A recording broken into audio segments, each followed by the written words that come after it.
book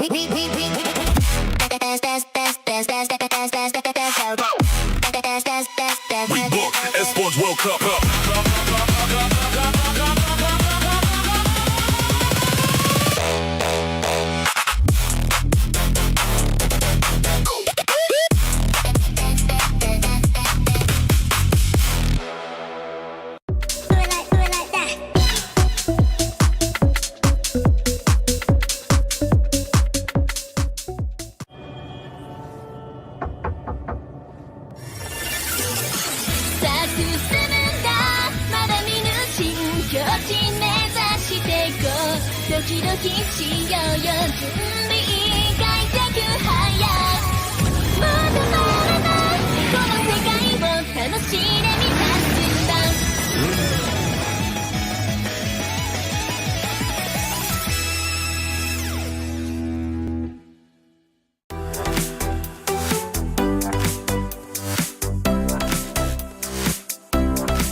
You're looking very smug with yourself this morning, aren't you? It's a very good day, Chris. My ONIC won unexpectedly yesterday, and they're en route to the grand final. Yeah, it's just the third team that you've picked up. Who else is playing today, though? It's not just ONIC.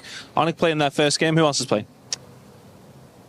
I don't know, actually. It doesn't really matter. I don't care. It is Falcons against Yangon Galacticos. You know, at some stage you are going to have to drop the bias. Hey, all I know is that ONIC are on the way. They're going through the semifinals. They're going to do it easy, and we're going to see them in the grand finals. You know, Chris, nothing could ruin my day right now. Chris, what's wrong with you? Well, let's just get on with it. Semifinals or whatever. Chris! Day 2 of MSC at EWC 2026 Knockouts was another day of surprises. Team Spirit redeemed themselves from their MSC 2025 disappointment, proving to Team Vamos that underestimating the Dragons of the North came at a price of elimination. Team Spirit, lock on the base, revenge is served. The Dragons, Team Spirit, will go on to the semifinals. Harosh, Team Spirit! In match 2, the revenge story completes as ONIC, the Sky Kings, take down Aurora Gaming, sending the Northern Lights home. ONIC will move on forward with the hope of Indonesia as they douse out the lights of Aurora Gaming. What time is it? It's ONIC time! Going into day 3 is a clash between the best regions. First, Team Falcons PH take on Yangon Galacticos in a long-standing rivalry between the Philippines and Myanmar that started in the M2 World Championships. With one on a dominating run and the other looking to complete their trifecta dream, who will claim the first spot in the grand finals. Then comes a highly anticipated rematch between ONIC and Team Spirit since the M7 World Championships. Team Spirit looks to break more barriers, while ONIC has made a name for themselves by defeating the final boss of MSC 2026. With the grand finals on the line, only one team will prevail. It's time for our final 4 teams to rise above and earn their victory, glory, and a place in the land of dawn. A place in the finals in the Land of Dawn is on the line today as 2 semis will produce 2 potential champions. Will they be new champions? Will ONIC, like Eterna, desperately wants to make it to the finals, actually do it after their 5th game victory to send the new final boss home in Aurora Gaming yesterday? All of that on the line and to be decided. But for those just joining us online or whether you're in the building, as we know this will be a fan-filled event, we welcome you to MSC at EWC 2026. I'm ready for some MLBB. I hope you guys are as well. I'm Rain Day and I'm joined by my lovely crew on the desk, Brigitte and Renmar, ready to get going for an action-packed day. And it doesn't get any better than this. You got 4 great teams. You got 4 different regions all fighting for glory. And we have to start with two Filipinos on the panel. With the Falcons match coming our way too, and it's against Yangon. So I feel like we are both really looking forward to this, but at the same time, it's not the same feeling as before wherein you're like just so confident, you know? Yeah, it's been a long time since I casted the Philippines versus Myanmar game in a high-stakes match. When was the last time? All right, the M2 World Championship Filipino broadcast. I'm starting to remember the things I felt that night in Manila. I'm nervous, but I'm excited because it's not just about Falcons and Yangon, it's also about Spirit and ONIC. I was going to say, you know, we've been making jokes about us getting old, but M2, you're still having a great memory of that. I mean, it's just like it happened yesterday. It's pretty good, man. You're not losing your memory yet. Yeah. Who are you guys again? All right, before we do the introductions, let's introduce you to what happened yesterday to catch up with our SDC Rewind, which gave us a glimpse of what this story would ultimately become. We had so many twists and turns at the beginning, it was kind of like Game of Thrones. We had no idea who was going to die, who was going to live, who would be the king. And at this point, Aurora yesterday came in as maybe the front runner. And it was ONIC on the back foot who were trying to prove themselves yet again, after having a disappointing loss, their initial outset to Aurora. 4 upper bracket rematches, Brig, but we had very different results on the other side. I think it's really only been just one similar result to what happened in the group stage out of all the matches that we've seen here in the knockout so far. And that just goes to show that adaptability is really something you cannot question when it comes to the teams, especially those who've already made it this far and made it through that lower bracket run. Yeah, we've talked about adaptability a lot this MSC. I think yesterday was just a continuation of a new trend in our storyline, which is growth and evolution. The teams who had questions on their backs heading into the knockouts of can they get better, can they improve, the teams who went through a harder route actually got to show up and show that they got to grow and evolve, and Team Spirit is prime example of that when they not only swept, dominated Team Vamos. Yeah, it's great because I think it's a trend that's been observed even way back in MWI or even wildcard to our finalists, to one of the finalists especially in MWI, which was again Navi, had a very shaky start, but then eventually they proved themselves to be deserving of a grand final spot. And I think Team Spirit and a lot of the lower bracket teams or teams who we're seeing in the top 4 actually have a very similar run. So who knows, they might be next and they might just follow those same footsteps. It's been a while. This could be the best finish for a Myanmar team in a long time. Also, when you look at EECA and Team Spirit, they have not reached a grand final. This would be the first time a non-SEA team would reach a grand final in MLBB. And if you can do that at either the MSC or, of course, the M Series, you're making history. And that is what is on the line here, as unfortunately on the other side of it, many teams' keys were crushed. But that also has implications not just for our tournament today, but for the overall tournament that our lovely club championship reporters have been keeping us up to date with. It's happening as a bigger part of the EWC ecosystem, which is why we need to show you the Aramco Club Championship rankings. Not Svenseer still at the top, but with every single game, there are new implications, especially for Team Falcons here, as Aurora Gaming are now out and Vitality are out as well in that 3rd position. Team Falcons are the only team in the top 10 in MLBB, so the potential to grab even more points, to go for the potential back-to-back club championship title, Brig, that is on the line here for Team Falcons. Yeah, because you even saw Team Vitality drop yesterday. Yeah. And Team Falcons, it's been a challenge for them too. They've been one of the teams who had a much shakier starts, and they also had to go up against their sister org team just to make it here to the knockouts. So there's just so much more pressure and there's so much more expectations on the line for Team Falcons this time. Yeah, I mean, Flap even shouted out the bosses behind the scenes for Team Falcons. So I think it's not just the weight of the Philippines and the expectations of making it to the grand Falcons final bosses on their shoulders. Yeah, they're like, they're right there. Hey, man. Hey, guys, I mean, if you look at the club championship rankings, if you just make it to the grand finals, and maybe even if you win, we could end this week in a very comfortable spot. No pressure, but we're looking at you.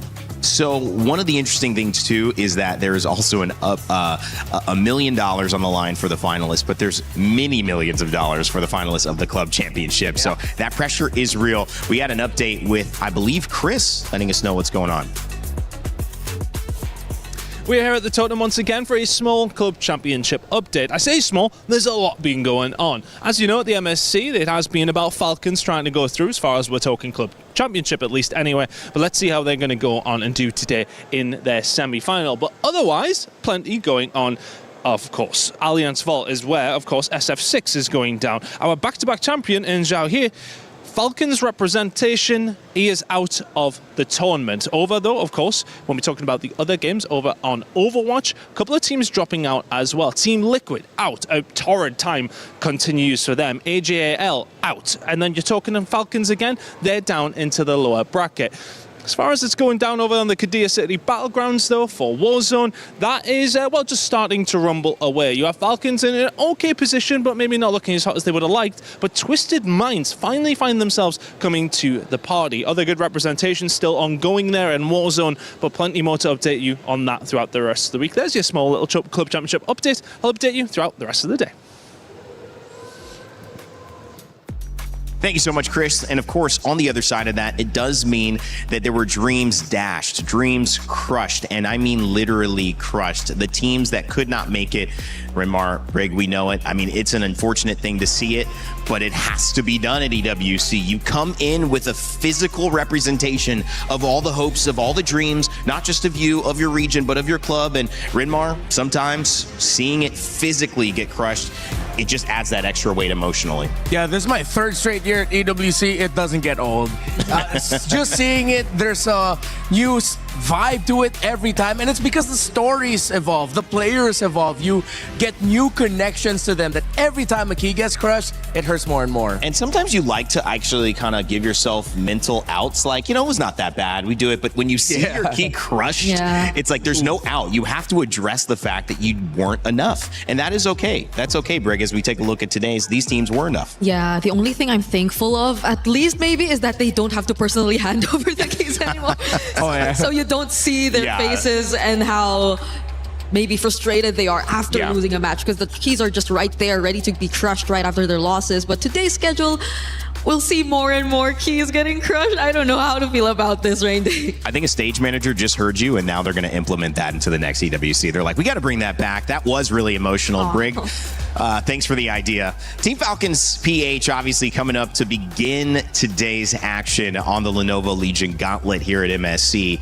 And we already mentioned the original implications there, but when you look at who they're facing in Yangon Galacticos, we have to preview the team that is now still undefeated. This team has not been able to be measured against, and whether they are the best team in the planet, whether they're the best team in France, whether they're the best team in the galaxy, Yangon Galacticos just have not been dealt with, and I wonder if we'll see the same today. Yeah, but I think they have a chip on their shoulder that isn't something that they put on themselves, but what the community put on themselves, the asterisk of the competition that they went up against. So a lot of people are arguing they went up against GK and Pro twice. They haven't really met their real test just yet, which, yes, coming from the perspective of from the region of the Philippines, I was gonna say, with Team Falcons PH, I have to put respect on Yangon Galacticos' name. Yeah. It's not just the quality of who they went up against, it's the quality of how they won. Yeah. If your argument is, yes, they're going up against quote-unquote easier teams, they dominated them really well. They had big comeback wins, and they were deadly and precise with it. Yeah. And these are teams who had very different play styles in themselves too. And Yangon had a way to deal with every single one of them. They too have shown their versatility despite them having such clean runs. So it's like them having an answer to whatever kind of team they will be put up against. Exactly. Well, make sure if you are watching live that you get your pick'ems in, because that means you can decide whether you think it's going to be Yangon or if it's going to be Team Falcons PH who is going to win. And if you can, you might be able to earn your share of $300,000. Make sure to check it out. There's only 2 games today. It's really, really fun, though. We'll have this for all the tournaments going on at EWC. And also, the only thing on this stage that we need to remind you of is, of course, Rhino Day. I'm Rain Day. I'm not Rhino Day. I know I say Rhino Day every day, but I'm Rain Day, and Rhino Day is now in the shop. Make sure to grab those emotes, and I know Renmar has all of them. I know, Brig, you probably have all of them too if you ever stop streaming. It's fun to have these emotes, you know. Yeah. Anything that has very funny noises or sound effects alongside it, you can like taunt your enemies a lot. I just realized something in the Filipino accent. I am technically Rain Day. I'm Rende. Whoa, we're brother. All right, We are, I we like are. it. Both old, both losing our memory, and then now we, I guess, have an easy way to remember each other's names. Yeah. Okay, I All right, like guys, it. again. This is working, guys. Heading into today, the storyline to begin is our first grand finalist. I mean, what a moment. You can earn a seat. You can wait. You can relax. Watch the second series. Get all the info you need, Brig. One team trying to go there from the Philippines.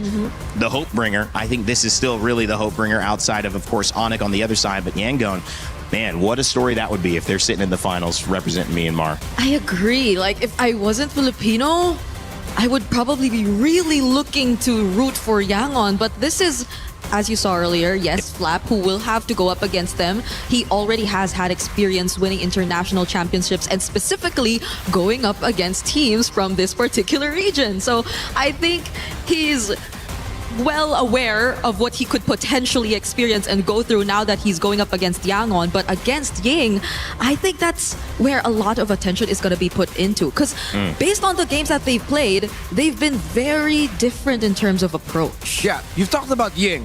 21.4 KDA. Say that was what? 21.4 KDA heading into this day. For an EXP laner to have that many Excuse me? kills and that less amounts of deaths is insane. So everyone who knows, that's 20 kills for every time you die. So that is the most ridiculous. A good KDA is like 2. That is a pretty good KDA in most games. So pretty insane. He's 10 times above a good job. That's why I'm saying in the Galaxy.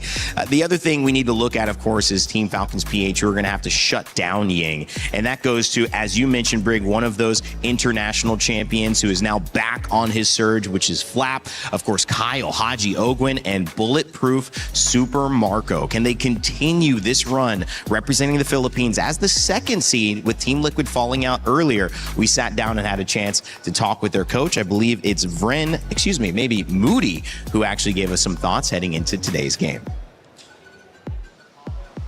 It's Turner here, and now we are with Coach Moody. Welcome. Thank you. Coach, this is an intense match. We're going to get straight into it. Up against Vitality yesterday, and now you're up against Yangon Galacticos. Is there a preparation difference that you had to do? I would say nothing much, like just the usual things that we do on a regular preparation.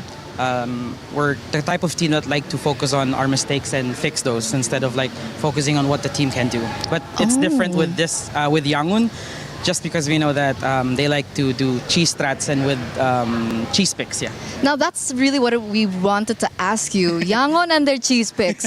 Has that been like a challenge to prepare for? Are you expecting even more surprises, maybe? I do, because technically Yangon has been like a screen partner before flying to Paris, and I believe they're one of the teams to beat ever since, like before starting the tournament. So they've been strong in scrims. But then you know their picks then. Depends. Maybe they'll show us something new. But you're prepared for that. Of course. Okay. But after your win against Vitality yesterday, did the team manage to get like a confidence boost? Like, did you regard Vitality as a strong team?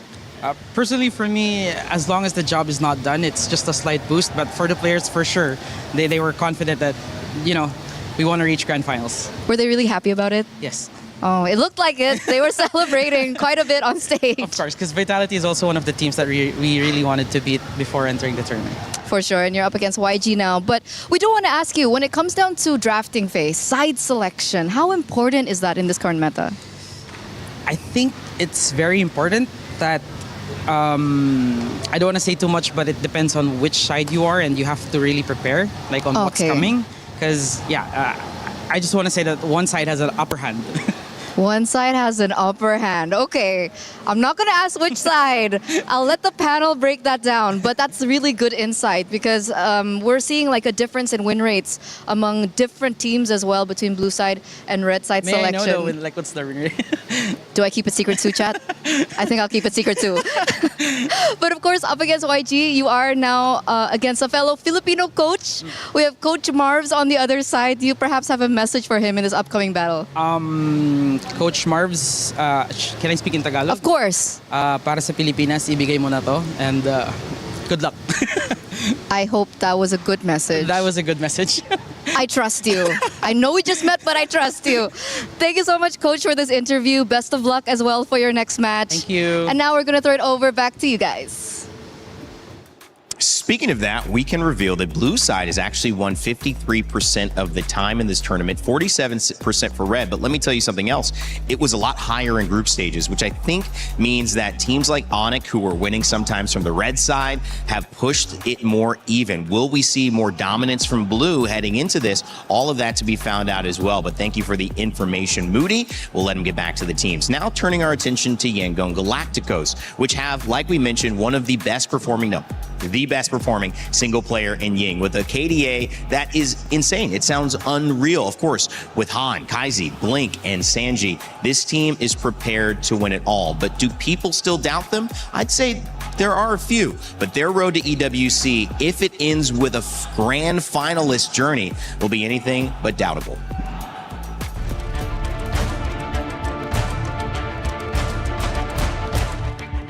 We start Young Galacticos on MSL Season 1. After we lose in M7, all of us, including the player and the coaching staff, decided to do better. I think we can win this one because of the mindset we adjust and the maturity of all the members of Young Galacticos. They are expecting to be a champion. If we achieve top 4, it's mean a lot in terms of the pride of Myanmar, because back then on M2, Myanmar is one of the top teams. As now, Borby scores! Have they done it? They have done the unthinkable, and now they make history. The first Myanmar team to make it towards the grand finals of the M2 World Championship. Bringing the Myanmar back on the top 4, it's mean a lot to the people. As a foreigner, what makes me decide to stay on Young Galacticos is because of the dreams of the players. After losing on M7, I think I am accountable for their dreams. I really want to show them that esports can change life.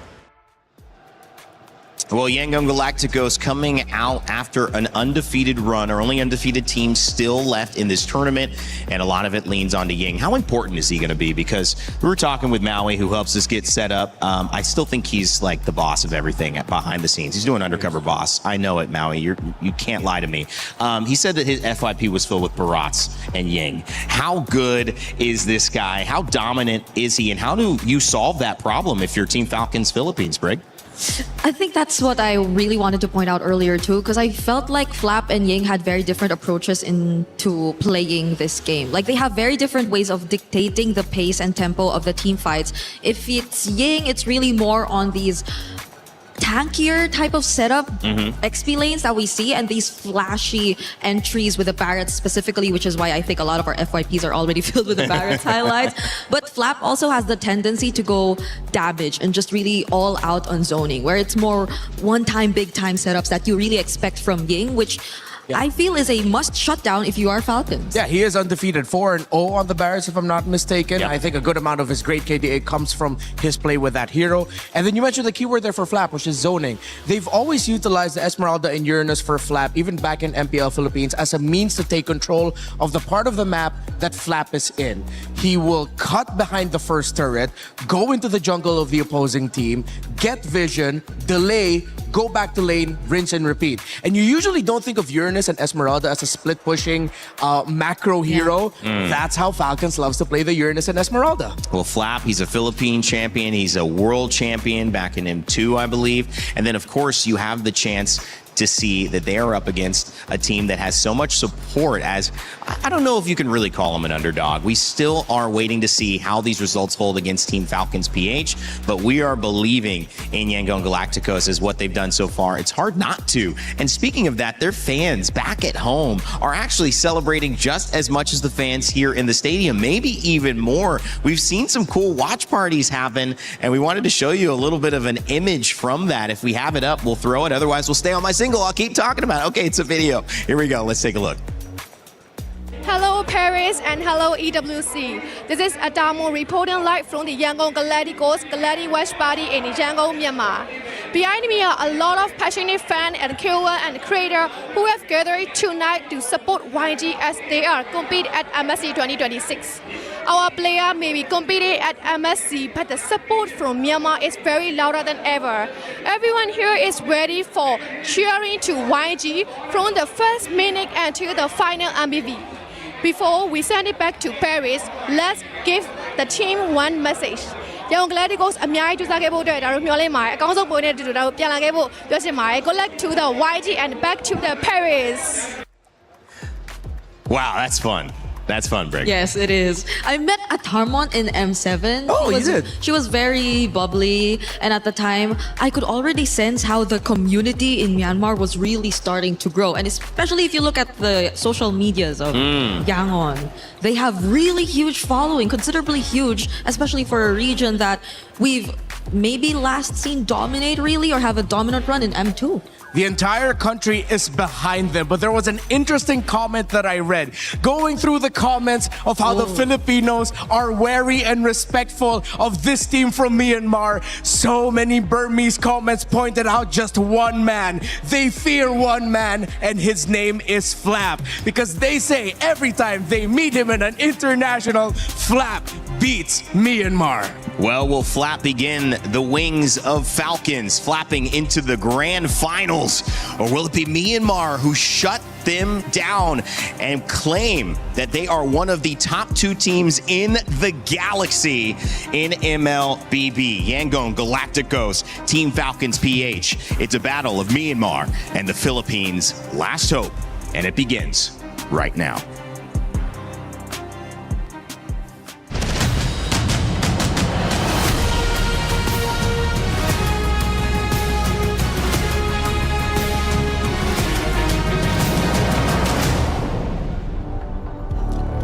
Today, we witness the Final Four battle it out in their slot in the Grand Finals. And what a run. Yes, indeed, Milosh.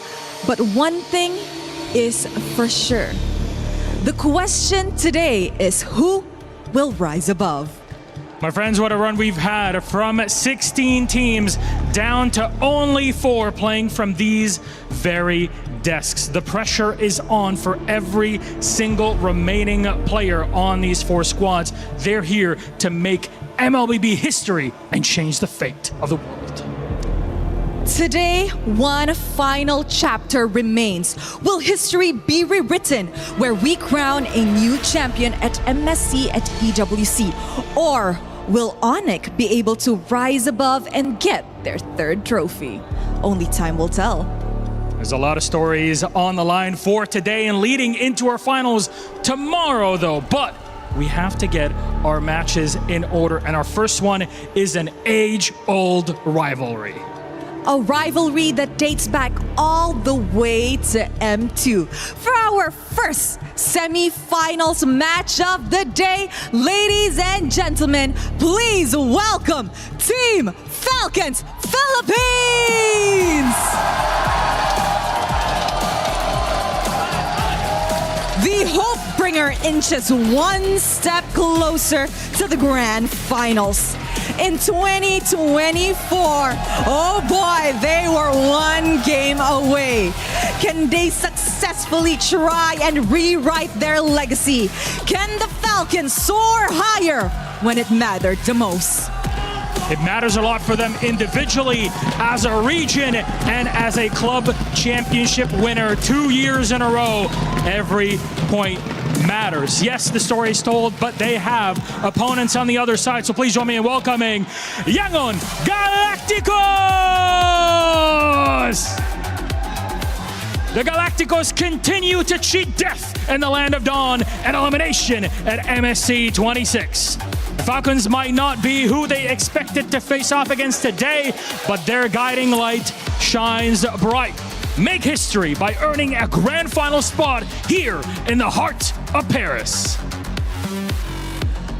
This is a match to watch because the winner heads to the grand finals tomorrow and the loser will unfortunately have to play in the 3rd placer match.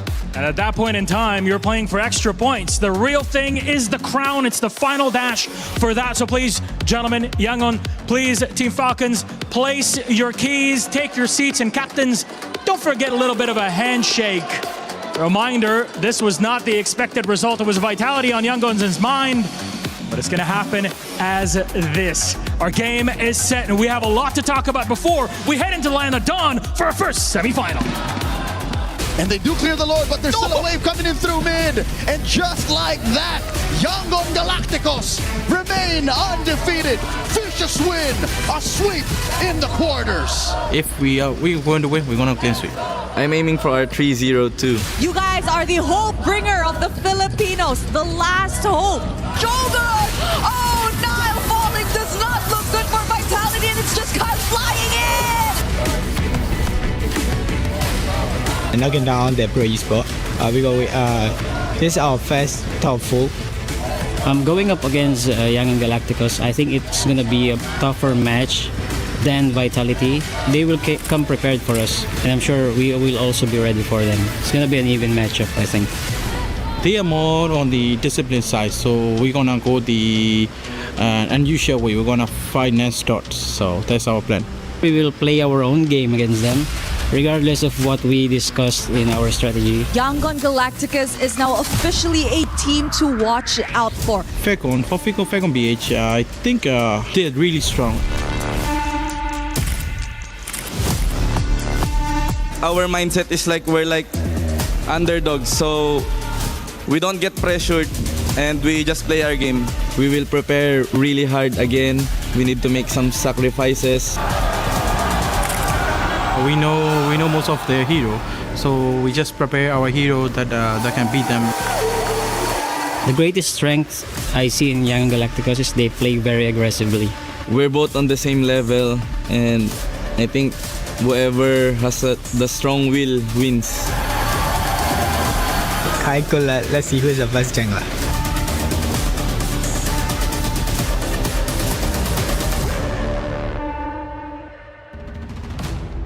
Across the galaxy and in the Philippines, from the heart of Paris, in the Land of Dawn, the bells toll to signal the start of this semifinal. It is Team Falcons PH versus Yangon Galacticos, still undefeated. Blink and his squad. Han on the jungle, looking to do something special here in Paris. It's crazy the amount of respect you hear from both sides before heading into this matchup. That's when you know, even Coach Friend thinks it's gonna be more difficult to go up against YG compared to how they went up against Team Vitality. Yeah, that's exactly what I wanted to point out as well. That keyword you mentioned, respect. R-E-S-P-E-C-T. Respect on their name, respect on their comfort heroes. Both teams have a lot to watch out for. Yangon has a Barretts you need to respect. A very flexible jungle pool option that if you decide to overcommit, you might just be playing Fanny for Kyle into heroes such as Fred, Guinevere, even if you've taken out the other jungle heroes available for Han, who by the way has been able to make a Suyo work really well against a Ling. But for Yangon Galacticos, if there's one pick that they really need to respect here, it's H-God himself and his Selena. That is something you cannot give to Haji anymore. Yeah, because I think it's only the mid which they've shown the least amount of flexibility. Kaize has only ever used 3 heroes here so far in MSC. And yes, there's been a very deep hero pool that we saw from Han, but I think they struggled the most with the Fredrin. I think that was the longest game we've ever seen in, or if I'm not mistaken, back in the group stage when they decided to use it. So now there are multiple questions on the board with regards to what will they let through, because it's also not just the Barretts. I think the Ruby potential flex into the Assassins that Kyle may or may not decide to pick up, but more likely to pick up considering this matchup. Yeah. And Falcons have been playing a much more tighter formation in their team fights and have been excelling with it. Yeah. There's one pick that Yangon showed that absolutely destroys that in the Carmilla Rome that they got to play for Blink. So Yangon has shown a lot of versatility, a lot of creativity. Falcons has done that, but I think they need to go a little bit more extra mile here in making sure that they can keep Yangon on their toes in the draft. Yeah, because I I can't help but think about what Coach or analyst M God said. They know what heroes Falcons use. They just have to prepare their own responses to these heroes. And the way that they've been drafting just really shows that they don't overthink about what the opponents pick up. It's just really more of complementing each other's heroes and pulling off the strategy that they want. Yeah, and you touched on that earlier when you mentioned the mid lane hero pool for Kaiser. Just 3, Eudora, Gord, Jushin. And their flexibility comes from the other 4 positions. Yeah. Meaning that Yangon, they're putting action into what they're saying. They are definitely a team that have a clear identity and just go for compliments after. Eudora started out this tournament, which we are calling the MSC of upsets, as the #1 focus on the mid lane. But since then has fallen off a little bit. Gord, certainly not banned often, but banned occasionally in the Zushin, a big role from start to finish in the bans or being picked up to play. Yangon Galacticos representing Myanmar here as the drums bang in the Lenovo Legion Gauntlet. Ooh. The potential for the highest finish ever. They've already tied it with a 4th place here. But one more set in history. And it's fate, poetic, I don't know what you want to call it, but they are tying the record of Falcon Esports back in MSC 2022. Just one. 4th place, and it was a Filipino team in green that stopped them back then. Will a Filipino team in green stop them again today? Our picks and bans begin on your screen. Dangerous Grass will be the map that they play. The Freya coming out immediately from Team Falcons. The Fanny and the Belleric banned out from Yangon Galacticos. Yep, so the Barrett's potential for Yangon is still on the board, especially considering now that they're in blue side. But the question is, does Falcons really allow that to get through? Because if they do, I think there are a lot of trades that will still be on the board if they actually open. Yeah, if Yangon decides to rush the Barretts, I mean, Falcons have gotten used to going up against a team on the blue side. First picking Barretts. Yep. I don't know if Yangon wants to lean in on that unless they saw something in how Team Vitality drafted against Falcons that they can adjust. It's going to be telling here because with the Phobius gone, Freya's open. But Marcel is available. Oh, wait, no, Freya was banned by Falcons, excuse me. Marcel is still open, and Yes, that's he something is. you have to consider. Now, with the Atlas gone, if you're gonna ban the Belleric, then it's gonna be a clear Marcel pickup for Yangon Galacticos, which means Falcons can pick up the Valentina for Haji so that they could get the golden hour. Well, there's usually that Marcel picked up as kind of the let's not play him, let's not deal with him. Someone has to take the, I don't know, L for that because it's not exactly a target ban. It's more of just a meta ban. But neither team so far wanting to do it. And we've seen Marcel lose, not often, Brig, but we have seen that. Yep. I guess it's really just Falcons not wanting to play into it though, because we already pointed out their typical play style of really grouping up together and finding very tight formations across the map when it comes to the team fights. So a lot of the XP lane options, mid lane options are still going to be open. Even jungle, which includes the Hirara first pick of YG this time. Yeah, it's a pick that you really can't go wrong with in this current metagame. And if ever Falcons wants to rush something like the Uranus, wouldn't be great. I think they would probably rather pick up the Esmeralda and the Eudora as their first 2 picks and then just build around that with their red 3 or red 4 jungle pick. But I think they also need to make sure that Haji gets a good one. Let's see if they're really going to lean in on Eudora right away or if they're just going to get the Selena and Esmeralda right off the bat. That's what I was thinking, because I think if it's about comfortability and just keeping the aggressive tempo of the game, then might as well just go for what has been working in terms of Falcons and their playstyle so far. So that includes the Selena, maybe even a bit of the Valentina if they also want to put a bit of more restriction towards the options later on. But they do lock in the Selena and reveal Kyle's hero matchup in the jungle early too. Yeah, and what I like here is without picking the Esmeralda or the Uranus, they're not making the EXP lane trading obvious. They just lock their cores. They didn't need to pick up the Nolan here. They could have picked it red 3, but it's good because now they can play a little bit more into the matchups that if ever Yangon decides to show something like the Roamer or the EXP laner, they can get something a little bit more favorable. Because for Falcons, it's clear. Their Roamer needs to be someone with concussive blast that can help clear the wave fast. I'm thinking maybe Agata Kacha a little bit later on if Yangon are too early with showing a artillery backline style mage. There you go. I think just because of the fact that we're expecting a concussive blast or even a revitalized roamer from Falcons to come through, then it's all the more reason for you to just pick up the juice in. And knowing that you're up against a Selena and a Nolan, this will be the safest pick to go for, with the Crimson Beacon and potentially even a Purify to come through. But the Arlott gets revealed. This is different for Ying. It's a change in terms of playstyle compared to the first few heroes that we got to really see from him. The Barretts, Ruby, Yura, and the Frey. New hero here for Ying. Going to be the first time he's going to be playing Arlott this MSC.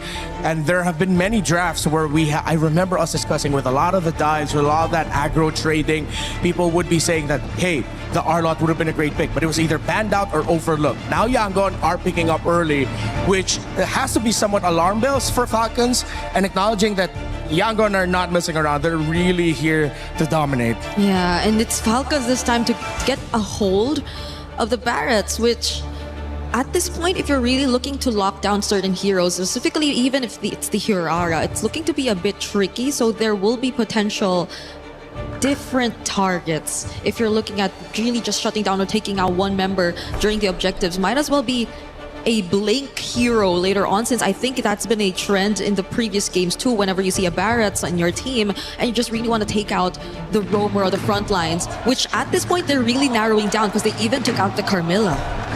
A really good ban there by Falcons, considering that they're all very dive heavy, close range. We discussed it earlier.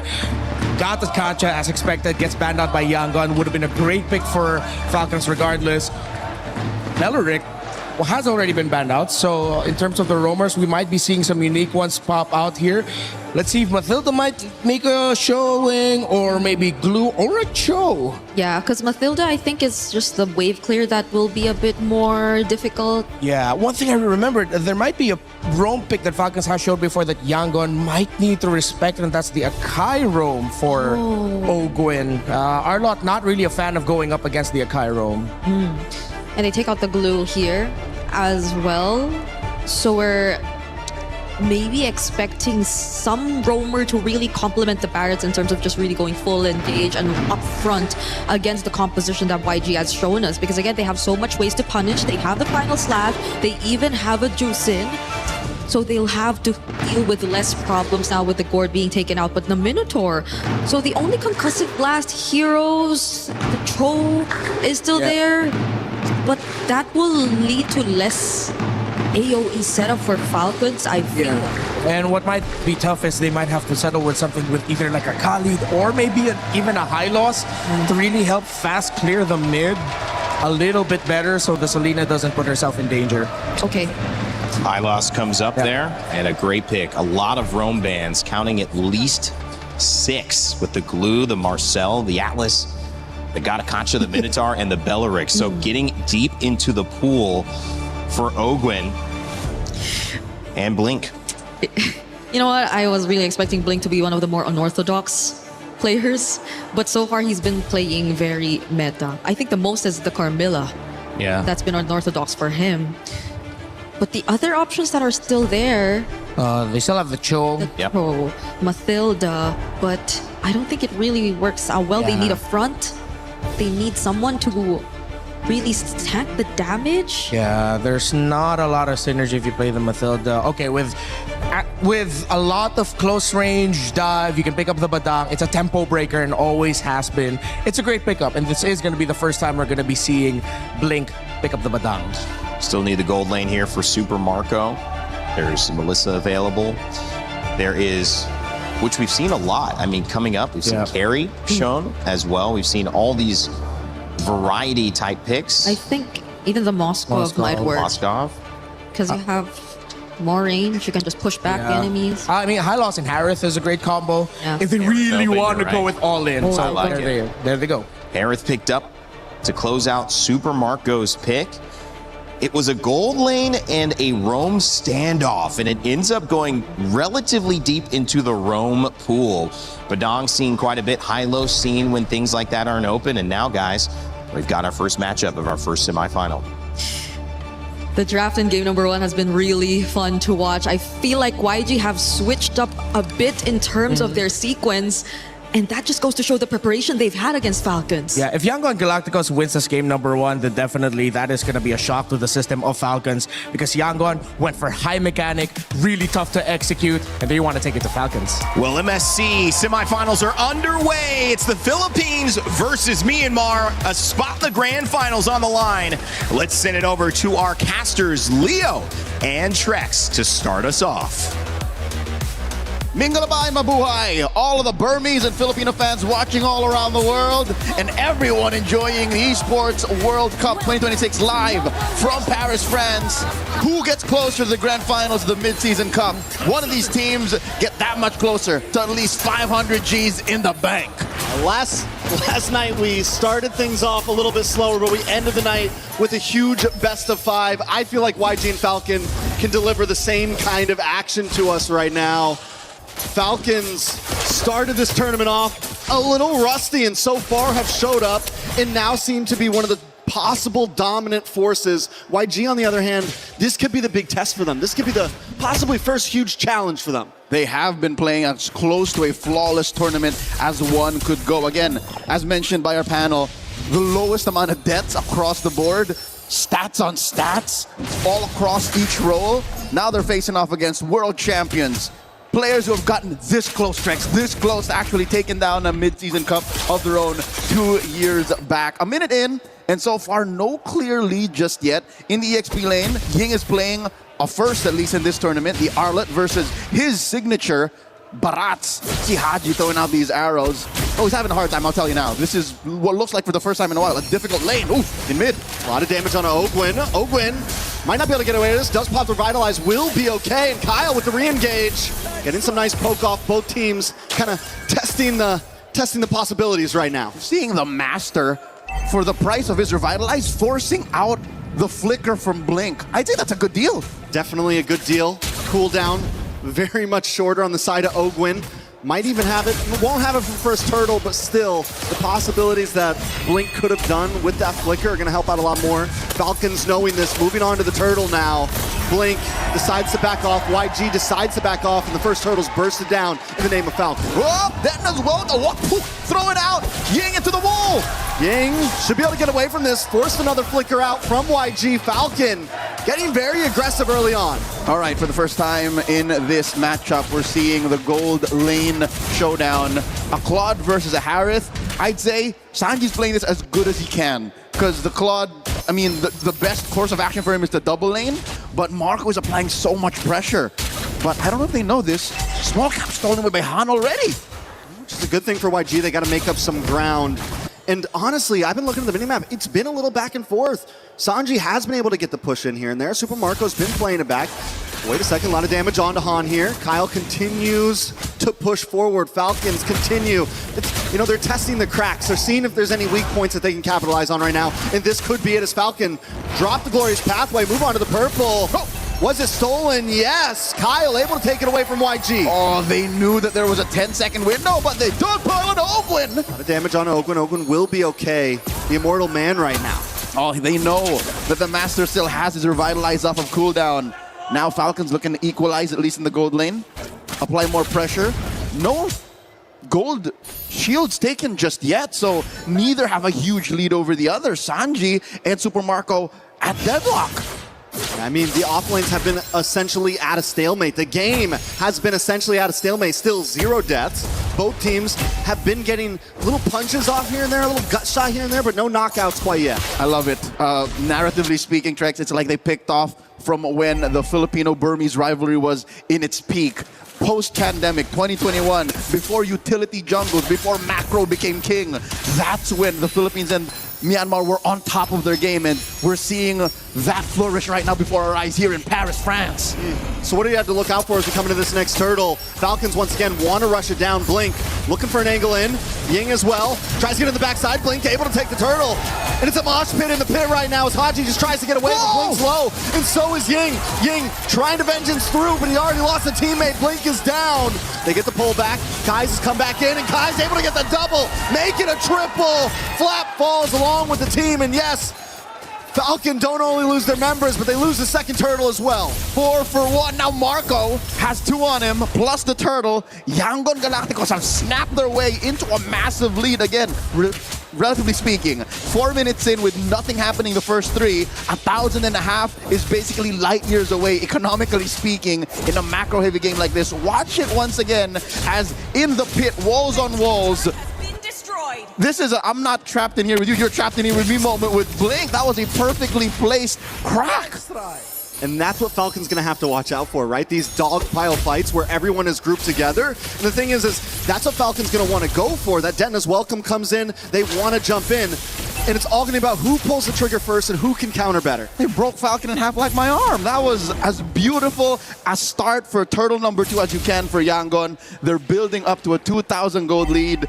Sure, Sanji and Marco are still relatively at deadlock, but the fact that they stopped Marco from joining that fight, because look, 2 dudes, 3 dudes at a third of their health, that would have been heaven for a Harith, but they made him think twice. And now look at this, even Blink is bullying Marco out of farm's range. Oh, big knockup. Ying dashing in with the vengeance. Nice damage. A nice fist crack lands on Ogwin as well. Ogwin pops to revitalize, but it's not going to be enough this time. Han takes the kill before he can jump on the pathway. All right. So this is something that our panel alluded to. This is the Burmese ube, the purple ube. Well, that's literally what it is, Yangon's colors. They just, at the most early possible moment, clump up and punish you for even thinking twice that you could take this lineup. All of this is off the back of Blink, and I love how they put the armor in too, just to make sure that if everyone's not in position for the perfect wall, Ying can do that for you. Falcon knows this at this point. They decide not to go for that turtle. They know they're on the back foot. It's a 2K gold lead in the hands of YG. And Nolan wasn't even, I mean, Kyle's not even going to try it. He goes down to bot lane. At least they gained some ground down there. Tier 3 on the bot side has been taken in the hands of Falcon. And this is where they will be able to hold on. They don't make those small mistakes of, we're going to try to force this open. No, we're going to let you have that, and we're going to find somewhere else to gain ground, or at least keep things even. And I think that's wise, even for Falcons in their losing position right now, almost down 3K. You can't face Yangon head on like this. You just can't. So fortunately, they have the kit for that. Haji can lay traps. Vision is a little better for them. Yangon have to kind of walk in the brushes, flush them out the old-fashioned way with Kai's lantern. So for now, Falcons, I'd say hunker down, take the next 3 to 4 minutes to get Marco up to his mid-game power spike, and then I'm going to even say this. Ogwin can't play the way he was in the first 3 minutes. Like, you can't just body block anymore because the damage is real from Yangon. Yeah, especially at this point. You know, the first round he could get the Revitalize off. First 2 turtles. Even second, he was able to get the Revitalize off. But by the time that gold lead got past 1.5 into the 2K range, we saw Ogwin finally get bursted down before he can even start running. Now, Sanji also locking in the Golden Staff. We're going to start seeing more damage from him. And with the fact that these tier 3s in the off lanes are down, YG can also fully hit that purple ube. If there is, literally, the yams. It's a Yangon yam. It's a Yangon yam. So if there's anything good going for Falcons just yet, because Yangon are putting a chokehold on them, is the fact that the damage profile is at least palpable for Yangon. All you got to do, get physical armor. That's it. There's really no magic threat. Sanji now testing the distance on there as well, and a big fist crack under the tower, paired up with the final slash. Ogwin trying to hang on, but he just can't end his welcome. In response, gets him against the tower. More damage lands on Han, but down comes Smon Force Blink, taken out as Han tries to get away. Sanji with the Blazing Duet connects on to no one. He looks for the re-engage, and Ying's there at his back, keeping Falcon at bay. 2 for 1. That's as good as it gets for Falcons. Yangon still calling the shots. Another final slash! And Sanji and Kais are here now. There's no escape for Flap. Haji forced to use a flicker as well as Han keeps him away. They're going to move on to the Lord now as Falcon watches it. All right, so at least Yangon knows that with the kits remaining in Falcons, again, a Zaman Force you see online, the fracture off of Kyle. Ogwin has a glorious pathway once again. They know that they can't just blitz the Lord. Once again, did I not just mention that about a minute ago or so? That after the crack, final slash, or the other way around, it's just so easy. It's a 1-2 combo, even under tier 1. And it's not, like you said, it's easy. It's not a hard to hit combo. As long as you connect down to the Lord though, Han does burst it down. Glorious pathway comes out. Flap's going to try to connect as well. He doesn't have the stacks, so defense isn't quite there. But look at the damage on a Blink. Kyle still popping off, even at 0, 2, and 1. That is a bargain. I'd say Blink for a Lord like that is a good deal. This puts it at a wash. Yeah. Taking that tier 1, so at least the map gets a little bit more breathable for Falcons. They keep the lead at about 3K. And that's where Falcons always find something to make up for it, right? It's one of the great things that they can do and always will be able to do. Yes, you lose Lord. Yes, you take a member, but now you bring it at a standstill by taking this tower, and they've been doing it from the beginning of the game, but YG now looking for the engage on the mid side. It's looking similar to last time. They're going to have to watch out for Blink. Blink doesn't have the flicker right now. As Lord comes down the boss side, YG looking to switch up gears, try to gain ground somewhere. Lord put down to a third, hit with that retribution, and Falcons get to keep their tier 2. So we're back to where we started about 2 to 3 minutes ago. Blink with the conceal. What are they looking for? There's the fist crack on 2. Blink does it again. Not just one, but 2 members. YG looking for more now. As minions crash on the top side, Ogwin pops revitalized, caught in fist crack once again against the wall, taking out a double kill for Yang. Mid tier 2 falls as well, and YG are going to work their way up the map to take more. Again, the ease of execution, the on-demand crowd control that Yangon Galacticos have drafted into their lineup. That's a final slash that could have been, but it doesn't matter. They're able to pop Holy Shields in mid and top.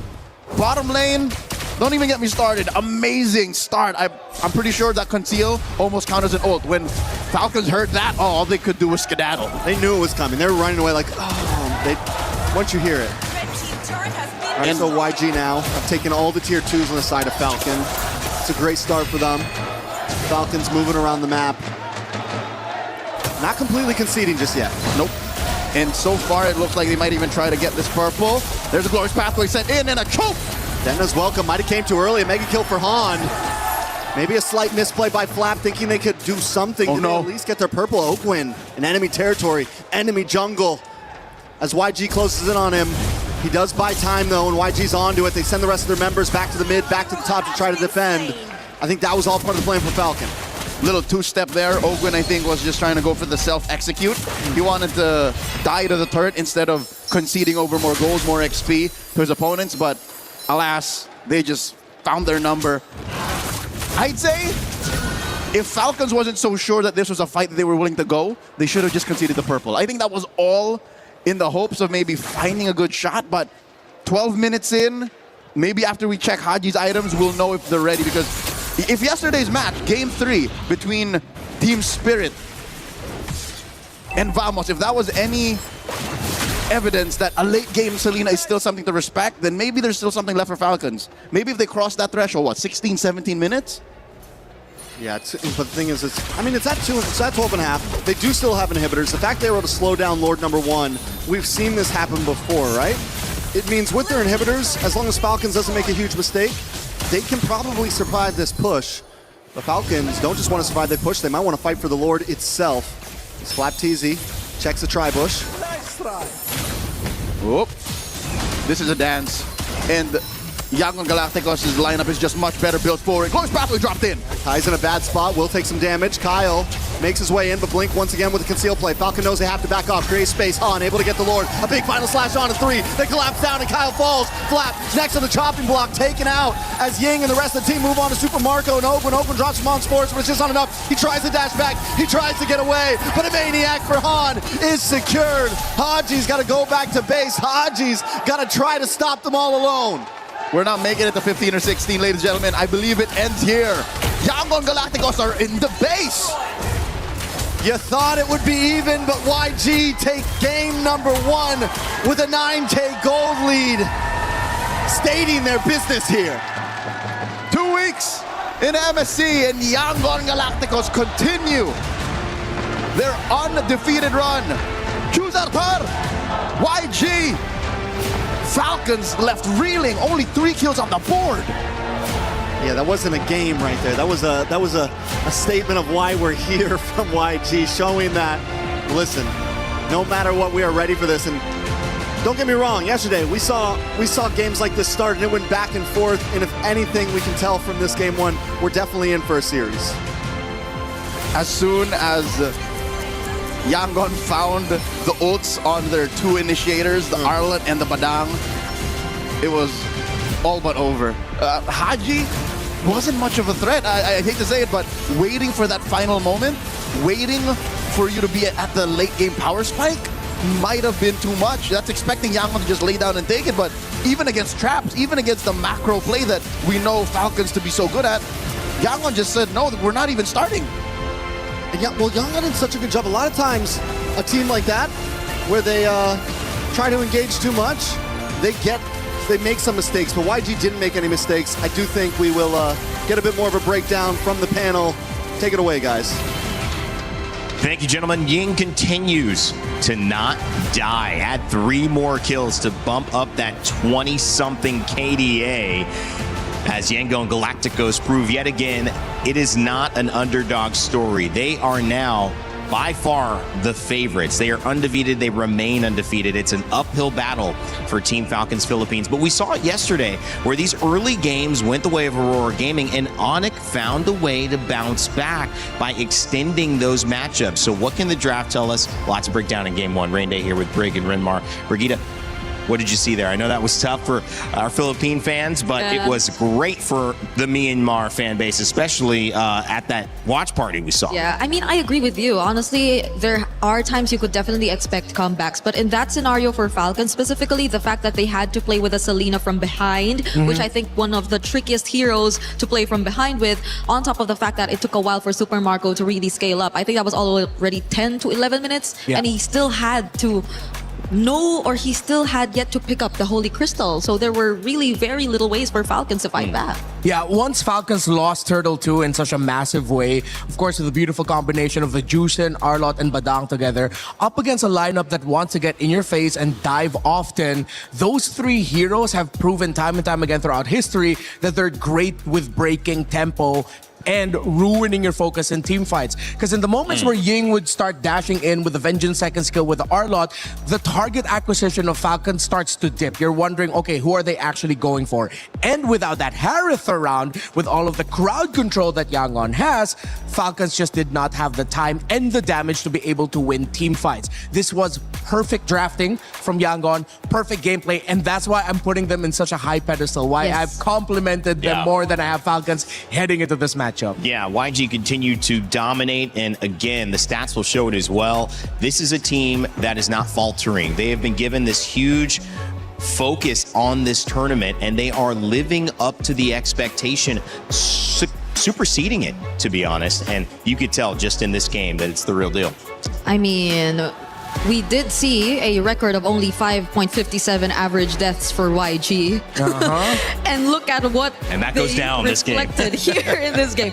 All deaths only being on Blink. So even if you think Falcons actually found a trade, quote unquote, I don't think you could really consider it to be on. Yeah, that's how you know that Yangon are playing on a different level right now. They understand the little nuances of the trading when it comes to the team fights. The moment their health bars go into a point where it could be risky for them to continue fighting, respecting that the Harith would show up or suddenly a burst of damage coming out from the Barretts would be a turnaround focus for Falcons, they back off and then they re-engage. And don't you think that is the sign of why they have such high KDAs, why Ying's not dying, why so many people aren't dying? They know how to engage just enough, and they're not making any mistakes. That's hard to do. Exactly. They're tricky when it comes to the team fights. And again, as we mentioned, Falcons definitely felt that, and you could see it with their target acquisition in game. With how Coach Marv's and MGod as well have been able to draft this and set the game plan for the teams, you really cannot help but give all of the respect and the recognition towards the coaching staff of Yangon Galacticos and the players for executing it. I'm pretty sure that went exactly as how they discussed. I want to hear more of your thoughts, Brig, about the draft, about the game, whatever you picked up on, because YG take the win, Team Falcons Philippines looking to jump back in. I know you've got some Telestrator stuff prepped up for us. And this time, Rinmar is going to hold it for you. Yeah, all Look at right. this. Little role reversal there. Wow, How's it's it a reverse feel? of roles this time, so this is how it feels. Yeah, but I think I really want to start with my first clip here around this part, which I feel is a way that we really get to see how Falcons really made an effort to establish their early game presence across the map. And this is specifically because of the heroes that they had. You really get to see a Selena, a Hylos, which is, yes, there is some sort of AoE to it, but you really expect these two to work in combo to lock down a specific hero. So at least in the early stages of the game, it was really clear they really wanted to target down and just limit the movements of the jungler of Han across the map. You could see it here. There was enough information taken, and this was an engage that they tried to set up to just keep the momentum going, which fairly enough in this scenario really worked out for them. They were really able to block out especially this specific area because Haji prior to this really threw out an arrow, and they were fully aware that Blink was going to come from this area and that was only Han here. You couldn't really just expect Kai'Sa to do much either on the Jusin, so they just really went in for this engage. And you would have thought that this is already Falcons just stepping on the gas, just continuing to put the pressure on. But I believe this is what really mattered the most. The moment that you got to see this engage and this perfect layering, because mind you, if we would also pull it a bit back, they weren't really able to take note of the fact that, what is this? Of the fact that Blink was just in this brush and that the attempt would come from both Blink as well as Ying at the same time. This was something they really weren't able to anticipate, and if you really take a closer look, where's the play button? I know what you're trying to do. If you just at home, if you just move your face closer to the screen, it'll look like she's zooming it in. It's okay, Brig. Guys, this is live. This is what we love about How did live you lose the entertainment. play button, Brie? She's deleted buttons.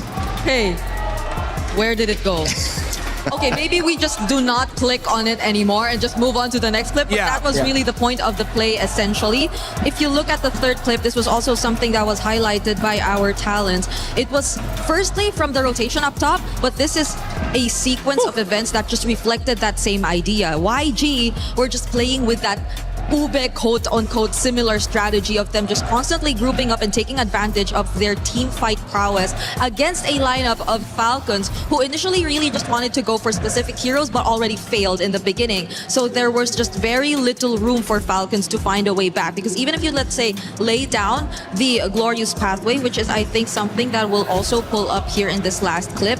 Yes, it was Falcons starting it through the glorious pathway, but the massive and big setup, which really should have came in from Flap, did not really come out. It took a while, and it was enough room for YG to already set up the team fights in their favor. And I think that's really was a bit of contradicting ideas that you get to see from Falcons, because at the same time you would really want them to go in and be proactive with it, but there was just no damage to complement it as well, and it was a tough task to accomplish considering that they've already pretty much let go of their win conditions in the first few minutes of the game. And with the play the Brigadier showed earlier, it was also another point to add on to just how well they're fighting, because Blink was perfectly marking where Super Marco could have come from through the mid lane bush, just when they thought that Falcons had an angle where they can drop in a Zaman Force, sandwiching the members of Yangon Galacticos. Yangon Galacticos already read it perfectly. It was a great showcase, I think, of Yangon Galacticos finding their rhythm. And of course, we're going to get that game up to you next in just a moment. We're going to start that draft. But my question that I want to raise to you is, was this really a dominant draft? Because to me, I think there was just one thing that was pressured differently than most other drafts we've seen, which is the roam position. We got really deep into that roam pool. We saw Atlas, we saw Glue, we saw Marcel, we saw Belleric, we saw Minotaur. We saw so many different options in that spot banned that it forced the Hylos, good pick in general, but against the Badang, the Arlet, the Hirara, the Zushin, it just didn't do enough. It wasn't enough peel. Yeah, Yangon Galacticos knew exactly what they were doing. They picked the Arlot in blue 2-3. They banned the Gata Kacha that we expected to come in earlier in the draft, and the Minotaur, because they knew that the Gata Kacha could have been the pick that would have messed up their lineup a little bit more. Hylos' stun is singular. Gata's stun is for a group. Up against all of the dive, especially with an Arlot around, would have messed them up. That's why we were expecting a Gata Kacha to come in earlier. Wait, let me ask, because they went and picked Nolan earlier, and they could have flexed that later because they already knew that Herrera was picked, but they wanted to kind of hold their cards to their chest. Yeah. But that ended up being a mistake because Gadakacha wasn't available by then. Yeah, I think now for Falcons, one thing that they can deprioritize is, as much as we put a lot of respect on the Selena of Haji, I think Yangon are ready for it. Yeah. You can change that up to an earlier Eudora. You pick your row mid earlier, and then you play for the sides. Because the focus of Yangon Galacticos and how good they are is because of their great pickups in the side lanes. They put a lot of stability in the mid lane, yes. But if you match that with your own stability with a little bit more chances for area of effect crowd control, which the Eudora can also bring out if you change up her combo a little bit, then it gets a little bit better for Falcon. So I think that's where they need to start looking at. Yeah, because imagine they already had like a point click stun in the high loss, but even then they couldn't deal with Blink. Right. Blink just was constantly able to find the setups that he wanted, because it's not like he was after Ogwen or anything. Right. He was always getting past Ogwen, and that proved to be a problem too for Team Falcons here in this game. Yeah. I mean, it's just a character issue, I think, at that point. Yeah. I mean, Kylos just can't do it. Bellerin can. Exactly. And I think I want to double down on something that we've said a lot in the past. When one of the casters can predict a good amount of the draft, we were able to go 4 out of 5 for the Falcons draft. Then that means that means they're definitely predicting it. Yeah, exactly. And it really felt that way. Yangon, I know I've already given them a lot of flowers so far for this series, but they deserve it. They are on point. Well, Falcons Philippines have a long set to go. It's not a best of 3 anymore, so they will have many more chances, at least 2 more games to figure this out. And if they can do it again in game 2 to tie us up 1-1, well, it might be a revisit of another best of 5 like yesterday that goes the distance. Let us know what you think. Of course, you can get your pick'ems in. They're already closed for this series, but coming up, they will be available for the next series later on as we see ONIC take on Team Spirit. But this one's still history to be made. Yangon Galacticos proving that a grand final trip, that's very, very reasonable to expect. Now, your move, Team Falcons Philippines, as the fans are ready. Let me tell you, if you don't see it now, if you can't hear it here, they are alive. So even after a loss, they're doing this. Imagine after a win. Yeah. I feel like Yangon knows this. That's why they started off that game. Gotta kill the crowd. Exactly. We did say that Yangon picked a lineup in game number 1 that would have put a shock to the system of the Falcons boys. It was a little bit harder to execute, more mechanically demanding because of that R-Lot, and they made it look easy. Yeah, we're entering the semifinals with Yangon still not dropping a single game. If this trend continues, that will be a crazy record That would be crazy. for the Myanmar representatives in an MSC run in history. That's probably never happened, right? I mean, No, if no. at least they're tying somebody, because that can't have happened 3 times. Undefeated, getting to grand finals. We're getting ahead of ourselves, though, guys. We know it. We're excited. Like, we feel the energy. I know you guys at home feel the energy. Let us know what you think, because EWC has not disappointed. The MSC of upsets. So anything can happen as we see the bans. Barat's taken away, not going to be on flap this time around. The Valentina as well, and a Fanny Atlas. So Yangon, they didn't have to ban Atlas, and they didn't have to ban Freya, and that, I think, gave them an advantage in isolating some of these picks. Now they have to, and they have to consider, if we don't ban Freya here, we're going to give that to flap. That could be a problem. Yeah, Falcons, their 3rd ban, if it's going to be a Phoveus, will be telling, but Yangon's ban of the Atlas is telling as well, where you know and expect that most likely we're going to be seeing another assassin performance by Han. And at the same time, it's putting a little bit of a dent onto Falcons, who don't ban out the Phoveus, they ban out the Marcel, because now you have Freya open, Hirara open, and that's what Yangon looks like they're going to be playing around. That, okay, go ahead, pick up the Freya, but we're going to get the Hirara, and you already saw us be ready to deal with a lineup that wants to all in and dive. What if we put another extra threat up on top of your head, which is what if we suddenly show up with a Juice and Hirara again, and then your Freya's suddenly going to be thinking twice about every engagement. Or maybe even the Bellerin, because I doubt the Freya would like either of that. Just heroes that could stop the potential engage and just prolong team fights, which I think the Freya would greatly like, but they ban it out instead, would rather not hand it over to Falcon. So the Hirara option and pickup can be considered here. If you're Falcons, just have to be mindful of the other potential trades. That will include the Belleric we mentioned earlier. Yeah, it looks like Belleric is primed and ready to get set up as the first pick, and they do lock it in. Yangon don't need to rush that Hirara, but I think they might actually be okay with doing so. Han is brilliant with it. And then let's see if they're going to rush the Eudora right away just so that they don't have to worry about it, or they're going to lean towards some of their old favorites. Again, Eudora, Gord, Jusin. The mid lane for Yangon has played only 3 heroes. Make that number 4. Oh, no, still 3. It's still just the Eudora. I like it. And you get the Hirara back. Feels good. So same old stuff. Why would you stop not just a winning formula, but an undefeated formula? Yeah, there's not much to change up, especially for Yangon here. Yeah. Now the decision for Falcons is whether or not they go Uranus or Esmeralda. You don't see enough to warrant an Esmeralda. If you pick up the Uranus, it looks great overall, but then you're up against most likely an Esmeralda in the EXP lane. Unless Falcons take something out of the Yangon playbook and decide to pick up a little bit more of an aggressive EXP lane hero, I think they're going to lean in towards the idea of just prioritizing Roman mid now. Wouldn't be surprised that if they go for pokes as early as now, they decide to go for the Uranus. Okay. They save their mid for later, they still pick up the Nolan. Which is different than the first draft where they were all basically showing the same lanes and they were just fighting over Rome and Gold. So the bans will be different here in this second phase. Yeah, maybe since they know the matchup, the EXP lane can be an option here, because honestly, I feel like the hero pools for Rome and Gold are a bit too deep for Yangon, that they could just really play around it in the second phase of the draft if ever they wanted to. Yeah. Now the difficult thing here for...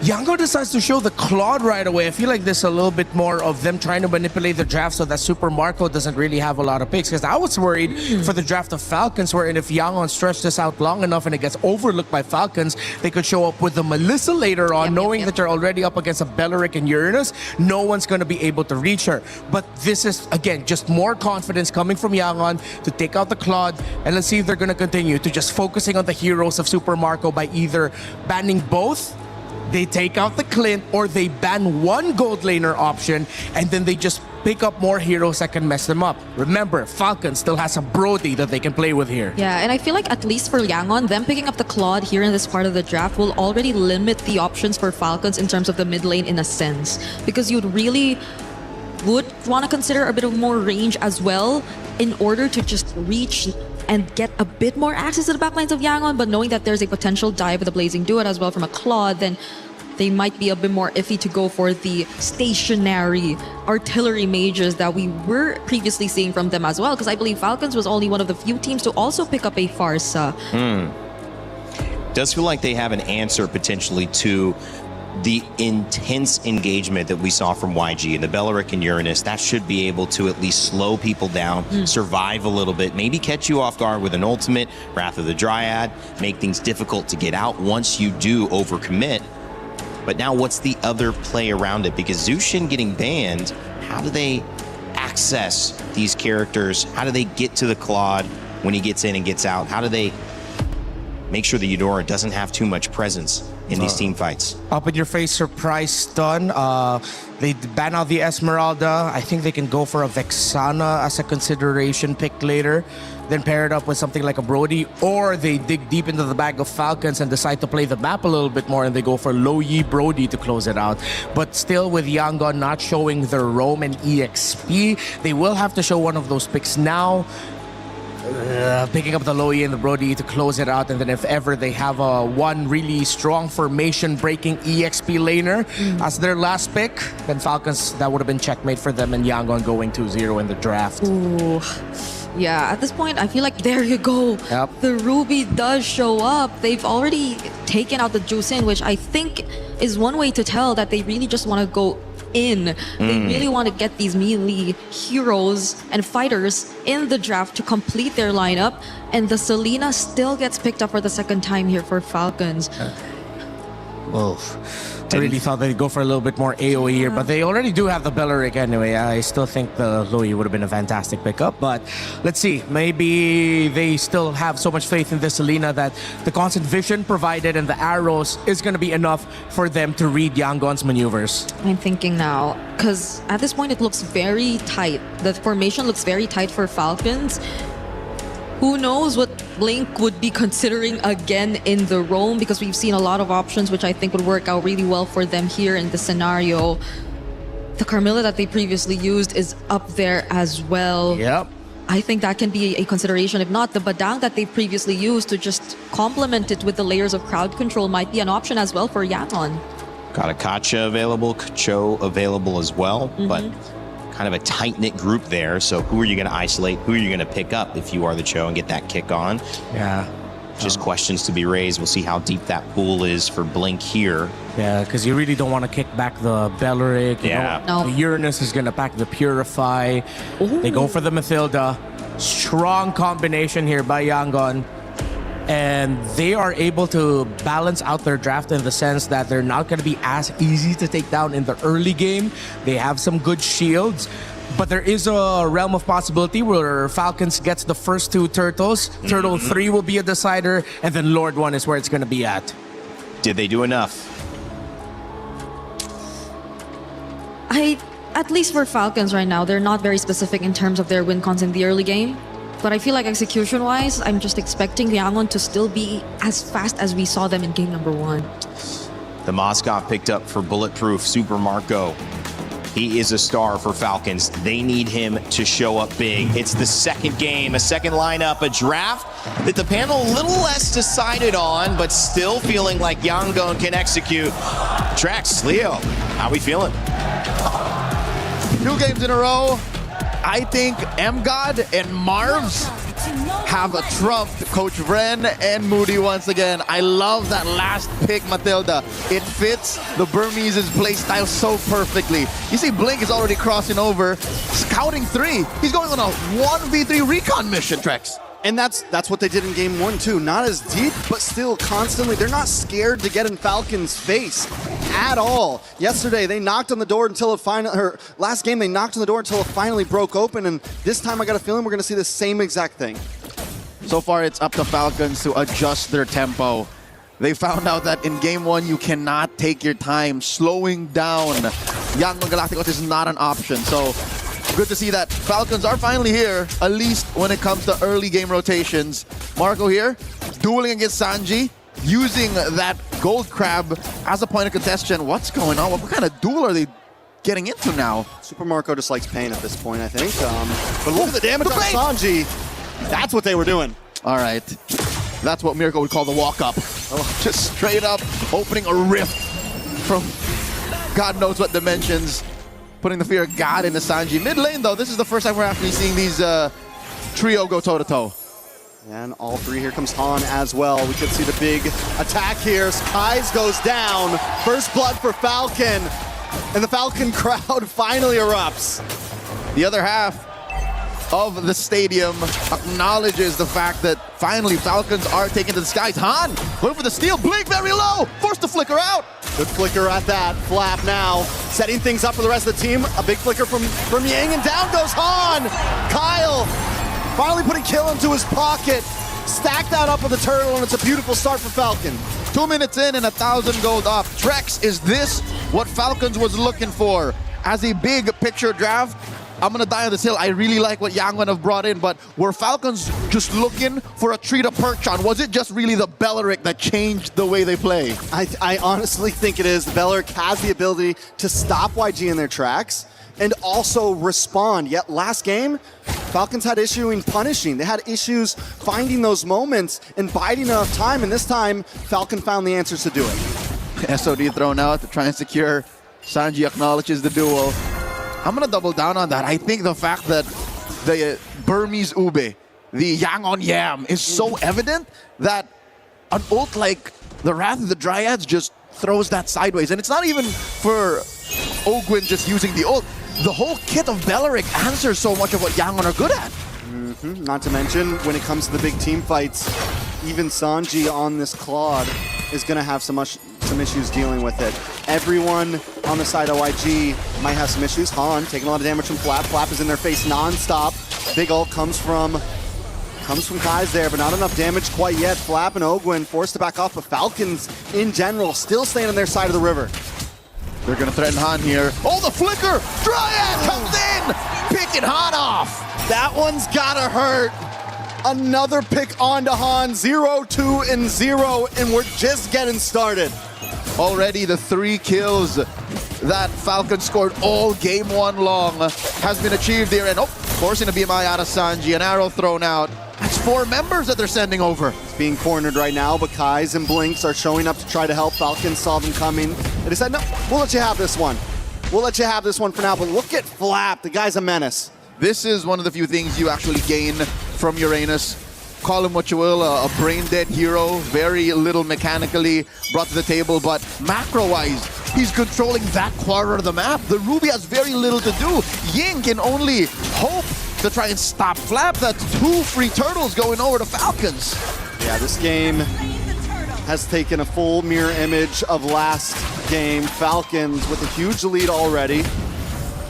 We've already got items stacking in for the side of Falcon, and I'm waiting to see when Ying can actually get involved in these fights, because I think that was supposed to be one of the possible answers to what Falcon brought. It was supposed to be the same kind of response that the Belleric is giving Falcon right now, but the fact that it's stuck in the XP lane, it's not moving as fast as Flap is, they can't capitalize on it until the Yangon Yam can actually activate, until all 5 can actually group up. And I doubt it's going to happen anytime soon. Lane per lane, roll per roll. Falcons have checkmated Yangon's prior rotation, so one might say game 1 could have been a download. They were checking how much they can get away with, how far, how fast, and Falcons are the ones rotating now. 2-man, 3-man coalitions, blazing the way by Sanji. Yeah, but I think he really just wants to get rid of these minions, but he's not quite able to do it. Circling Eagle does come around, but it's more of a defense mechanism from the side of YG. They save the tower, they save Sanji. Flap continues to just dominate and say, see this part of the map, the upper quarter, that's all mine. And I think that's what's denying Yangon Galacticos their prior aggressive rotations. And they're gonna have to find a way to fight for turtle number 3, or else just fight for the late game. I'm looking at what, 14, 15 minutes in, Wrath of the Dryad here by Ogwin, forcing a response out of Yangon.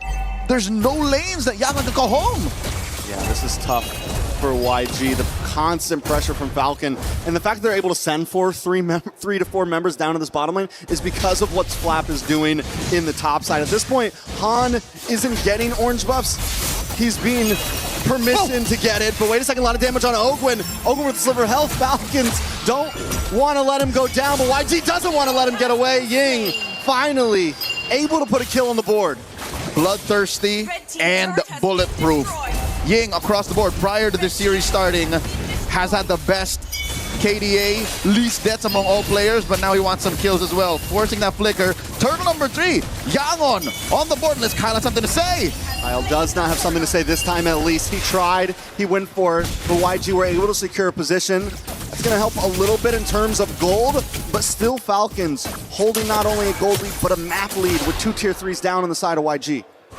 Long-term trade, that's worth it. The price of Ogwin and a turtle for tier 1 top and bottom, that is what Falcons wants. Nothing ever comes for free, and they're able to maintain a stranglehold on Yangon's economy.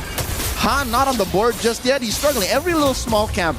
Hey, for the first time in what, 2 spawns, the orange buff is actually open for him. Yeah, Han is able to get it, so that's a good thing. Falcons now changing their pace of it. There's no more off lanes to gank exactly, but for the damage on a Flap, does pop the Consecration, will be safe to get away. Still has a Purify in the kit. Super Marco shredding down on this top side. YG getting a bit more grouped up now, and Falcon has noticed. All right, we see a little bit of the bulb, a little bit of some growth in the Yangon Yam, but approaching the 4,000 gold lead, and the fact that there's no one threatening Marco. 8 minutes in, no one threatening Marco. Now thrown out. Ying, Wrath of Dry does come out. Circling in, will get the big knock-up, and in comes Han, getting a lot of damage.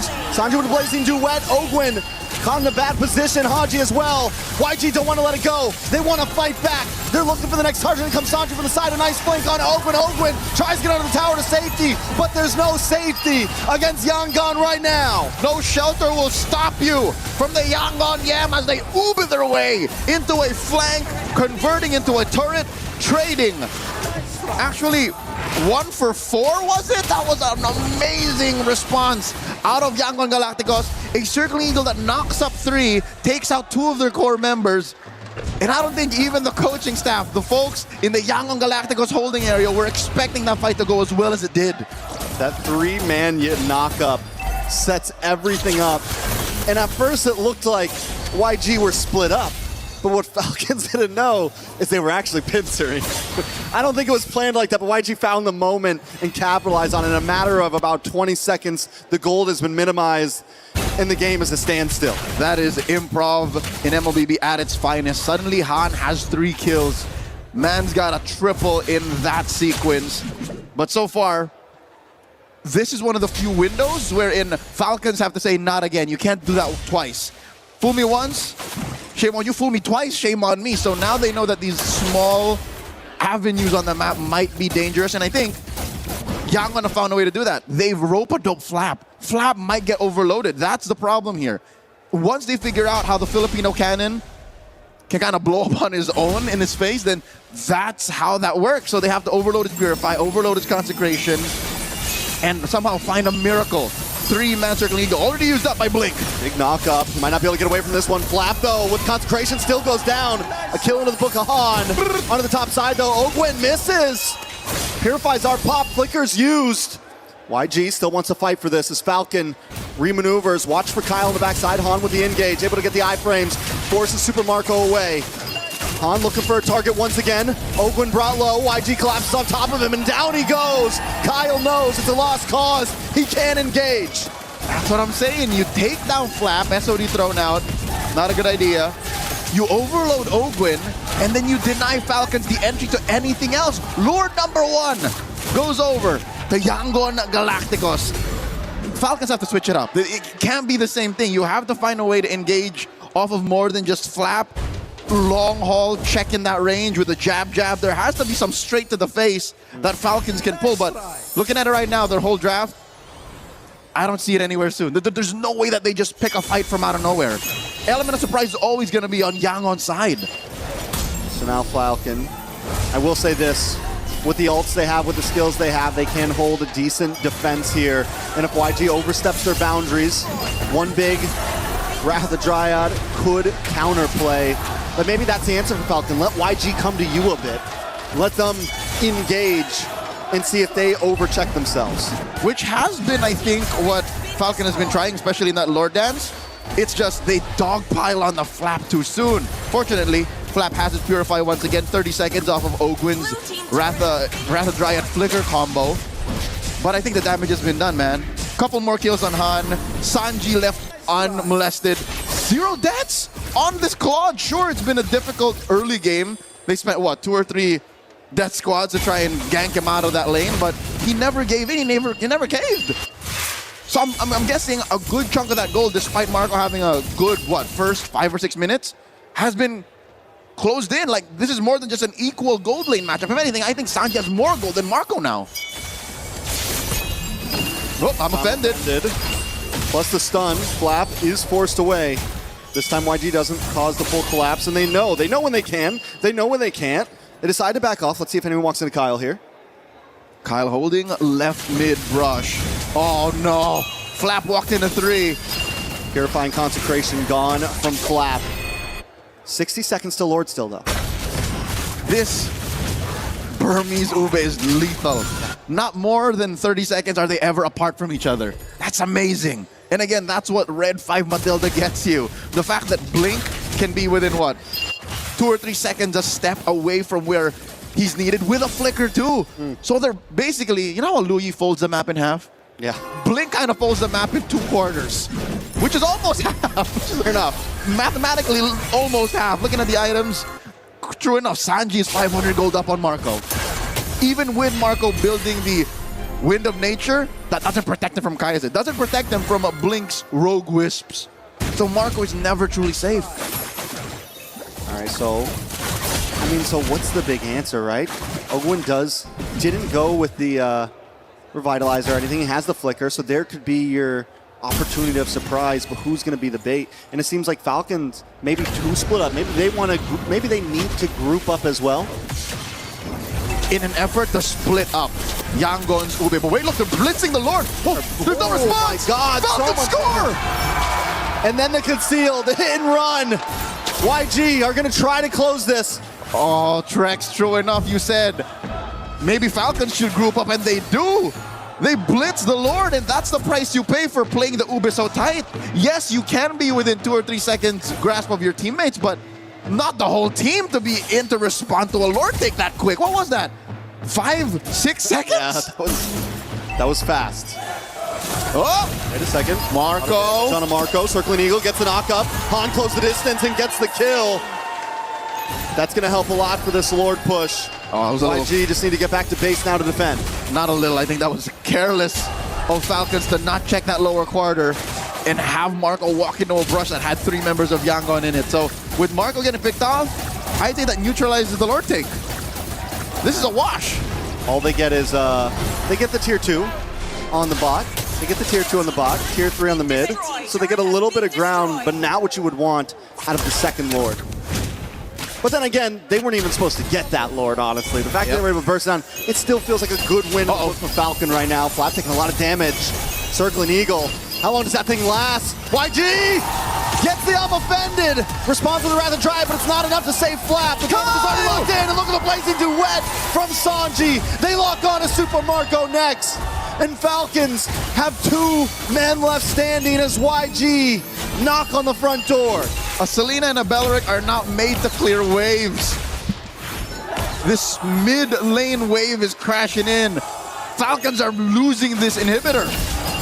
They could lose more if YG wants to keep on pushing. The Cannon Minion still standing. Another wave left. Oakwood tries to lock in, but he can't quite save it. Haji bursts it down, and YG take down the Crystal in game number 2.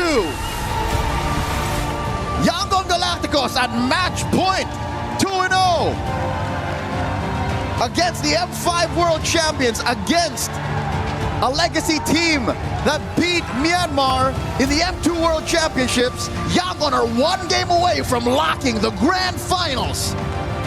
YG are showing right now that they have not forgotten the rivalry, that they've been remembering. They've been keeping tabs, waiting for this moment.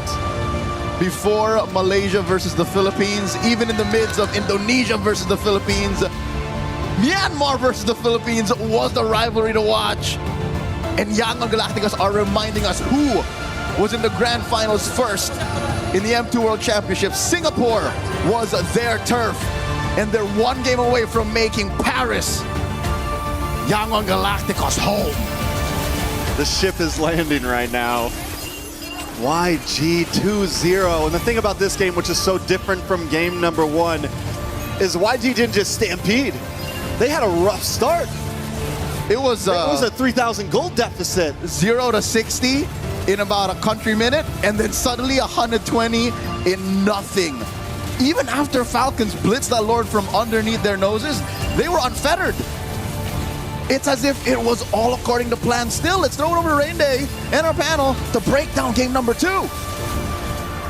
Thank you, guys.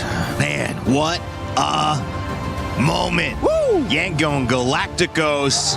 No one in the galaxy, the entire galaxy. You know how big that is? Do we need to get Neil deGrasse Tyson over here to tell you how big that is? Because no one has beaten Yangon Galacticos in the last 2 weeks. That is how good this team is playing, undefeated and on the verge of a 3-0. Myanmar is currently on top. Out of this galaxy. Out of this galaxy gameplay. Thanos, really seeing. He can't even do anything. If this continues, our trend for the past 2 days in the knockouts of having 3-0s in the first series will stay the same. And who's been that guy with every 3-0 other than Rain Day? But Rain Day's been here all the time. I've been for all of them. Oh. I've been here for every 3-0 result. Is it me? Hey. No, it's not. It's not. It's the teams. It's the players. It's No, man. It's Yangon Galacticos. That went exactly as we expected. First 2 turtles go to Falcons. Clearly, they get the start. But then once you hit Turtle 3 and Lord 1, that's when Falcons needed to readjust their approach a little bit. And Yangon is online to be aggro because, again, their gold lane is so good. Their Claude, as much as I was wary of it in the sense of why pick it up early, you see why you pick it. Because it's similar to how it's played in the Philippines, where sometimes, even if you don't feel the impact of the Claude, as long as it can farm up, you're fine. I also think that Blink is having a bigger participation in the reason this result is going this way than we're giving him, because his hero pool on Rome, he's showing it's deeper and more effective than a lot of others. You see a high-low sometimes picked up last and you go, oh, that didn't quite work, and that's where you might lose the game. But with Blink, he's running Matilda, he's running Badong, he's running whatever he needs. They're banning out everybody and he's still effective. That is so hard to give to your team, but he's doing it time and time again. Yeah, because I think Falcons had all the reason to just play aggro and keep going after YG in the early, especially their mid duo, because it's not like Kaizen nor Blink even opted to go for a Purify anyway.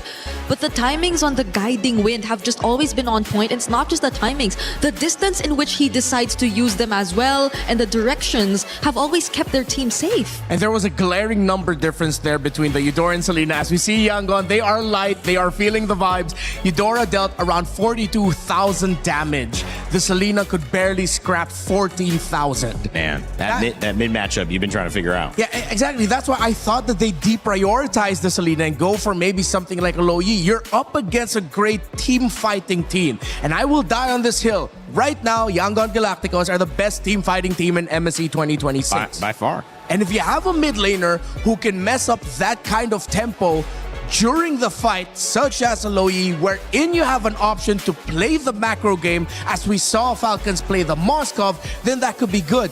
Pickoff will not work against Yangon Galacticos because once it gets to their power spikes, they play against it really well. They were getting picked off in the earlier portion of the game, yes, but Turtle 3, Lord 1, they knew they were online and they were almost unstoppable. One game away. One game away, we're going to see the best result at MSC for Myanmar. It's already been tied with 4th place, but now it could be a grand finals. And going undefeated as well, that one game would mean that they are probably, and I don't know back in the history, you know, this is just my second week here at MLBB, probably the only team that has done it undefeated completely throughout the tournament in recent memory, right, Brig? Yep, there will be a chance, and that is going to be a statement because it's not coming from the most dominant region ever in MLBB either. It's coming from a region who just recently resurfaced in terms of dominance, which is Myanmar. All right, Brig, you got some stuff to break down. I was talking about Blink. What did you see, though, in that game, too, that's keeping Yangon ahead? Okay, I would really want to go back to the idea of how much we saw Falcons really wanting to double down on the shutdown towards specifically the gold laner, specifically Sanji on this Claude. I think we've seen countless rotations in the first 5 minutes towards the gold lane, which I think was the point in time where clearly Falcons were also dominating. But every single time Sanji was just able to survive. There was just such great help that you really got to see from both Blink, from both Kaize. And these are not the clips that we should be looking at. Yes, we should be looking at this first. Okay, so this is, I think, the first few moments, since again we're looking at YG and how they were able to get back in this game. One of the first few moments wherein they really started to get back in this game. You saw how they were able to first, of course, take down Ogwin, but the positionings and their mindfulness in terms of this fight were really key. Ying was just really blocking this entire area. You couldn't really get past him, and you wanted to rely on Kyle to just go in for the steal, because clearly without the presence of Ogwin, you would be at a slight disadvantage, but you still had the level advantage on Kyle. But Yangon really poured in all of their efforts to just prevent Kyle from getting close, and that was just what helped them solidify this gradual comeback even more. We take a look at this next clip as well, and this is, I think, one of the most punishing errors we really got to see from Falcons. You take a closer look, it looked like the perfect setup. Haji and Ogwin just working together, but the counter engage from Blink, that 3-man knockup, since again, we've been pointing out countless times, Falcons really like to keep formations tight, and especially with this lineup, that was all the more reason for Yangon to just go in with the re-engage, because they had all the AoE in the world. They had the Eudora, which really you wouldn't count as AoE, but it still had to some extent AoE, and Sanji, who, as much as they really wanted to shut him down, was just getting the necessary farm to deal the right amount of damage towards these members. Not to mention, them really being close together helped Han land his skills and get to put out the necessary damage towards more members of Team Falcons at that moment. And this is where you see the gold lead slowly going over to the side of Yangon. In this third clip, I think you really have to take a look at how Han and Kaiser were able to manage this team fight. They worked together so well. They tried to find the burst, and Ying with the entries.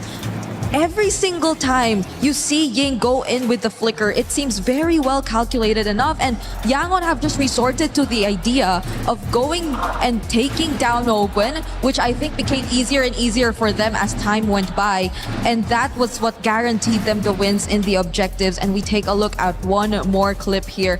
I think I'm just really going to point this out because of how Falcons might have just really wanted to maybe try to balance things out a bit. They've put themselves back. There's been movement from Yangon towards the bottom side of the map, and they took such great advantage of this. They really went in for the immediate burst of the Lord. I don't think it gets caught in this clip anymore, but this was the moment where Falcons actually took away the Lord, but it did not matter because look at how YG still decided to take on the fights. Falcons, after they dealt with the Lord, revealed themselves for just a bit. Sanji had enough damage to already shred down Flap to pieces, and Ying with the follow-throughs, the entries, and the burst that had to come along. Mind you, Han wasn't even part of this fight just yet, but this was Sanji's time to shine, and that was just, I'd say, Yangon and their really mindfulness, how they've been able to keep themselves in this game despite how Falcons have been performing in the first 5 minutes. It's very commendable. You really see how they've grown throughout this MSC. Sanji's first 2 kills in that last moment right there, but that was the nail in the coffin. Also, the first time we saw in maybe the last 25 kills, death attempts, Ying die, but they ended up getting 4 kills in response on the side of Falcon. So YG still win that trade by 3 or 4 times. So Ying's still proving valuable. All right, when we come back, it's a chance for YG to move into the finals. And before we do that, if you think this action is amazing, you want to be a part of it, not just talking in chat, but actually streaming it, join our creator program. You have a chance to earn some cool prizes, be featured maybe in some clips, and also you have a chance to build your community off of what may be the most interesting MSC yet. So take advantage of it, whether it's this game or any of our games. Join the creator program, earn some cool prizes, and be a part of the narrative. After this 2-0, it could be 3. But before we move on to that, we want to let you know I love playing with my friends. You love playing MLBB with your friends. Well, there's another way to play with your friends in Acecraft. Check out We Fly Together, a brand new co-op mode.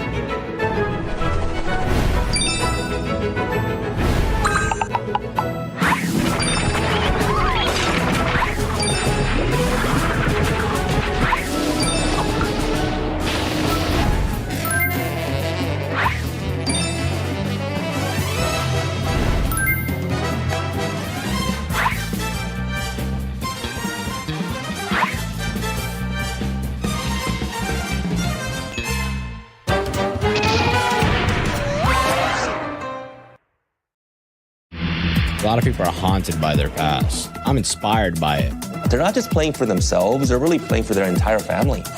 They have defeated their demons! They have crushed the curse! He thinks he can come in here and play my game! He knows nothing! Let's go! Tyler 1, you're done.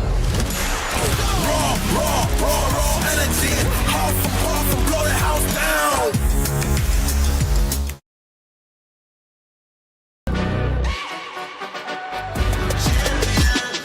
This ain't no regular thing. I came for the ring, you know what I mean. You see my name in the lights, better get right, champion.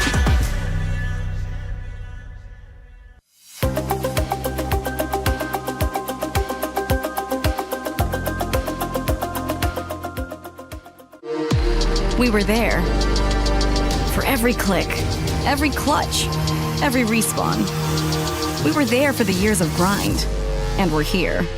Now, the proud founding partner of EWC, powering the biggest event in gaming, shoulder to shoulder with the world's best, making history. Greatness deserves a stage. Lenovo Legion, reach your impossible.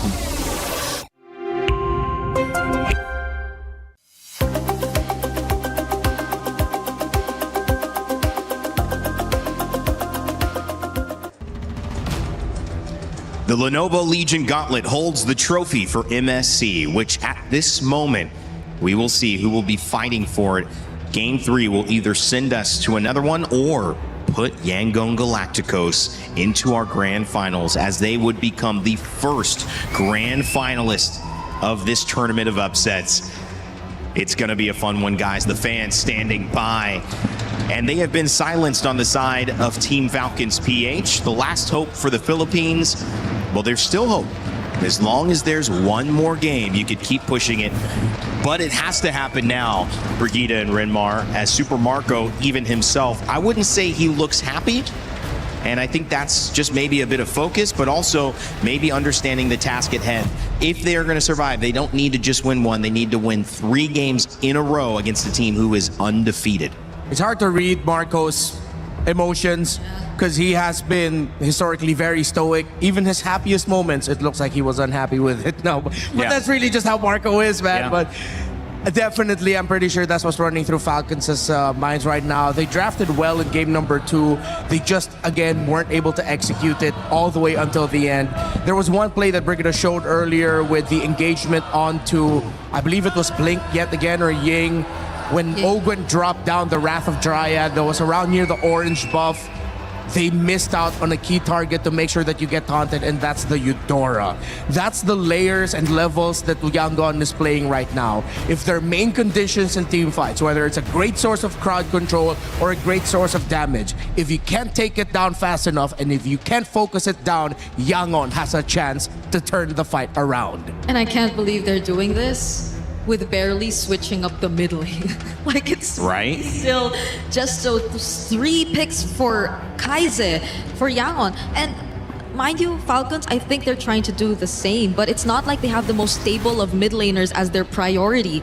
The Selena has been an on and off pick, which is very, again, difficult to play from behind with. So maybe, or might we see a change here for Falcons now that they're in this position?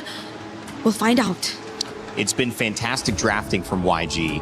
And sometimes in a fight, we talk about this almost as a heavyweight matchup. 2 teams, 1 blow received. You want to respond, but if you get dazed, what does anyone tell a fighter? Keep going. Try to get them out. Try to end the fight there. And that's what YG have a chance to do. There is all this discussion, but at the end of the day, 2-0 down, you have to believe that Falcons are feeling it. But what can they do with it here? YG, they still hold the perfect record. If they do it here and they go to the grand finals, they will be the first team in MLBB international history to reach the grand finals with a 100% win rate. Wow. That's crazy. I think the boss just went and looked that up for us. Thanks again, Maui. Barat's Eudora Fanny band. The Eudora band from Falcons saying we're taking at least one of your cryo picks away in mid. What needs to change here, Brig? I mean, you're not convinced. It's hard to be convinced. It's an uphill battle, but what? Do you like the Eudora band? You like that, just getting that out of the way? I think it will help in a way, but it's just really more on how Falcons maintain that early to late, because I think they're not, it's not like they find or have a hard time securing that the early game, especially if they get to dictate the matchup in mid. So now that maybe they just want to double down on that, I wonder though, because at this point it's likely going to be a Hirara Pryo again. Yeah, you have Hirara, Freya, Marcel, 3 strong first picks, all active as a choice for Falcons, but they take out the Marcel themselves. Don't want to risk them rush picking into it and Yangon suddenly just showing up with a Valentina, even though Kaize has yet to pick up that hero this MSC. So at this point, you probably don't ban. Well, I know. What do you think, Redmar? Do you just not ban the Hirara and not ban the Freya? That way, if you give it to Falcons, YG still get the Hirara? They might do the same thing and just ban out the Freya again, but then there's still an Atlas they have to think about, and I think maybe that's what Falcons might lean into. If it's not going to be the Marcel, then maybe we rush pick the Atlas and see if Kaize really won't pick up the Valentina. And then slowly, that's where Falcons might be able to build their draft foundations on heading into the next games. Atlas been banned all 3 games, but this time the Barats and the Eudora interrupt, and so it allows the Atlas to be let through. But I think the Harara here just feels so comfortable for YG, they'll probably be okay with it. Take it away from Han. Is it the Harara or is it the Atlas? Which one will it be, Falcons? Because I guess the only worry that I have if they go for the Atlas is that YG will have a pretty good idea of how the team fights are going to look like again for Team Falcons, and then they could just resort to some of the more unorthodox options that they've previously shown us, which I think would work out great against the Atlas. So they will revert back to Hirara Cryo first. Yeah. But that will hand over the Atlas to YG too. I think Yangon can double down on the crowd control. They might rush Juice in here, along with another power pick in the meta. Juice in. Wow. Atlas Juice in could be tough. Or they go for Uranus instead and a safer one. Oh, there you go. Okay, now they probably don't mind the Atlas coming through. They show it. So I think this is one of the cards that Yangon has been holding close to their chest. Not just this entire series, but this entire MSC to not show Valentina until this moment. Is that a new mid, by the way? He's getting off his 3. It's only been Eudora Gore juicing. Here's number 4. But Falcons, they win a trade in the XP. They get the Esmeralda while getting the Claude away from the hands of Sanji. Okay. So at least it'll be a match in the XP lane. It's just the gold lane that'll really matter later on. If you're looking at what Sanji could potentially pick up later, but he has a lot. He has a lot of options, honestly. And in jungle, though,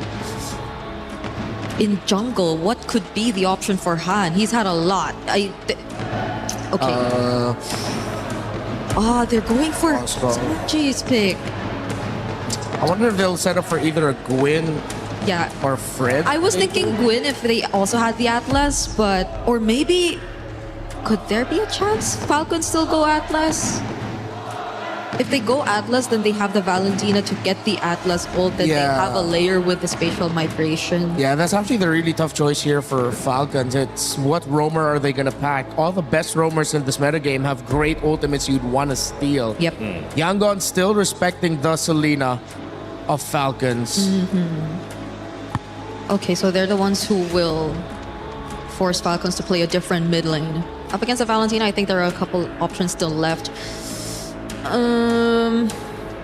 Falcons might be considering a Farsa later, but then with a Uranus, you waste your burst on him. You give the Feathered Airstrike to Ying, but I think Feathered Airstrike for the lineup of Yangon against what Falcons has shown for their main carries in the Hirara and Claude is okay. You do have the Claude anyway, and at least you get some little bit of poke, but then Moskov would be very happy to go up against a lineup that has a artillery mage. That's why Yangon have drafted this way. That's why they pick up the red 3 Moskov and they ban the Selena.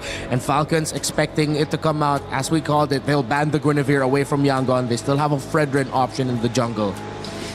Fredrin, I don't know if we'll get pushed to a point where they bring out the Suyo all over again too. Because I think it's either way still going to be tough to pull off against Falcons. But Yangon has done it before. They've been able to pull off that Suyo before, and I wouldn't be surprised if suddenly Han shows up with it. If they do, Yangon will just gonna have one of the craziest records, because at this point even the Nolan's taken out. I don't really see a utility still coming through for Yangon. Yeah, you still have other great mid lane options that could mess up a utility jungler. Is a Harley an option for Han? If they show it early, then Falcons can adjust their mid. They'll probably go something like Lilia. Well, 2 more picks here, and it is the Harley. They do show it early, so we may see the Lilia response for some burst.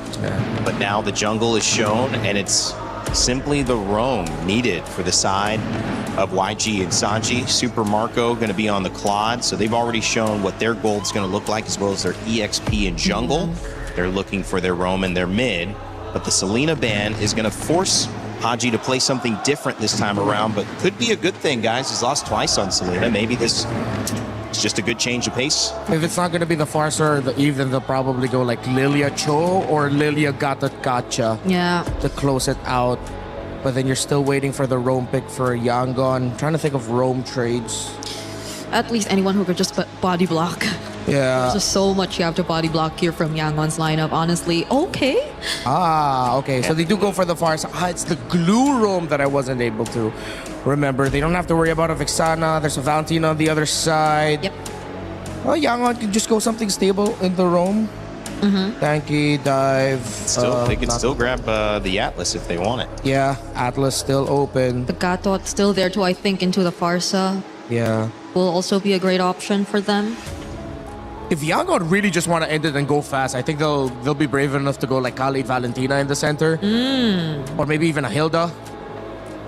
But that's really only if they're super confident with it. They need a little bit more hard AoE crowd control up in the front.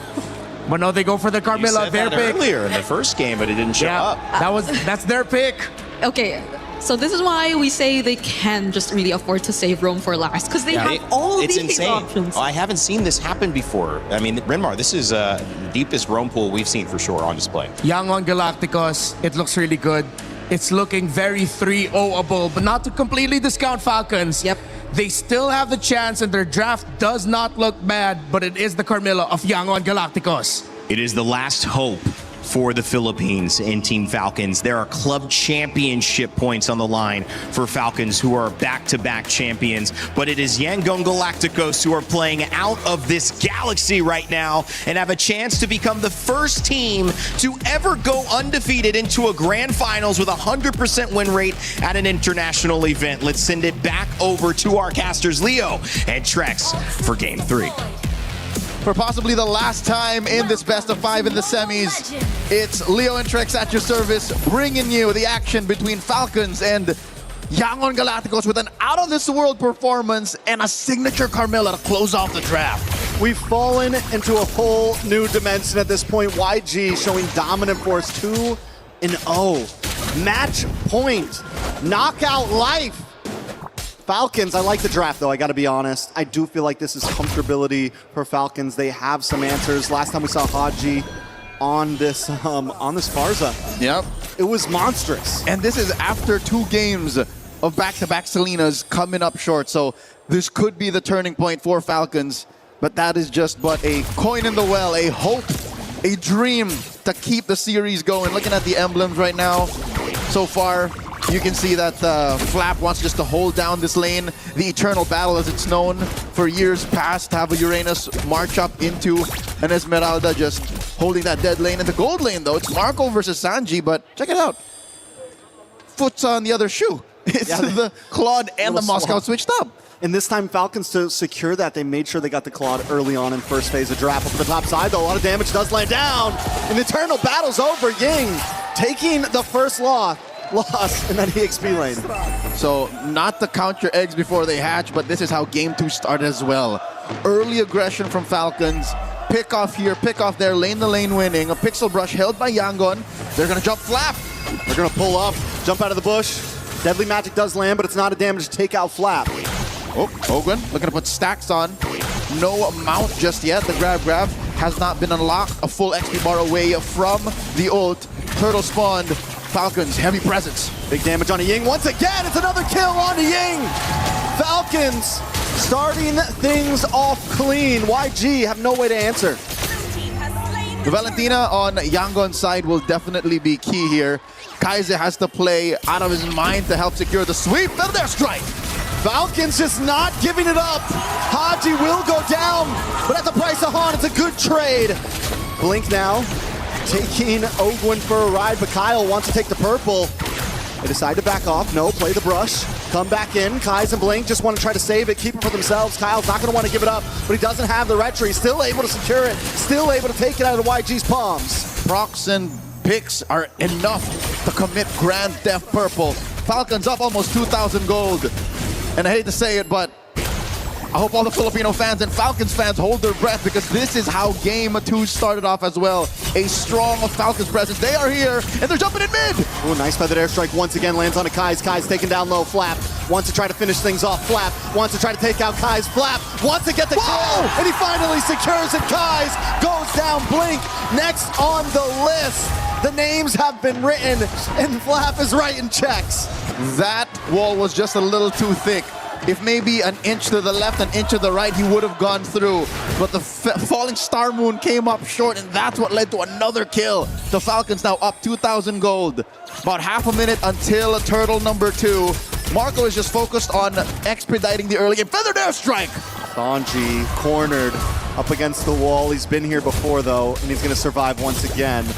YG, can they get a moment like they got in game number 2? Falcons, I think they learn from their mistakes, hopefully. You get the big goal lead, and once you start to get to that 8-minute mark, 7 minute, you slow down a little bit. You keep your 3K, you wait for Lord. That moment, again, thrown back to game number 2, will come when the Yangon Yam begins. When they turn on more purple than black, and they ube their way into a punish, because that's what we're looking for. Curse of Blood. If Blink can link up 3-4 key members of Falcons, then that's it. Oh, Super Marco in trouble. SOD there as well. He does commit. Super Marco. With the quick bob and weave. Super Marco tries to hand, but he counters it. Marco! Super Marco! Bulletproof Marco, whatever you want to call him. 2 go down to the side of YG. Pulls out dual pistols from his nether regions and catches 2. Han and Sanji falls, given there was some backup from Falcons. But this is them playing on another level. Blink, fourth user revitalized. This is what we want to see, Blink. Not going to be able to make it. Not going to be able to survive. Falcon is collapsing on YG, sending them back to their own galaxy. 7-1 at the 5-minute mark. 4K up. They're trading top lane for bottom, and they want more! Sanji bites it. Flap is bloodthirsty. Once again, a replay on that sequence. I could have sworn Marco was dead. Oh, the BMI back. And then right at the perfect moment, I don't know how many stacks the AOT he had, but the blazing duet was enough to keep him topped up while staying in the brush. I think that was key. Trex, I think it was just the fact that he was staying in the bush, denying the clapback, meaning his lifesteal was pure. Even at such an early point in the game, what was that, 4 minutes in? His lifesteal, whatever was in his kit at that moment, was enough to keep him at, what, 10% HP? Yeah. Hence why the sequence happened. Marco is on a roll here. This is as good a start as you can get on a Claude 5 minutes in. Yeah, 2-0-2. You've already taken the tower. And now, Falcons are going to start yamming up first. They're going to start pushing together, grouping up. Contrary to that, I think they should keep pushing elsewhere. They should do a 1-3-1. That's what's happening. That's how you're able to get 3 kills on Flap, 2 kills on Marco, 1-3-1 converge when Yangon thinks they can punish, which is, again, denying Blink what he's looking for, and they burst out Blink Flap from the back. And Han is unable to get the damage on a Haji. Oh my lord, Haji just deletes him. The damage is too much. Kaizen is able to respond back and take out Haji, though. It's a 2-for-1 right now. YG finally putting the second kill on the board. Falcons Esports is unfazed, though. They're going to move on to this turtle. They're going to take their 3rd neutral objective. And while this is happening, YG still split up. 3 for 3. Team Falcons are taking more than just a turtle. They go for another kind of Grand Theft Purple. Kyle is so guilty. A rap sheet, that is definitely something he's not beating. Top lane, though, is still definitely something that Yangon can work on. I don't know if Yangon want to fight. They're 6K down. No. They have to wait for a moment like last time. And the problem is they have Han, right, who's playing more off map, so they don't also have, I think the Ruby was a big deal last time, able to kind of slow down Falcons in their engage. And Ruby is another way to spell CC. Crowd control is something they're kind of short on right now. The only real way that they can find someone is off of the Spear of Misery, off of a Circle of Blood, and maybe off of Kai's stolen ults. But that aside, all Yangon are playing with are great mechanics, amazing macro, and a hope that Falcons clump up. Mid lane's gonna fall, bottom lane already lost their tier 2. This is the best way for Falcons to continue. If they want to continue their life in MSC, force this series to go to game number 4, split up the map, deny Yangon their ube. And they have essentially become so much more objective focused. Instead of game 2 where they were looking for lots of fights, willing to just go for the kills. Yes, they're getting kills this time, but wait a second. Nice stun on multiple members of YG. But even there, they don't commit. They know what the job is, and that is take towers, get turtles, get lords. This is when you know that your team is doing well. When a glue is able to just build a glowing one. He's got enough in the bank to splurge on a full-on mage item. Even Flap and Ogwin alone are able to threaten the likes of Ying and Blink, forcing battle spells out. Purple denied once again. I want to say that's 3 purples now that have been stolen from the side of YG. Ogwin is forced to jump off with a grab. Han gets a deadly magic off, but every time Han lands a deadly magic onto someone, he can't fully commit. He can't get all the damage out there. Sanji just built his golden staff there. A whopping 2,000 gold between the Claude and the Moskov. Nary a shadow of Yangon Galacticos should be seen near the Lord Pit here as Falcons score a major objective for free, uncontested. I'll tell you now, even after Flap and Ogwin, even Super Marco's basic attacks are going to start to hurt even the front line of YG. Doesn't even need to pull out the Blazing Duet, just a pew, pew, should be enough. Won't feel like a block, block. Not to mention another 2,000 gold between Han and Kyle, right? That's a full item. A full item. Nice falling Star Moon does land on a blink. Falcons looking to try to finish things off. Han tries to respond with the deadly magic onto Haji, but it's just not enough once again to take anyone out. Holy Defense has been busted. Oh, but Sanji is playing where the mouse is. The cat is absent, and right now Falcons are your big tigers. Lions in the jungle. Sanji throws on an SOD, Flap blocks it. Okay, Han's there to help out. Sanji should be able to get back to base safely, and with 2 members of Falcons hoarding down onto this top lane. Oh, they deny Han! They will be able to wait a second, Han! Trying to get the damage onto Kyle. The iframe save him, wait! Wait. You can iframe out of the deadly magic damage? No, what he did was iframe out, Flap with a punish! The Filipino cannon firing off on all cylinders. They lose bottom lane inhibitor, and the fight continues. Blink with the COP! That's huge, and the response, Blink goes down! He tries the saving grace play, but it's just not enough. Herbert, to answer your question, what he did was iframe, spell vamp into surviving the pop on the deadly magic. So yeah, that was mechanics on mechanics. I could have sworn Han was going to win, but Kyle, I guess, had his combo off of cooldown right when he needed it. Very well done by the side of Falcon now. We're getting close to a 10k gold lead as YG just tries to defend. Falling Star Moon on Sanji and Kai's. Flap trying to back off. Kai's looking for the re-engage. A little more damage layered onto YG. Haji brings down the Falling's feathered airstrike. Oh! Again, Marco has the Blazing Duet off cooldown. That's what that green little dot signifies. Just a pew, pew was enough. Falcons are not giving up. They're not playing the patient game at all. They're going to keep on bringing these waves in. Conceal play. Kyle dives past the wall. Blink brought down to about 10%. Finally taken out. Kyle gets the kill. And they're going to move on to the top side now as YG watches helplessly as their inhibitors fall and Falcon breach. 10,000 is the lead. The gap between these two, economically speaking. Folks, the fact that Falcons are winning and nary a shade of Yangon clapping back, why this is so impressive is the fact that Yangon are undefeated. In comes Ogwin! Right into the backside. Feathered airstrike flicker. Sanji goes down. Blink is already out. He comes back onto the map. Brings out a feathered airstrike of their own with the IMU. YG still trying to defend. One inhibitor standing between them and the Falcons. Flap decides to back off. It's 3 seconds on Lord. Falcons know the next job. Another purple denied away from Han. And no one falls. 0 casualties from Falcons in that push for that top lane inhibitor. Almost taken mid as well. The problem with what Kaiser was doing there was, yes, it was the right thing to do to take the feathered airstrike and to clear the waves. But you're not dealing with the heroes. He has to make a hard decision. Do I blast Falcons and punish them for staying in a little too long, or clear the waves? And that's what Kaiser was dealing with. He had double jeopardy on him. If I don't kill them, then I would have wasted it. So he was just focusing that stolen feather airstrike on the minion waves. Young Galacticos have a grocery list of things to do even before they can contest the Lord. Hell, even get out of their own base. Falcons now playing a patient. Wait for a Lord. Can they end it here? Does YG have what it takes to defend this, Leo? Sanji's 0-3-0, who's their big shredder. They can't really burst down with Han right now. He doesn't have the damage. They need to try to pull this Lord to the mid side, keep it away from their base tower as much as possible. But the problem is Falcons is bringing all 3 lanes in at once. I don't think their lineup is built to both defend and clear waves. Flap jumps in, Han coming in from the flank. Has a space escape in, Lord still standing. They burst down the little boy. Han is gone. Ogwin Looking for a target with the flank on the top side. Flap into the back. Kyle gets some nice damage onto Kai's, but the Lord's already connected. Flap misses the falling star. That airstrike comes down and Blink's deleted. Ying trying to defend, trying to clear the waves, trying to save the base, trying to get in their face, but Falcons have to back off. YG still defending, but it's too low. Haji's in there, and Falcons finally put a match on the board. Not so fast!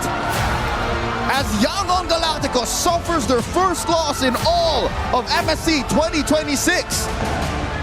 Apparently, even aliens can bleed. Falcons force a game number 4, 2-1. It's time to regroup for YG. Falcons found the answer, and it all started in the draft. But in gameplay as well, they knew when to hit the gas, when to hit the brakes, when to switch lanes. Very clean from them to put one on the map, and now it feels like anything's possible. Yangon losing, Carmilla on Blink, failing them. The Yangon Yam, the Burmese Ube, being denied that anything is possible. Again, this is MSC 2026. A quick look again at the highlights. It started in the early turtle up top, again denying that. Bearing down on Sanji, even baiting Han and denying him certain plays. And again, when you're playing on a team that has been together for almost 2,000 days, count how many years that's been. That's a majority of what Falcons have been working with. 2,000? Almost 2,000 days. We started to count in season 17. Almost 2,000 days they've been a team. 7 years? Six and a half years. 1,000 and something. Oh, 1,000. 3.5 years. This is the kind of reset you're capable of. And Yangon are now in an unprecedented position, Trex. They're coming from momentum taken away from them. They've never felt this way in MSC, not in Paris. This is very true. Yangon has not faced defeat yet. They haven't been pushed into a corner. Can they recover? We saw Falcon recover. Let's see if YG can do the same thing. Let's see what our panel has to say about it. How we doing over there, guys? Well, it won't be international history with that stat. 100% win rate gone as Team Falcons PH come alive. And the Filipinos' last hope continues to bring just a chance at something special. Still 2 more games, must win back-to-back.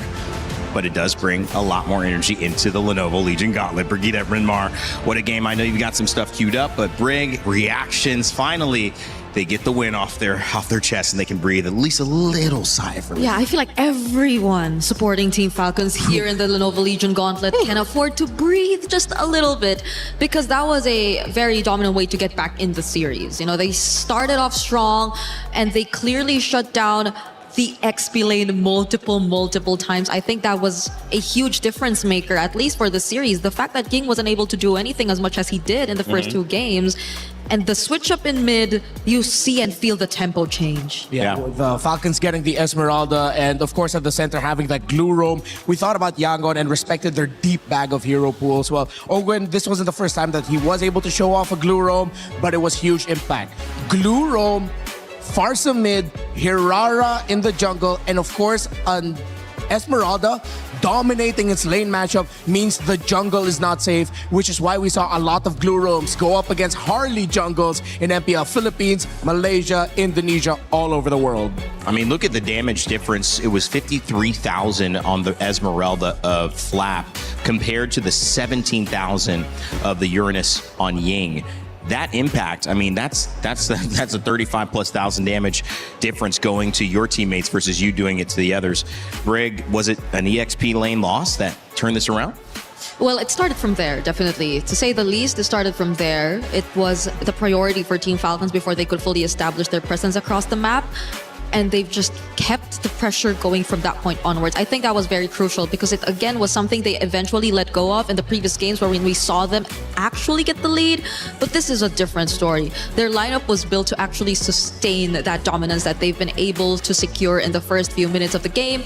And YG's lineup was not built to delay the game. They could barely actually go for the defense. They could barely prolong it to a point where Sanji could actually make the plays, though he desperately tried. I think you could also witness through the last sequence how desperately Sanji tried to go for the defense. But again, the farming, the gold, it wasn't just there yet. Yeah, it was 2 in the favor of Philippines as the drum sounds and the Chans chant back. The fans chant back, excuse me. Mixed both of those up. New word, chants, who knows? All right, Rinmar, you've got a setup for us on the telestrator. Yeah. I know you want to talk about the draft. Yeah. What gave Team Falcons Philippines a chance here? All right, let's look at this. Breaking this together, play. So we look at the priorities here of Falcons. They got the Hirara as that first pick. Then they went with the Esmeralda Claude. The Esmeralda was the easiest Esmeralda pickup you could go for in the world, as Yangon Galactico showed up a Uranus and a Valentina early on. This Valentina, looking back at it now, partly I could see why Yangon don't pick it as often and why their priorities revolve around the Eudora that was banned out really well by Falcons. That's where they decided to focus towards. They didn't care about the presence of the Juicin potentially showing up early on. They baited Yangon into picking up that Valentina, as Yangon was thinking Atlas is going to be the main play here. So we pick up the Valentina to turn off the Atlas pickup from Falcons, meaning that Falcons ended up walking away with the Glue, Farsa, and the Hirara that can all set up tempo, so they know that the Esmeralda's winning EXP, meaning that the Harley is gonna be the sad one in the lineup for Yangon Galacticos. We put a lot of respect on this Carmilla, but if you look at the lineup, and I failed to mention this earlier, this Carmilla really just answers one pick on the side of Falcons, and that's potentially the Glue. Everyone else doesn't care about that Curse of Blood. They'll be able to get out of the AoE really quickly. They're mobile, high dive. Carmilla doesn't like going up against that. They want that honest front to back. Falcons can either go front to back with their team fight or just surprise dive through the Claude. One last before we pass it on over to Brigida. This is some great bans here by Falcons. They took away the Guinevere and the Nolan, forcing out that Harley to come out later. And that Harley was sad in the presence of the Glue and the Farsa. That's it. It's your turn. It's my turn. Okay. So I think at this Good job, guys. we're gonna be jumping in game because we've already broke down what happened in the draft. And oh my, where is my play button? Oh no, not that. Okay. So as we take a look at the first clip I decided to pick up here, I would really want to highlight this because I feel like this is one of the moments where YG actually tried to get something, to at least get a trade, to catch up in what way, because their XP lane was sort of already shut down, so you would really want to consider looking at other lanes, and particularly in this instance, it was the gold lane. But you take a look at how Super Marco just managed this play as a whole, and it did not look like it was something that eventually YG could really capitalize on. Just look at the micro and decisions that came from it. But I feel like what really hurt them the most in this particular scenario was the fact that there was a bit of a delay in terms of the SOD coming in.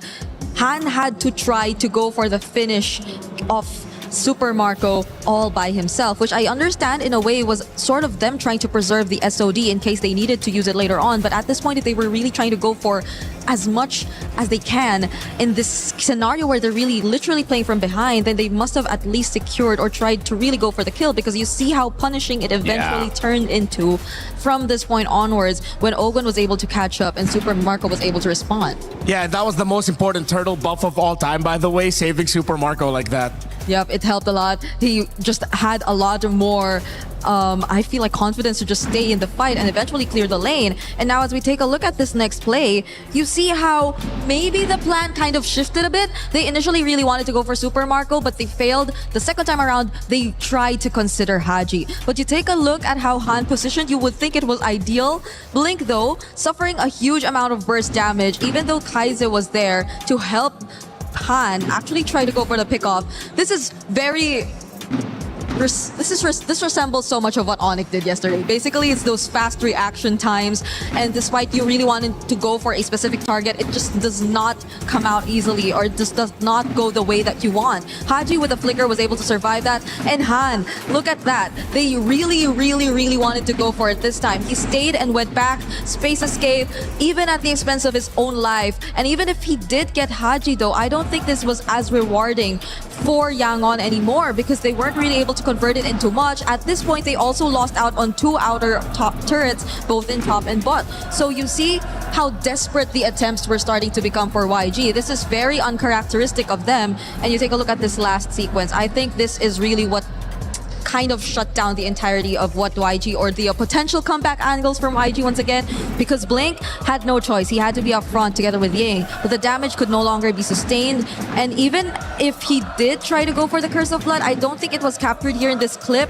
Falcons could just easily scramble away from it and re-engage. That is one of the strengths of their lineup. They just have such high mobility. They could reposition as much as they want, and Yangon did not want to play against a lineup who could just easily reposition like that. They had to have them in a particular area. They had to have them under control.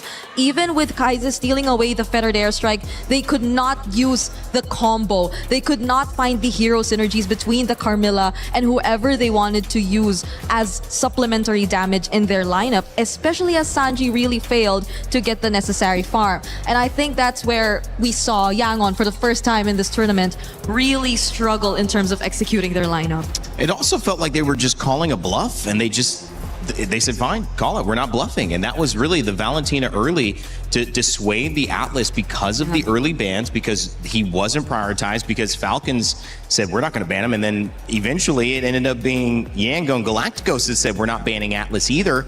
And then it never came. And then that made the Valentina a little bit less effective for them in this lineup. They were hoping that Fatal Links would show up and be on both sides. Yeah, and if people are wondering how come they then didn't pick up the Atlas there in the end, it's because you're up against a glue. Tempo breaking has been a common theme with the picks here. Game number 1 with that Badang. Game number 2, the Ruby. Game number 3, it was the glue that ended up with Falcons, and it's a strong tempo breaker. And this is a beautiful thing to see too, as both teams, as we mentioned, calling a bluff, so that's a little bit of poker. We have a little bit of chess. We have chess at EWC as well. Magnus Carlsen, you watching MLBB? I don't know. Maybe this is that interesting. I think it is. But at the end of the day, it's now a mind game. And you see Team Falcons PH winning it for the first time. And now the answer with Yangon Galacticos has to show up with this, which is, okay, we've been out drafting everybody. We've been winning. We have our first loss of the entire tournament, Brig. Is there anything emotionally that shows up bigger than just a loss because it's their first the entire time here, 2 weeks in Paris? Yeah, I'm not sure how Yangon have mentally prepared themselves for this kind of scenario, because they've been winning it all. They've been very dominant in majority of their games, but there have been instances wherein they've been pushed to their limits, 30-minute games, comeback games. So this is hopefully nothing that will really affect them as much, but Falcons definitely should take this momentum and carry it over if they really want to bring us to a reverse sweep. Yeah, and if they want to show to the Falcons like they don't have to worry about anything, maybe Yangon are gonna pull off an unthinkable here and suddenly keep the Fanny open and then just play around heavy assassin trades. But we go back to the head-to-head here, Super Marco and Sanji. Sanji has been terrific on this Claude throughout the series, was taken away by Falcons and Super Marco. I feel like Marco finally got that game that he needed to get that confidence boost. That play that we broke down where he got the turtle buff just in time so that he could turn it around in front of the Harley and the Moskov. Yeah, Super Marco might just be back and Falcons might just be definitely back into the series. I mean, it could have gone the other way. If you have that snowball happen with YG, again, Marco loses a little bit of his optimism and all of a sudden you could be seeing Falcons out. But at this point, they are back in and they are in to win it. One more game needed. You can't focus on having to go 3 in a row against YG. You just have to take it a game at a time. So far, Falcons doing a good job of that. Yeah, I'm really starting to agree with Coach Bren and what he mentioned about the difficulties of going up against YG this time. But the adjustments have been great, at least for Falcons. The first 2 games I feel have already been sort of enough to get a better grasp and understanding of how you should be attacking YG.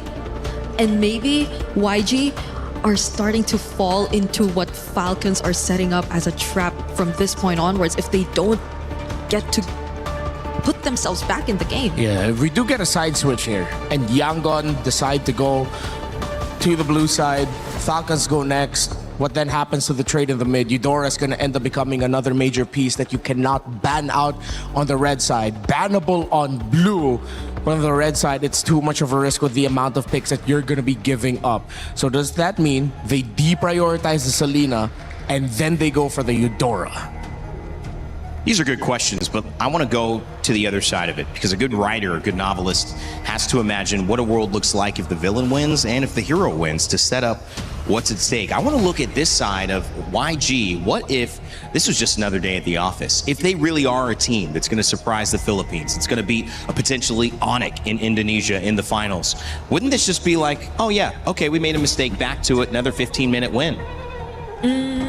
I mean, if they're going to be that team, if we're talking them up like they could be, that's how they would respond in this game. If so, then are we seeing another Barrett's priority first?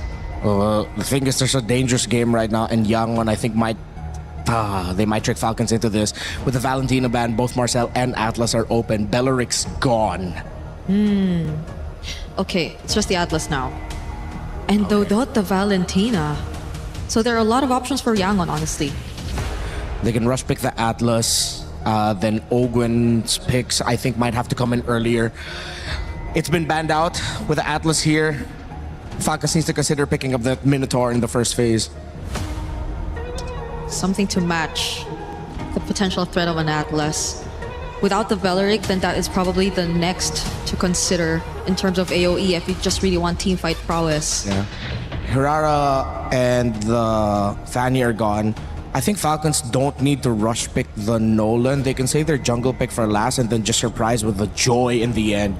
And seeing as they picked up the Juice in, heroes such as the Harith and the Joy might be their go-to so that they can get that smoother scale into the mid to the late game to set up for their Claude. Are YG forced to pick up the Eudora now at this point?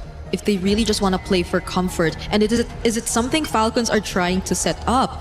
Because you see how they already have some sort of reliable damage already coming through for the Juicin and Claude to manage at least the mid to late game. Yeah, and they turn off the Gord pick with that. Because if YangWan decide to lean in towards the Kaiser pick and then go for the Gord instead of the Eudora, because again, picking up the Eudora early on, you still have the Esme Uranus trade active, and picking it this time might mean that Falcons wins that trade.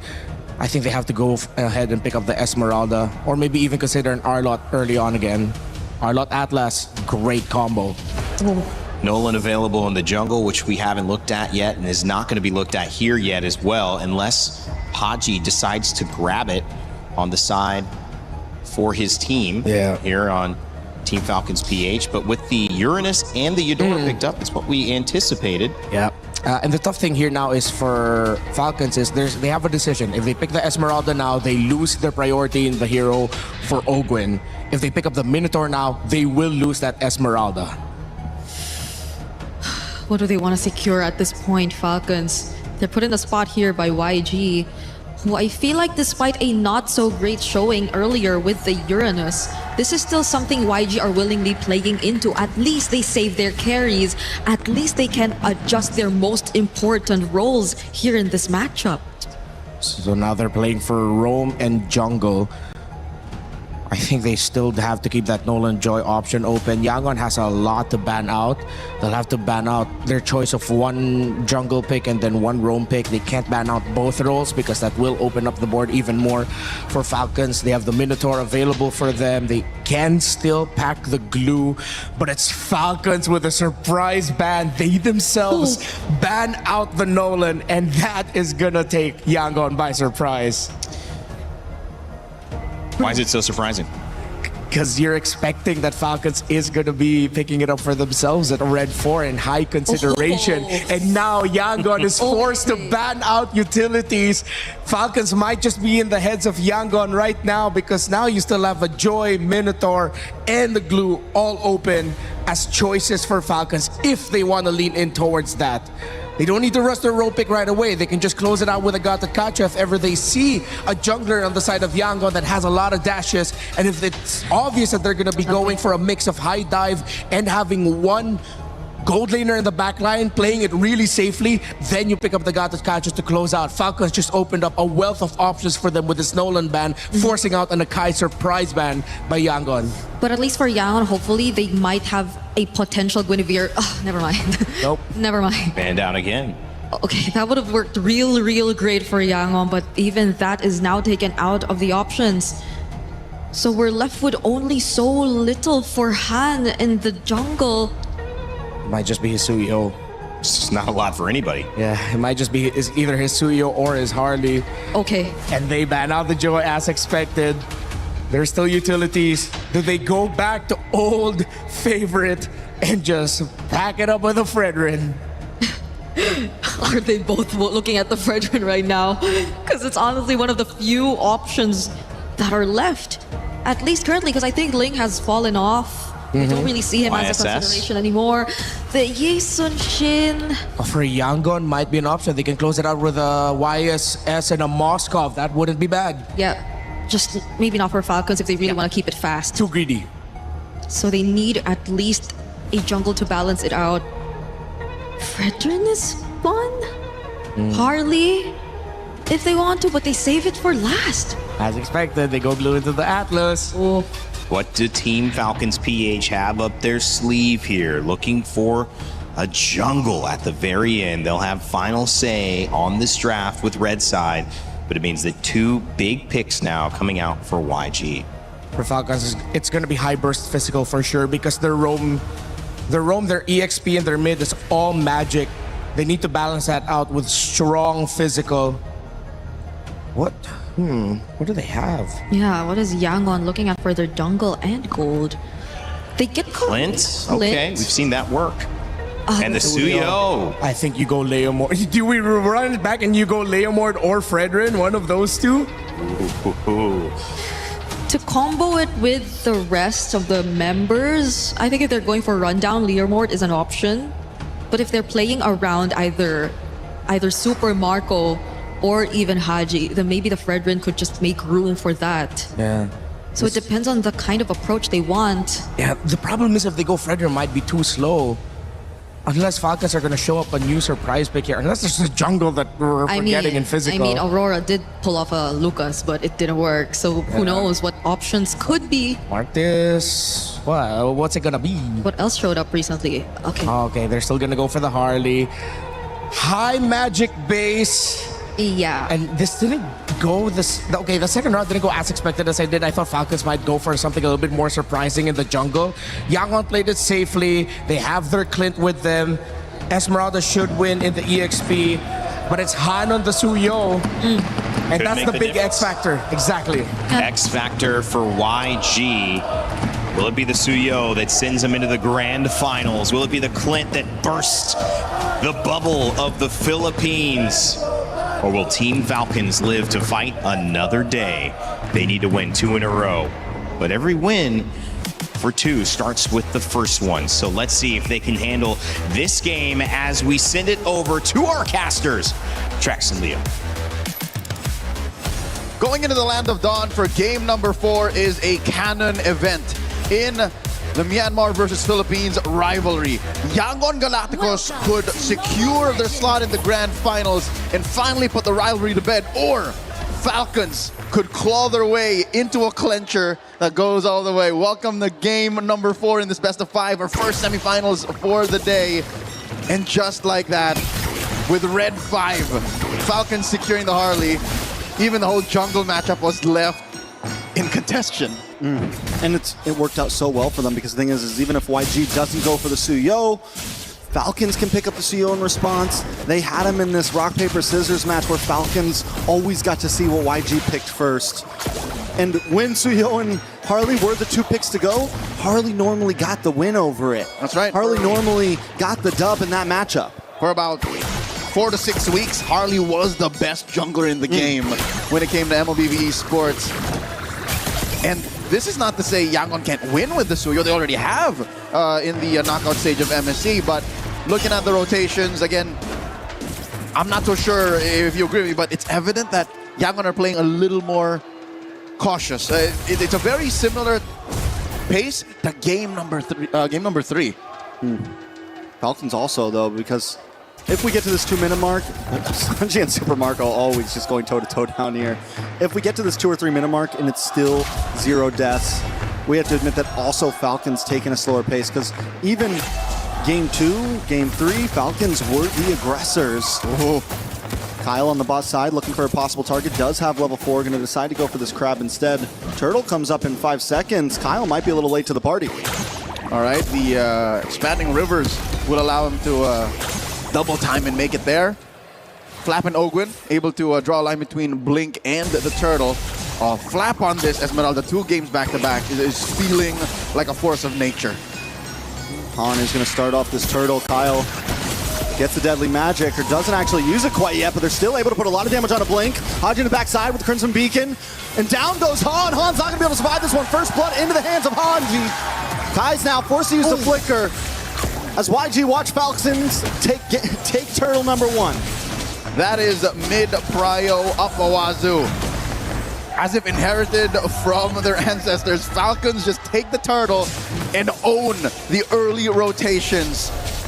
As a Uranus, you kind of can't help but feel miserable. This is something that Ying has to take from game number 3 all the way to game number 4 and say, I can do better. But he's not given the atmosphere to do as such. The mount onto Sanji.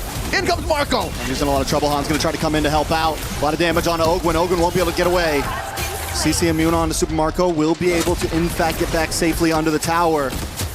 But a nice pickup for YG. Massive clapback.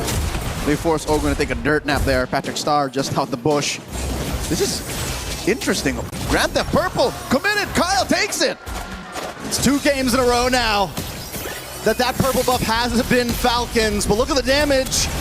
Flap able to safely get onto the tower. Now they're responding back. Haji gets a pullback on to Ying. Ying should be okay. He doesn't have the consecration and opted for a flicker instead of the purify. So that's multiple ways that members of Yangon Galacticos could get ragdolled out of their formation. The Lantern Flare, the grab, and the mount. This is how you break down the Burmese Ube, the Yangon Yam. So far, game 3, we saw none of it. And I think Falcons have figured it out. Again, it may have taken them 2 losses straight, but what else is left in the bag for Yangon? Like, that's the question. They're in the driver's seat. Falcons are forcing Yangon to respond. I mean, I think it's definitely when you have something like wait a second, Vinny does get vision on Kyle. Falcons repeatedly for multiple games have sent 4 members down to the gold lane in faith of Flap. Oh my top Lord. side, look at the damage on Sanji. Black Magic may be able to finish him off. No, he gets the health back just in time. Haji, though, doesn't want to let it end like that. Falcons finally decide to opt back Super Marco. Is he going to let him recall? Ooh, the BMI. Coming in! The dive under the tower. Sanji, though, still standing, still alive. Gets grabbed, mounted, and thrown into the ground. That was a long-term exchange as Flap tries to use a damage reduction into the base, and the turn will not save him. Flap falls, Han scores. The punches are finally flying. Han won't be able to get away from this. Has a sliver of health, actually does safely. Falcon under the tower, only lose Flap. Turtle's up, though. That's a technical knockout, unless Han will tread the needle. He's gonna live on the edge. That is a flare on a Ying. In comes Blink. Blink looking for the grab, doesn't use the Fatal Links. Kyle goes down, Ogwin taking a lot of damage. Kai's is there. Eudora finally starting to put out some damage, but the thing is it's not constant damage. It's not like the Jushin. You get one big attack, and then you're just there. On a spectrum of damage and utility, that's where Haji Zushin comes through. But you gotta consider, Kaizen was in the perfect spot at the perfect time. It was Kyle he needed to burst down. So again, I think Yangon Galacticos are happy to keep this lead down to under 1,000 by picking off Kyle after the turtle. So yes, 100% so far. About 5.5 minutes in, Falcons take those turtles, but Yangon are on the map. This is a much better shape for them than they were in Game 3. I think this is the best start of a game that we've seen for both teams in a sense. It hasn't. What I'm saying is it hasn't escaped from anybody. I concur. All 3 games, it's been a huge lead. A turnaround at some point for YG here and there. But overall, this is the first time we've been 6 minutes in and we're under a 2,000 gold lead. It still feels like a tug of war. And the flag has not swung either way. Crimson Flare on the 1. Deadly Magics! Blink, not going to be able to get away from this. Sanji just trying to defend, but the Blazing Duet comes in and he's stopped in his track. Han shows up in the nick of time. Kai's there as well. This could be bad for Falcons if they push too hard. They're going to dash in. Han gets a couple shots onto Kyle. Ying dashes in, past the wall. Couple shots onto Kyle as well, but Falcons only lose Ogwin. Massive surge forward. That's what you're looking for in a Suyo that is in crunch time. So Han here, fearless as he comes in, able to find that trade. And Flap maybe a second too late, actually holds his breath and practices discipline and does not jump in with that Falling Star Moon, which again keeps them at under 1,000 up, which makes this final turtle of this game, about 7 minutes in, actually contestable. Again, neither have a sure grip. Yeah, it is dead even right now. with only a 600 gold lead. Taking a look at each member, no one extremely leading. Super Marco with a 500 gold lead, but no one's got a full item. No one's extremely ahead. Han actually beating out on Kyle right now. Blink looks for the entry. Not able to secure a stun on anybody, but Kai's on the backside getting singled out by Flap. Flap will be able to get the kill. Puts Falcon at advantage for this turtle, but Han doesn't want to give it up just yet as Ying dives in, pops Consecration, and there's the Fatal Links. A lot of damage, stacked up. Sanji trying to fight back, but it's just too much. Super Marco takes out Han as Oakland takes out Blink, and Flap finds another. Sanji left alone to watch the turtle go over to Falcons. And now we see the folly of the burst damage profile Young Galacticos have oh so invested in. Kaiser taken out early, Sanji ranged out. Underneath a fight like that, sure, Sever over 2 or 3 major targets will spell vamp you to victory, but not when you have the kind of damage that Falcons almost missed on, by the way. This is an early game going into the mid game. Claude that could have missed out, but the fact that he was able to keep himself topped up and put the damage where it matters, isolated Sanji from actually getting the payoff. Because look, 2 members of Falcons were actually within range, but they denied Sanji that space and the 2 seconds he needed to let off a few big ones. So now Falcons skyrocket to a 4,000 gold lead in just a single objective. 1 neutral objective, 1 team fight. They had a 400 gold lead before they started. Now times they 10. 10 times it. Yep. 10 times it. Exponential, that stonks. Great stonks for Falcon right now, working their way up. If they can win this, it goes to a game 5. YG being pushed to the limits. And Esports looking to dive in. Consecration pops from Ying once again, and they keep forcing that out as Super Marco hones in onto these off lanes. 5,000 up. Falcons is at 9 minutes. And I can tell you now that Glue and that Esmeralda are the bane of their existence. Just the fact that these two are so good at splitting up your lineup does so much for them. The knock up and the takedown, Blink falls! And Flap is relentless, continues to push him, but look at the damage in response. Sanji able to chip him down, but they've already lost Blink, so there's no being engaged. Han tries to get a couple shots off, but Super Marco under the tower, in the base in enemy territory. Locks on and finds his target, and Kais will be next to fall. Pulled back is Ying. This is the Falcons we wanted to see. Surgical precision. Every action calculated to find its most ideal output. 10 minutes in, and they've taken mid lane tier 2. Top lane tier 2 has fallen as well. Yangon holding onto that tier 1 down bottom. That's also where the Lord spawns. I don't think they're in any shape to contest. 7,000 up, that's a whole nother tax bracket. Yeah, and Han just keeps getting shredded every time he tries to dive in. There is no answer. Every time a setup looks good for YG, Falcons have the counterplay. And now Falcons are just going to relish in the fact that Yangon are going to think twice about leaving their base. One more look at this engagement. Oh my god, it was Flap zoning out 3 alone. After maybe a hit or 2 off of that turret, and then Marco finishes what Flap started. Monsters. They're in a state of flow. They're in a state of flow. Flow state, one would say. Falcons right now are in a whole nother level. It seems like they're birds out of this world. A new species was discovered 4 games into this best of 5. Lord marching through mid. A pensive state is the other half of our stadium here, as suddenly the table has turned. Now it's Yangon who are struggling to find an answer through. I mean, you can find it through a massive Fatal Links, but not while the Lord is knocking on your base like this. Blink's looking for it, but hasn't been able to catch it. Goes in, 3-man, pulls him in. Ogwin flickers back, but Blink goes down. Super Marco's untouched. He's unscathed, and YG just can't find a member of Falcon to take down. Flap with a falling Star Moon into the tower, trying to open up space. Kyle there as well. Ying and Han looking for an engage that never existed. And in comes Super Marco under the base once again with the blazing duet. He might not take a member, but the inhibitor drops and Falcons are looking for more. Even Ying has to retreat underneath all the lead Marco's throwing out. And even Sanji's bullets don't hurt as much as he'd hoped to. Falcons are now up about 11,000 gold, denying even orange buffs at small camps away from Han. He's starving, just built up his Queen's Wings, which is, again, something he needs. He needs maybe a second or 2 more underneath all that. But being 2,000 behind a little magical boy such as Kyle's Harley, a minute before the Lord, might be a replay of game number 3, I'll tell you now. It's definitely looking rough for YG. The goal on that first Lord when you're behind like this is to try to not lose any inhibitors, let alone 2. It's going to make the second push that much harder to defend.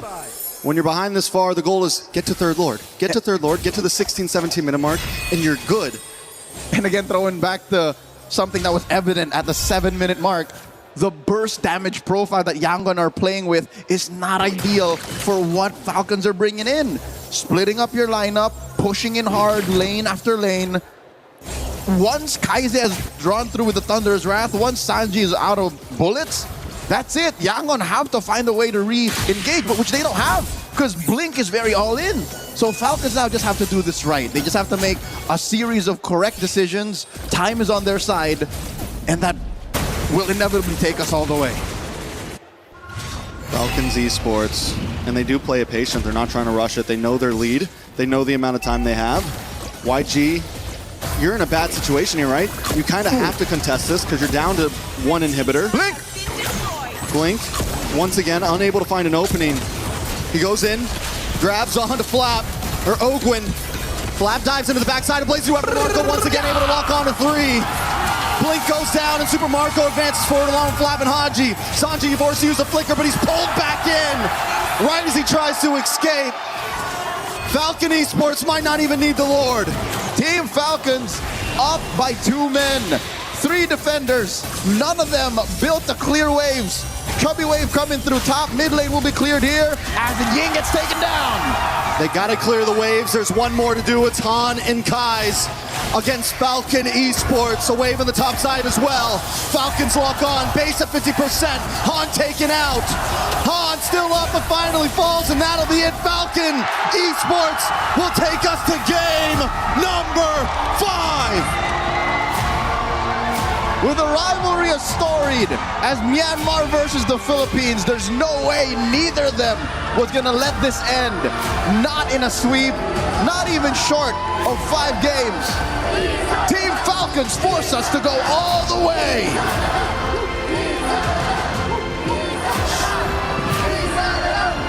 What a series we have. You know, YG took the first 2 games. It felt like it was over. It felt like the only hope, the final hope, was being crushed. But once again, Falcons stand tall. Can they do it here? Reverse sweep.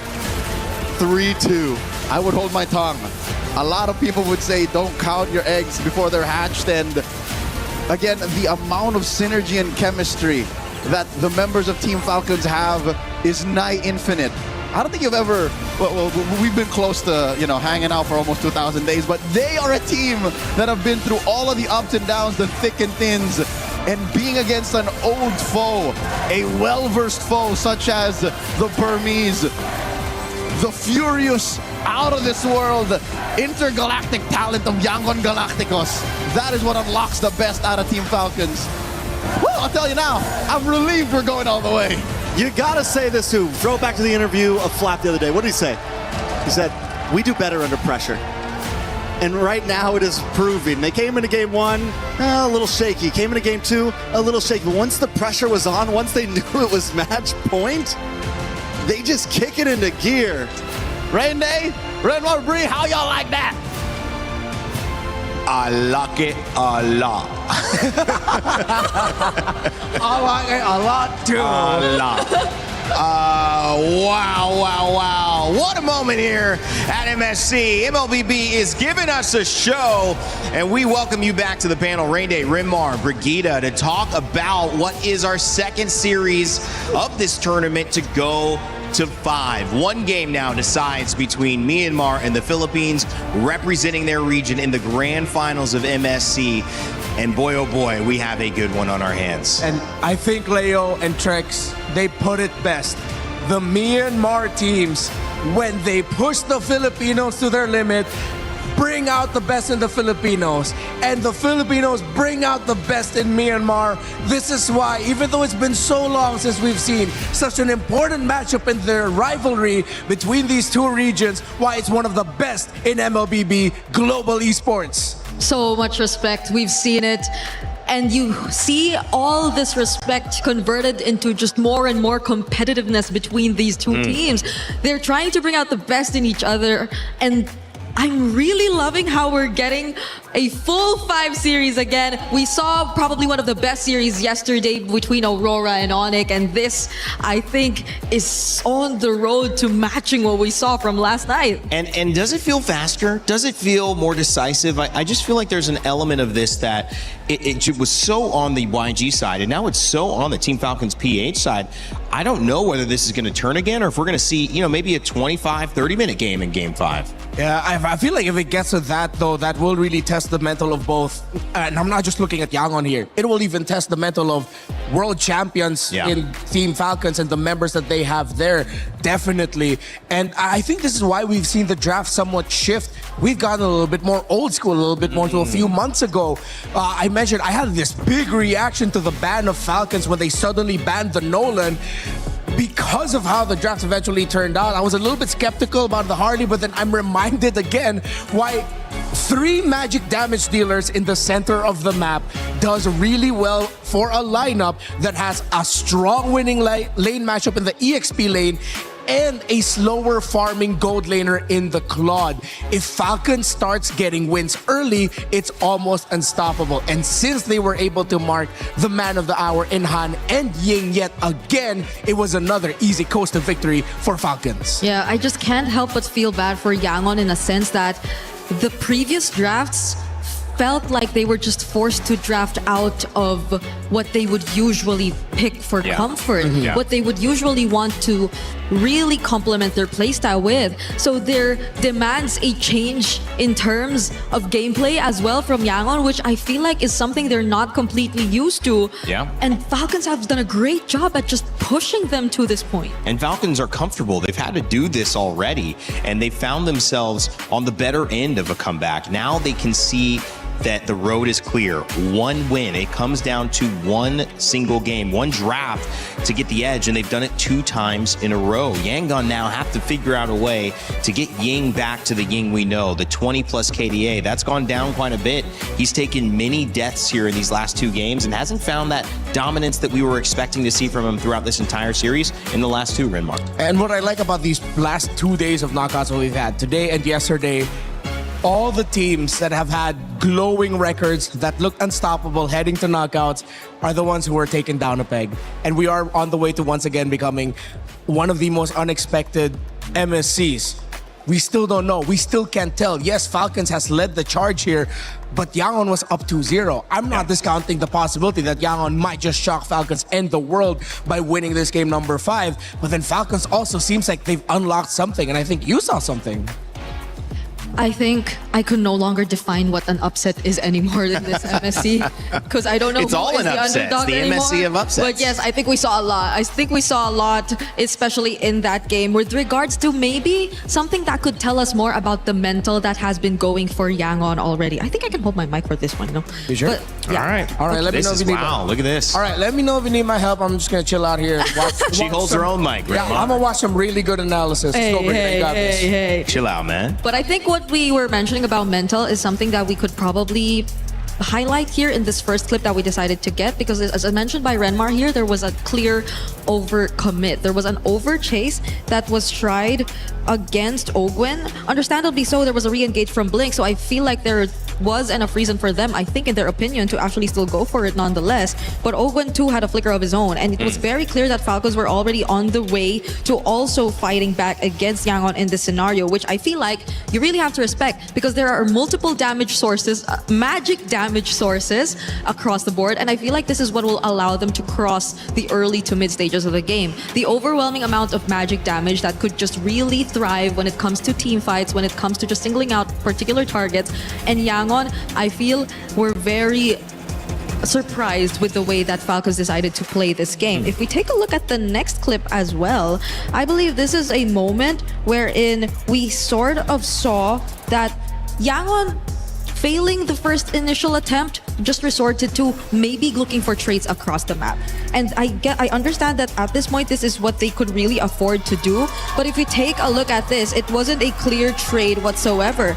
They were able to take out Flap on the other side, but at the same time, this was a technical knockout, as mentioned by our casters earlier, because the fact that they were already able to also fight back and push Han to a very low HP resulted in them not being confident enough to go for this turtle engage. And that is what made room for Falcons to eventually still get advantage of this, because again, as much as Yangon just wanted to go for the mirror, it was on a side that technically would favor them, but Falcons were still able to get advantage or take advantage of, just because they weren't able to commit it all throughout. Han, again, being very low, did not result in anything that eventually could be converted here for Yangon. And we take a look at one of the last and more important plays here in this game. I barely wanted to take out a lot of clips here, mainly because it just felt like a series of failed attempts from Blink on the Atlas and desperately wanting to find setups that could potentially turn into something for YG. And this is probably one of them, but probably one of the most expensive ones as well, because it converted into an objective. They completely lost out on map control after this moment onwards. And if we just take a look at it all over again, it's not like they had the right amount of information. Flap singling out a member already, I feel, puts you at a disadvantage to still commit to the team fight, to a setup against multiple members who at this point were just mostly the frontliners you could really reach for. So that resulted in a lack of damage already in itself and just putting your teammates in more danger. But understandably so, there was very little that Yangon could play around it, given the lineup, given the conditions of their lineup. And so the draft that we are about to see in this next game, I feel, is really going to be crucial if they really want to get back in Team Falcons. You've given Claw, great points by the way, Brig, and great handling that without a microphone. She did it. That was not easy. We had to pick up some notes. We did have to. They've given the Claude away, and they've won twice, Super Marco on the Claude. I think part of the issue with that, and the other one I want to point out is the Glue, which has been played by Ogwin now twice. That dang Patrick skin. I know you want to buy it in game, but it is so annoying, I would imagine, to be playing against that and how effective he's been. I think those two characters have given too much freedom. I mean, they're able to disrupt, they're able to throw timings off, they're able to get in and out, and I feel like also they're now comfortable. And what I saw from Ogwin and Rinmar, what do you think about this? It just felt like the first couple games they were forced into a deeper roam pool that was less comfortable, and they were trying to see, what can we do? There's the high-lows. Can we make it work? We can't. But now the Glue, I mean, do we have to go back to just banning out those roamers? Yeah, I think you're really going to have to consider it. And I think I'm going to double down again on the genius of that surprise Nolan by Falcons, forcing out suddenly an Akai ban, which Akai was an option, but not one of the best. That's sort of just like last on the list, break glass in case of emergency. But I think it's because they were already leaning towards the idea of the Suyo in their heads, which is why they decided to play it safe and ban out the Akai. I think if Yangon are going to be red side here, and I think they have to pick red, they just have to go all out. They have to revisit getting priority in the EXP lane. Get an Esmeralda for Ying, get a Claude right away. Yeah, this is where an amazing analyst comes into play, because you can look at the EXP lane, you could also look at the solo gold lane, but you can also look at the mid lane. And that's where Haji and Kaise have been having this matchup that's kind of playing bluff or call the bluff, where you have the Valentina but the Atlas doesn't show up, where you have the Eudora but it's not effective, where you see the Farsa come in but it doesn't control. Talk to me, Brig. How do you get this matchup? Do you focus on these two? Because so far it has leaned in these last two games towards Haji. I feel like Kaise, we saw how the advantage could really work in their favor, especially if him and Blink are able to just individually and together just really find the tempo, especially in the mid. But the fact that recently I feel like Blink has been forced to play more passive and reactive types of roamers compared to when he was on the likes of a Badang, who could just individually go in from creative angles and just let Kaise do his thing. I feel like that put a lot more pressure on Kaiser in terms of positioning and keeping himself safe rather than trying to go in for the more aggressive plays as well. I think it goes hand in hand in a way, which is why Falcons, I'm amazed at how they've been able to handle and shut down these two, because it's not just them that have been struggling to at least manage the early, it's also Falcons dealing with Ying. So in the draft, in game execution, Falcons have seemed to address so much of what YG has brought to the table. Well, this is gonna do it. Best of 5 comes down to game 5. And Super Marco, they call him bulletproof. Renmar said he has sometimes a stoic look about him, but we could finally see him relax a little bit after tying it up. They've done enough to get back into the set, which is more after looking at a 2-0 deficit, you would even say was possible, but now they're back. And it means that this draft is everything. This draft could determine and will determine your first grand finalist at MSC. It's been a lot of trades. We've talked a lot about the coaching staff of Yangon Galacticos and what they've done in the first 2 games. Now it's time we put respect on the names of Coach Moody and Coach Vren, what they have been able to do in the draft to solve the problems that Yangon threw at them in the first 2 games, solving them in the last 2 as we go to a faded game number 5. The question is, which one of these 2 teams are going to show the decision early? The decision to go for a lineup that can end the game before 15 minutes, to go fast and win fast. I like the Arlet on Ying. I just feel like what has worked in this tournament, you've got Undying Ying, and you have to somehow get him back into a power position. You've just got to do something that's aggressive, something that he can take control over in the game, not die, cause disruption. Oh, they saved it up all the way until the end. Yeah. Fanny Herrera banned out. Will Falcons really leave the Marcel open? At least the Atlas problem isn't there anymore, you know? Yeah. So maybe we could just set aside the Valentina just a bit and leave them to play the kind of mid laners that they really want. Yeah, we'll go back to more Juicins, Gords, Farsas. But what is the last band? The Freya's still there. Oh, the Freya's banned. So it's just the... It is the Marcel. The Marcel that's taken out. All right, Yangon. First pick is the Juicin. Oh, Juicin, excuse me. Juicin right away. That's a great call by Yangon. It's a deny on something that was comfortable on the side of Haji, and he just won last game with it. He might have played it 2 games in a row, and this is a takeaway as well from Sanji, who was great on the Claude in the earlier games of this set, but now Super Marco's won 2 in a row. I mean, you gotta feel happy that he's on that character again. If Yangon get the Badang early, this is gonna force Falcons to pick up a Minotaur at red 3, unless they really are leaning in towards the glue. If ever Yangon go for the Badang Juicin combo again, if ever they show up with the Arlot in the first phase again, expect a lot of crowd control from them that Falcons needs to be ready to respond to. And Falcons with another surprise. Wow. They rush pick the glue early. They need to. They don't care about the Esmeralda Uranus trade. But at the same time, this isn't just a roll pick. It's a flex pick into EXP. Yeah, and if the Badang gets locked in by Yangon, and even the Uranus, I don't think Falcons would be hesitant to pick up the Esmeralda for a 3rd time here in this game or in this series, because they've been pretty much able to maximize the Esmeralda as well in the hands of Flap. So Yangon, it's a tricky spot. Yeah, I think Falcons, what their approach to their draft has sort of felt like they're giving Yangon more, but they're left with the best part of the cake. Yep. Right? It's like, all right, get as much of the cake as you want. We get that little part center that still has like the, you know, the cherry on it, the sprinkles, but here's some little bit of surprise. extra. But this is actually really good by Yangon. Instead of going to the second phase, instead of leaning towards the aggressiveness for Han, they play again with the idea of control. They pick up the Guinevere and they get the Moskov. That's been banned out in that second phase every time. You guys have looked at it and said, ooh, Gwyn would be good here. No, thank you. But it does leave open a chance for a very important pick here, whether it's EXP, whether you try to look at your mid lane here.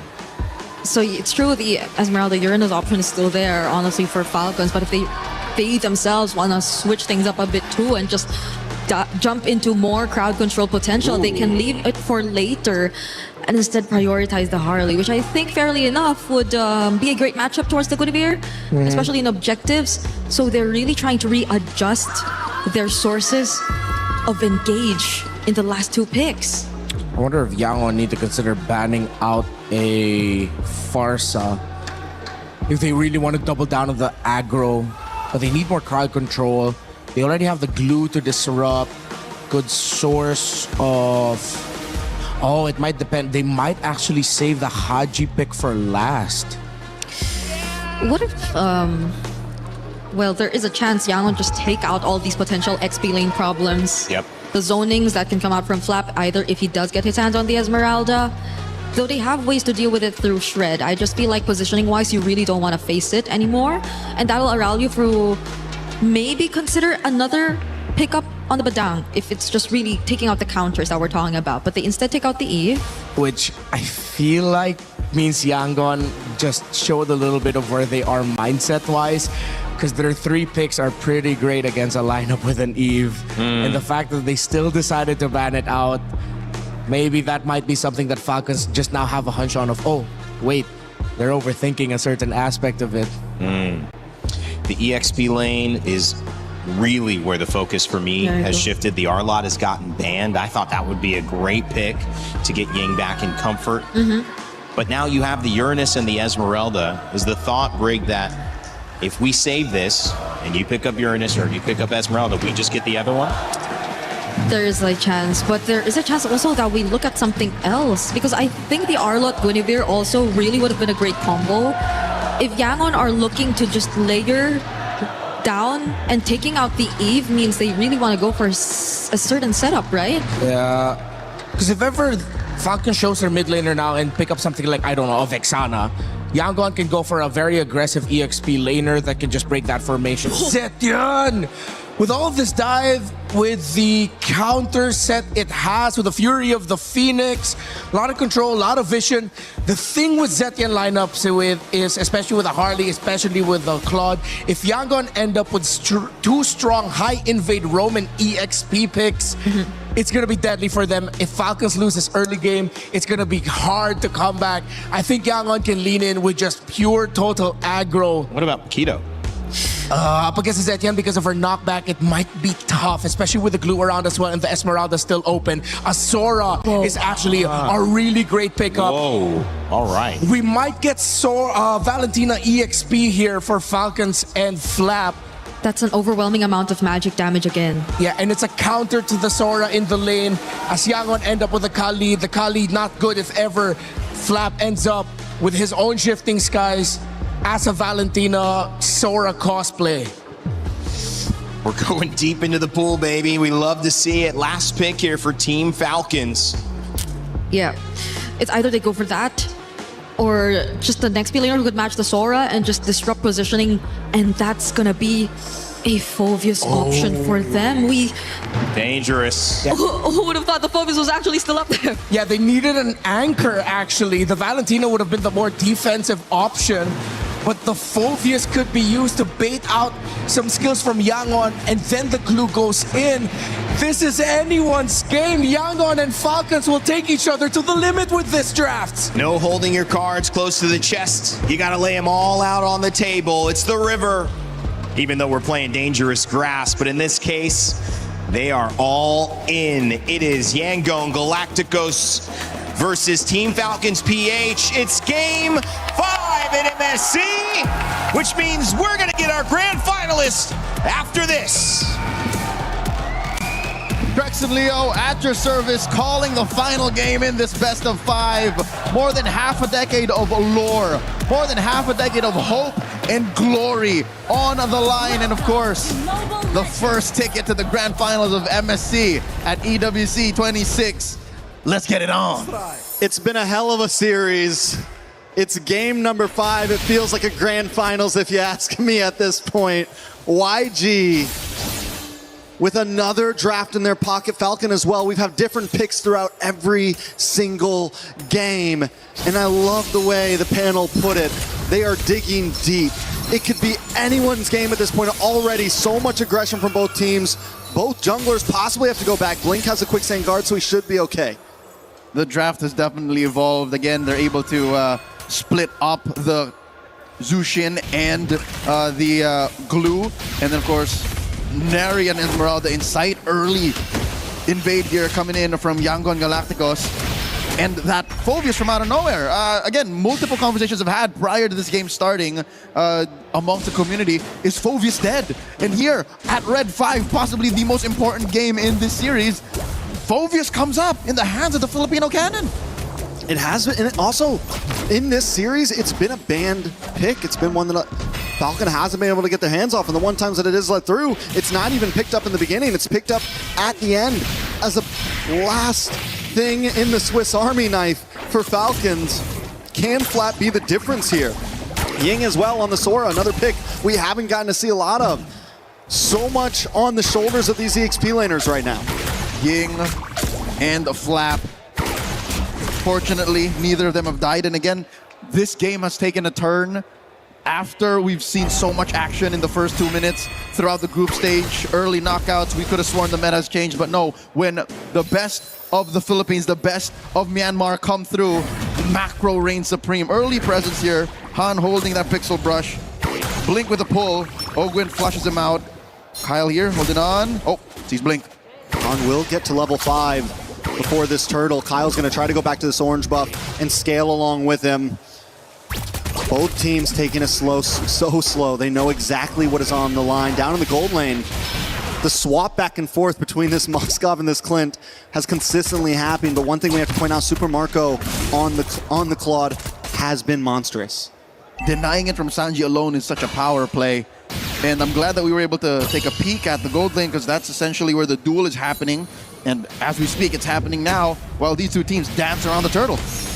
We do have a level up on Han between him and Kyle, which means Falcons have to really try to get an advantage here. They have to try to stun, and there goes a pursuit onto Han. A lot of damage locks in, but Ying's still able to take the turtle. Gets a knock up on Ogwin, crashing down. The fists are hitting hard, but Ogwin's there now, taking a ride onto Ying. Falcons look for the response.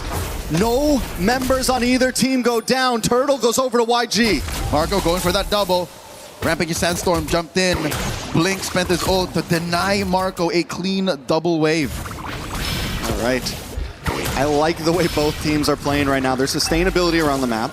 There's crowd control on both sides. There's engage, re-engage. This game could definitely go the distance. There's a combo that they're waiting for. Falcons want to get the perfect Fury of the Phoenix into a chain on that demonic pursuit. The demonic wave into infernal pursuit. Bop, bop, bop. That's what they're looking for. For YG, came a little closer, came a little easier, right? A flicker into a shifting skies. So we're taking aspects of games 1 to 4 and putting them into practice now with some new picks as well. So this is a series that's been building game to game to game. Falcons have a small lead, but you can only really chalk that up to a little better mobility across the map for them, since, you know, a Harley is slightly more mobile than a Guinevere. Easier double laning from Super Marco. And I think that's what we're looking for. A mid-game power spike from Falcons that could eventually turn YG around, make up the difference for that ease of execution. But you could say the same for YG here. All it takes is one good combo from them as well. One nice Violent Requiem paired up with the Beacon, followed up by the Shifting Skies. There's a lot of possibilities on both teams to make one major play to give them that 2,000 to 3,000 gold lead. They're neck deep in crowd control. They literally have a bit of crowd control on everyone.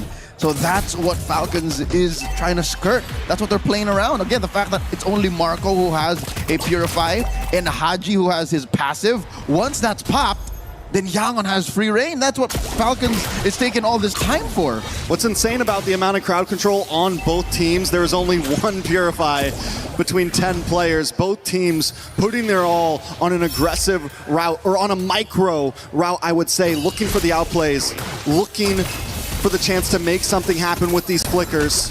Kai's trying to make entry for Ying. Blink there as well. Han finally comes in, get the Violent Requiem.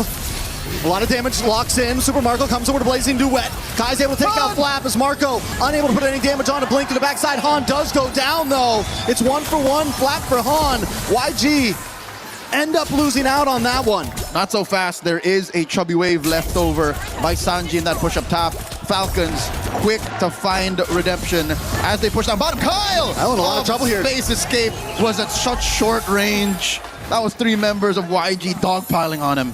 And that will even the playing field in that last trade because yes, the tower went down on top side, but tower also falls to Super Marco. And if they didn't find a play there, YG could have taken a huge step back, but now Gold still sitting at a complete standstill. Structures at a complete standstill. Nothing comes for free. Yangon Galacticos and Falcons, believe it or not, are much more similar than one would like to admit. They are very macro-centric. Sure, good team fighting, great maneuvers, tactics on the map, but it has to make sense at the bottom line. When you look at that number at the end, how much do we get out of that? They have to have gotten their margins checked, and that's what that kill was on a Kyle. Kyle has to watch himself again. It's a death per jungler, Han and Kyle. The EXP lane, though, I think this is where the difference lies. Flap is a little more willing to sacrifice himself, while Ying is still the hero play. Ying still counts his shifting skies as if it was the game changer. It was the win. Ooh, nice steal by Sanji. Very well done. Both teams back to just letting their junglers do what they do best. YG, Han does take a camp up on the top side. He's holding a level ahead of Kyle right now, and it's kind of been the story. Even though he's on the Guinevere, he's been able to keep himself ahead in terms of juggling. It's with those little camp steals that he's taking. A little lizard here, a little bug on the top side. Anything to try to get the level advantage on the next objective. Which is something that Kyle has to watch out for, because more than just a cleanup, Kyle has to also keep up with the farm, which he hasn't been. He just reached level 10 now, while all this while Han was already level 11. So now in this final turtle, each of them a piece. We'll see how, with the Fury of the Phoenix, finally maybe Falcons can find that combo. Turtle down on 8. Ogwin jumps on Han. That might be the answer right there. Han unable to get it. Haji takes a turtle. Raging Sandstorm to the backside, but it's still not enough. Super Marco with a blazing duet. Ying goes down. Kai's on the run. It's a double kill for Kyle. Sanji takes a tower off map. And Falcons are capitalizing, but Sanji helps save the day, helps even the playing field by taking out Kyle as Falcons collapse onto Blink. Blink going for a ride. That's Ogwin hitching along. That's the flicker. Blink denied further damage by flickering back, and you know the saying, better flickerless than dead. And only if Falcons could have cut down their losses, which I can't blame. Again, Kyle is such a softie. Looking at this whole lineup, Kyle is the most vulnerable of them all. And the reason how this worked is the perfect synchronization of all of their ults. Look at that, all the greens gone. That is what Falcons is looking for. And the super delayed SOD. Sanji doesn't commit to it first. First he takes the tower. Yep. And then he SODs. Kyle thinks he's in the save. Nope. And up pops Sanji from the back. Final nanosecond is what it takes. And Sanji, yes, take away my Claude, but my Pocket Moskov is also pretty darn good. 1-0-1. Super Marco has maybe a little bit more in the bank, but Sanji, now he's taken the past 2 games to get used to it, and he's up 700. Look at that. So now I think Falcons, I don't know how they're going to do it, but they have to pay attention to Sanji. They have to find a way to put a beat on this Moskov. And I think, say what you will about the last time that they met here in this game, but I think it's got to be on Kyle. Kyle has to be on Sanji guard, because looking at the rest of the lineup, Ogwin's been dealing with a little too much. Ooh, another tower dropped low. YG make their way down bottom as Falcon try to break through, but they are in a little bit of a pincer here. They need to be careful on this engage. Super Marco able to get onto Sanji. Sanji gets knocked up. He tries to BMI away, but they've all collapsed onto him. He will go down. Han unable to get the engage. Blink in the backside, use a quicksand guard, but Kyle's already onto him. It's too much damage. No Blink flicker. doesn't have the flicker. One more shot. He uses the conceal. Where is he going? There was a universe where it may be a 5 to 6% chance that Blink wasted more time, got away with it, because by jumping in and without the blind space escape card trick, he would have gotten away. But alas, here we are now. 2 dudes down for Yangon Galacticos. Falcons blitzing the Lord. And there's just no way in. YG has finally given it up. All right, body block. Close. It was close. Good call, but I don't think Sanji would have pressed it anyways. He was going for the steal. And we've seen that before. Historically, we've seen that before. One more look at that sequence. I said it was Kyle who should be checking in on Sanji, but hey, 3 dudes work as well.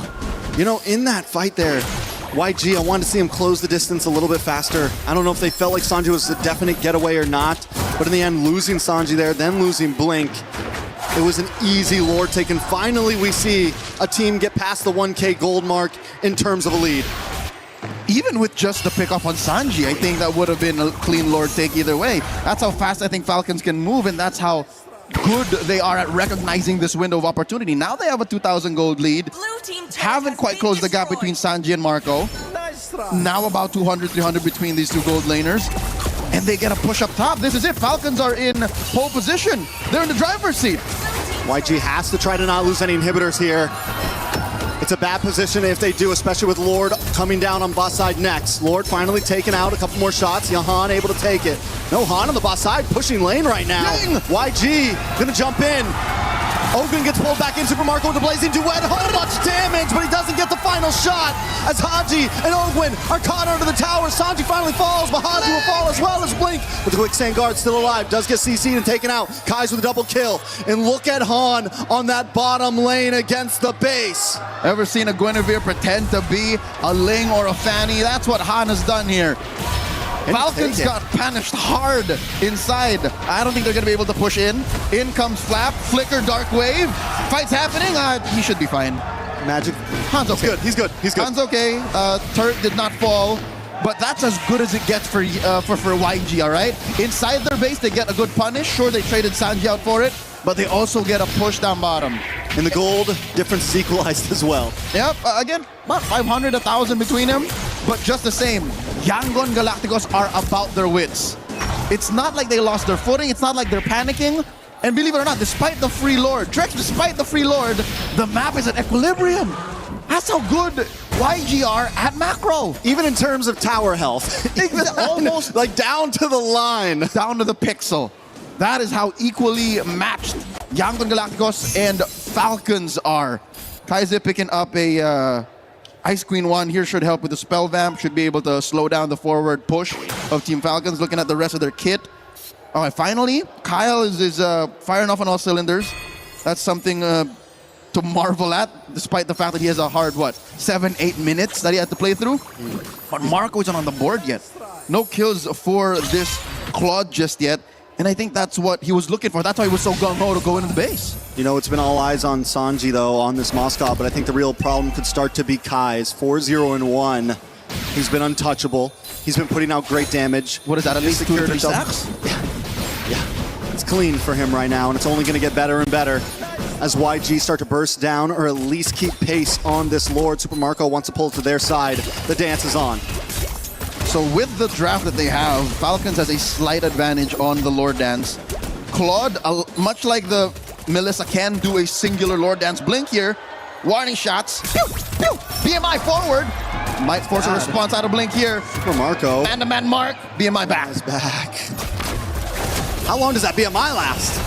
I feel like he was chasing him for a minute there. As long as the SOD could. And shifting skies, final Requiem. He catches Ogwen. Kais gets the kill. Deadly Magic isn't going to be able to finish off Ying. Blink in the backside, able to pull Super Marco away as Kais gets a double onto Flat. That was the target. That was the bait. And Super Marco wasn't there to help out the team. Now Kais is on to the next one as Haji falls. Blink goes down.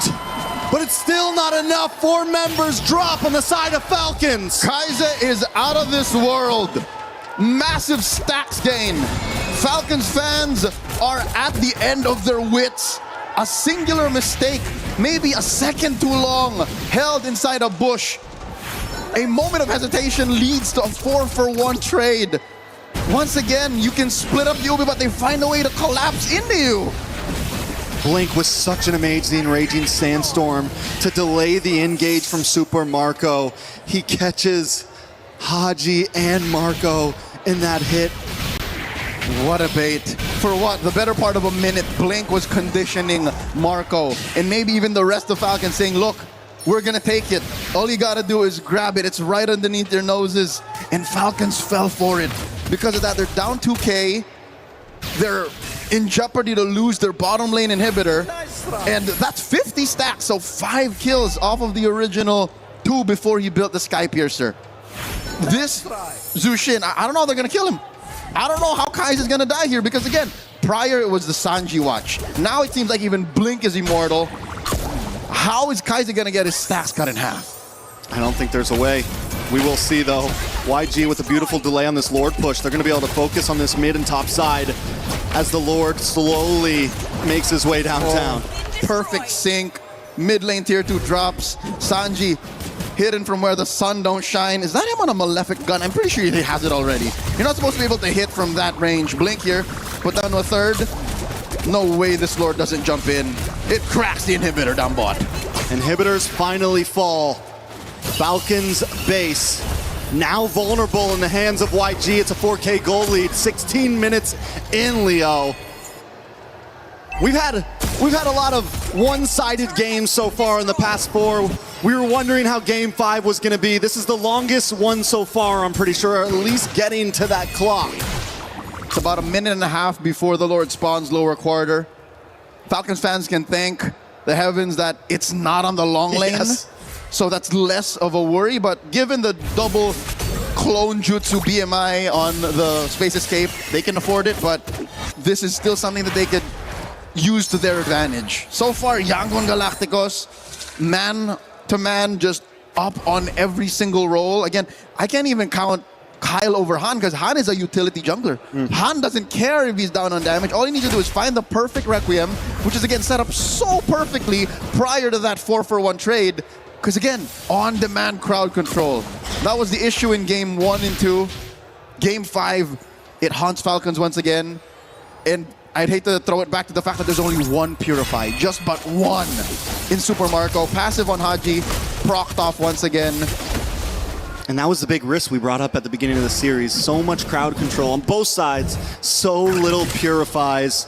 Yes, Super Marco is outputting the damage. Yes, we can see him chipping away on Blink, but he has to put his all onto one person to be able to do that. And while that keeps happening, YG is capitalizing elsewhere in these team fights. YG is finding those violent Requiems. They're finding other targets. We don't have to deal with Super Marco. Blink can handle that. We'll kill the rest. As soon as Yangon Galacticos find their 1-2 punch, crowd control, CC, AoE on at least 2 or 3, then that's it. Falcons have to fold. So that's why this dance is going to be very, very perilous. Y-Brush getting flushed out by Ogwin. Big knock-up set up here by the Lord. Oh, the massive pull. This might be uncontestable. I don't think they can make their way in. Kyle's not there. Han able to get it. Into the backside flap. Able to get a nice deadly magic. Han taking a lot of damage. Blink though. Taken out by Super Marco. Blazing duet. Kyle falls though because Ying is there to save them all. And Flap will be next. YG doing what we thought they couldn't. Haji falls and it's one man standing. Ogwin against the world. Ogwin against it all. Kai's with the Maniac. The final nail in the coffin. Falcons took the fight. And Yangon will take the spoils. It's been 5 years. 5 years of doubts for Myanmar. 5 years to regain their old glory. And today it took 5 games to finally do it. As was in the East, Shat B in the West. Half a decade in the making. The Burmese best the Philippines. Yangon Galacticos are the first team in the grand finals. I got chills, Leo. 5 games at that point. Falcon, it felt like they had the momentum after taking 2 losses, bringing Yangon Galacticos to the brink, to the edge, and even game 5 went down to the line. For the first time since 2019, there are no Filipino teams in the grand finals of MSC. This is historic. Sure, Yangon Galacticos missed out on the window of claiming the clean run towards the big one. Going X&O into the grand finals, but this is a victory still worth celebrating. Echoes are made throughout the world. MLBB Esports, behold your first team to dethrone the M5 World Champions, to deny the Philippines a grand finals berth. The pride of Myanmar, Yangon Galacticos. Glory has returned. They're looking for more. Revenge has been given. The rivalry continues. They've rewritten history, man. It truly is. It truly is. And in what a fashion to go the distance. For a moment there, the whole crowd was quiet. Fans are on the their YG feet. fans were quiet. Fans the are on their Falcons feet. fans were quiet. Fans are on their feet. This is how you show respect. Again, the best pure athletes knocked out of the tournament. Team Falcons finish their run at either third or fourth. They'll still be in action tomorrow, but tonight, here in Paris, Yangon Galacticos stand tall. Let's throw it over the stage for a winner's interview. Yes, my friends, you've heard it right. Yangon Galacticos are going to the grand final. What a moment. Emotions are running high, and I'm here with Coach Marvs. I know it's a tough moment to swallow. It's really, really emotional in this moment, but you have made MSC Grand Finals. What does this mean to you and the rest of the team and the region?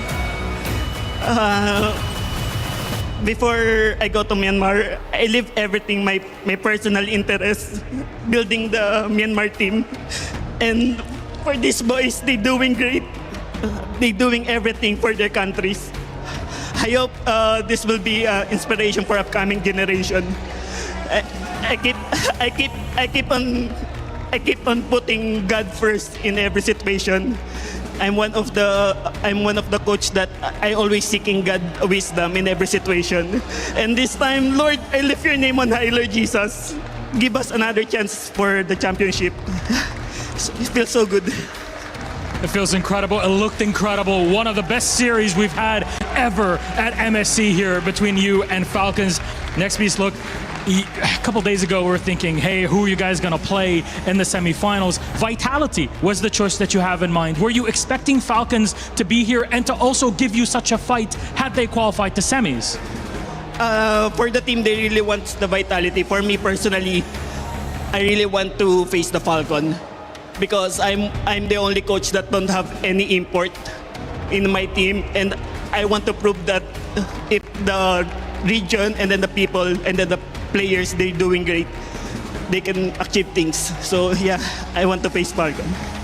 Well, you got it here so far. It's a great moment and day for Myanmar as a region. There's fans back home, either Myanmar or for you in the Philippines. Is there anything you'd like to say to them in this moment now that you've made the grand finals? Right here at the front. To my wife and to my son, God did. It's amazing. God put me on the stage, in the world stage. Thank you for supporting me. Elijah, thank you for believing in me for my next New Era X Pro family. I love you so much. For the Myanmar Burmese people, we're going to rewrite the history. Okay? We're going to rewrite in the name of Yangon Galacticos.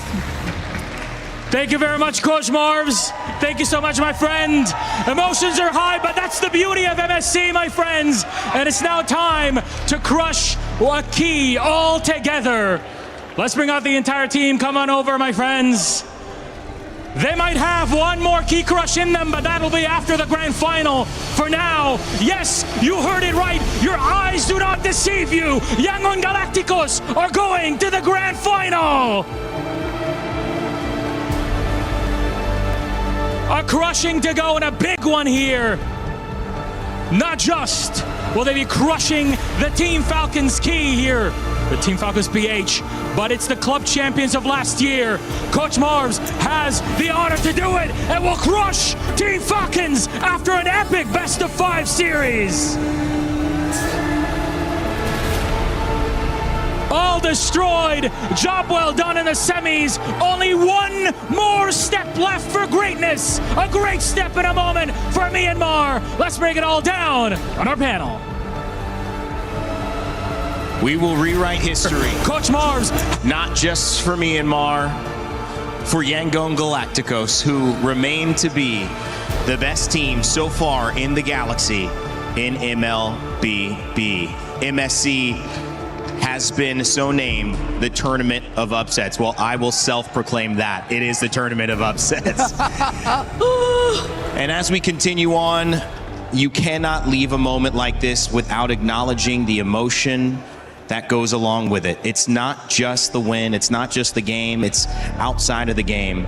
The trust, the faith, the belief, and the gratitude that he expressed to his family for allowing him to take on this risk. The lack of imports, he said.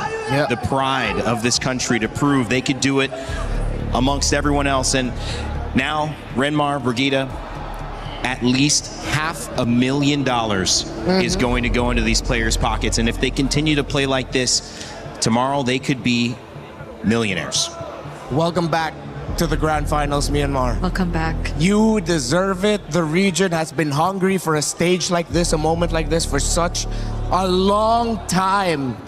And yes, it was at the expense of the Falcons and the last Filipino team. But if you're a true MLBB fan, you cannot help but stand and clap for Yangon Galacticos, for the region of Myanmar, and how poetic that it was their Filipino head coach that crushed the key on the last hope of the Philippines. But of course, he acknowledged that it wasn't about him. It was about his players from Myanmar who got that win for the region. That got all of us so emotional here in the studio. The amount of sacrifices Coach Marv's had to do and the amount of trust that he put in the players and the region, who again historically have already made waves, and now that they've finally returned, they've just broken records and they're proving to be a true contender and potential champion here in MSC at EWC 2026. There is no amount of words to describe what they could possibly be feeling right now. And this has shut out all the doubts about that asterisk, about their way here to the knockouts, about the teams that they beat. They just took down Team Falcons in 5. Yangon Galacticos look like a team that can beat any other team in the world right now. Spirit, ONIC, have to watch out and respect the Galacticos. And this moment here, it is the stuff that you live for in esports. It's the stuff that MSC has given us. And it's the stuff that now in Paris we get to witness with this fan base, this immense energy at the Lenovo Legion Gauntlet, the tears being shed. And it's just the beginning of the stories that we're telling, because they will tune in tomorrow for either of their opponents that will come up in the second series of the day. Guys, it's hard to think we still have more MLBB this afternoon. That should have been it. I know. And the fact that they just left the stage saying that tomorrow they will rewrite history. That is a claim, that is a statement right there made by Coach Marv's, and they will definitely set their eyes on whoever comes out of the second series today. We talked about how important it is that at this point in MSC, you take your losses when you can and you learn from them. And better late than never. Yangon Galacticos, at the right moment for them, learned 2 very harsh lessons in the 2 games that they lost. That's a lot of experience heading into the Grand Finals. And they were excellent under the bright lights. And I love the look towards when things are difficult analytically or in your life, when you don't know the exact way to go, to lean into I don't know and to accept the wisdom. What's showing up? What's available? And how can we do the best with what we're given? That was an amazing turn of events for Falcons to even tie it up, guys, because they were down 2-0. Most teams would have just gone out 3-0. Most teams did when they faced Yangon Galacticos. But as we send out Team Falcons as well, Brig, and their key is crushed, and you see the fans' disappointment, you do have to say they gave it their all. And some people, after the first group stage, didn't even expect them to get here. They had a shaky performance. It was something we constantly recalled back at the group stage, but they will still have a battle for third match tomorrow. That's right. So there's still a chance that they get a much bigger amount, a much stronger finish here in MSC 2026. It's not completely over for them, and good effort for both Falcons and YG. Yeah, we mentioned it. Besides the money, very important club championship points. Yeah. Team Falcons could still secure for the organization if they go to third. Yeah, that's a great point as well. Of course, Falcons, as their key is crushed, still looking for the ultimate win. That is the big key. And of course, that's what they're trying to get. It won't happen here. It's Yangon Galacticos who have earned that right. And boy, oh boy, they have shocked the world, but it shouldn't be a shock any longer. This team from Myanmar is playing lights out. We've had a chance to talk to a lot of players as they've left this tournament. This might be the hardest one, though. A player who I think made a huge difference in the comeback on the glue. It's Ogwin, who is standing by with Eterna in an exit interview. We are now with Ogwin in the backstage after that loss against Yangon Galacticos. Ogwin, tell us what's going through your head right now. I think we're really sad because we have a close fight and we didn't, close it. Yeah, so it's quite sad. Was it because of, what happened in the game, the way that they adapted so well in that final game, or what went wrong maybe on your part?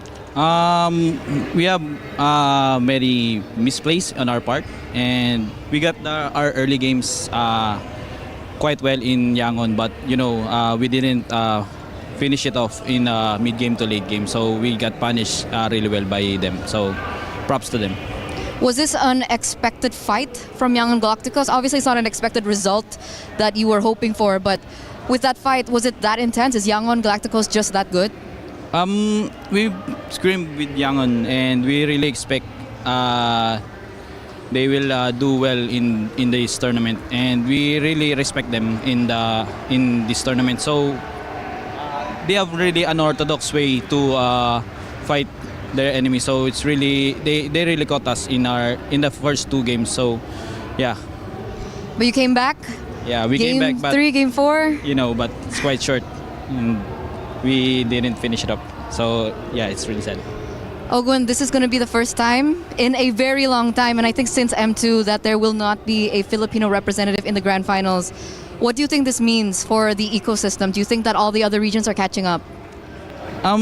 Yeah, especially in the early stages of MSC, we really saw what the other regions cooking up, and it's really you don't need to relax, because even though it's a NA team or Latam or Brazilian, it's really you really need to fight in your full potential. So yeah, it's really quite challenging and competitive in this MSC right now. And we see that, TLPH. And now you, Ogwin, no matter what happens, you put up a very strong fight. I hope you know that. We want to know what's next for you, Ogwin. First thing first, we will have a match in the third place. So that's first. Then after that, we need to reset and plan again for the next tournament. Who do you think you're going to meet in the third placer? I don't know. I think it's 50-50. Spirit is also good. Okay. Do you have any final message to your fellow Filipinos? Thank you so much sa mga sumuporta sa amin. Yun lang, di kami umabot sa finals. Kaya yun, ito lang yung kinain namin. Kaya sa susunod namin na tournament, pas paghahandaan pa namin, tas hindi namin mamalitin yung kalaban. Yun lang. Thank you. Thank you to Falcons. Thank you to Ogwin. We love you very much. Everyone loves you very much. Keep your chin up. We're going to throw it over back to you guys. I'll leave it to my Filipinos to talk about what you felt about that one. He said he messaged to the region, and I think this is kind of history making as well since M2. Yeah, he just apologized and said. Well, first he said thank you for the support. He apologized that they fell short, but yeah, he did acknowledge all throughout the interview that the world has gotten so much stronger, and that's great. I mean, Yangon Galacticos, he said this is what moments like these, wins like these are what esports are all about. Yeah, and it's a takeaway for the Philippines as well as a region. It's definitely going to fuel a lot more of the hunger to get back on an international stage win.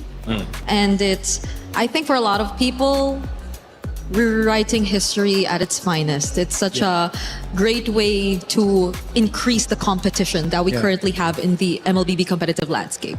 I love the way that this has gone. This has been really fantastic to see as just an esport enjoyer. As you develop and you guys going into M8 this year, and you're talking about M2, you're already seeing the experience and the knowledge increase from this esport, and you're gonna go through these phases. I mean, it happens. It's happened to us. We got a Japanese winner over on the Battle Royale side of Apex. I mean, MLBB, it's a beautiful thing when you get to expand. Obviously, it may not feel that way if you're staring down the microscope of it right now, but when you pull back, you'll see great thing for the game in general.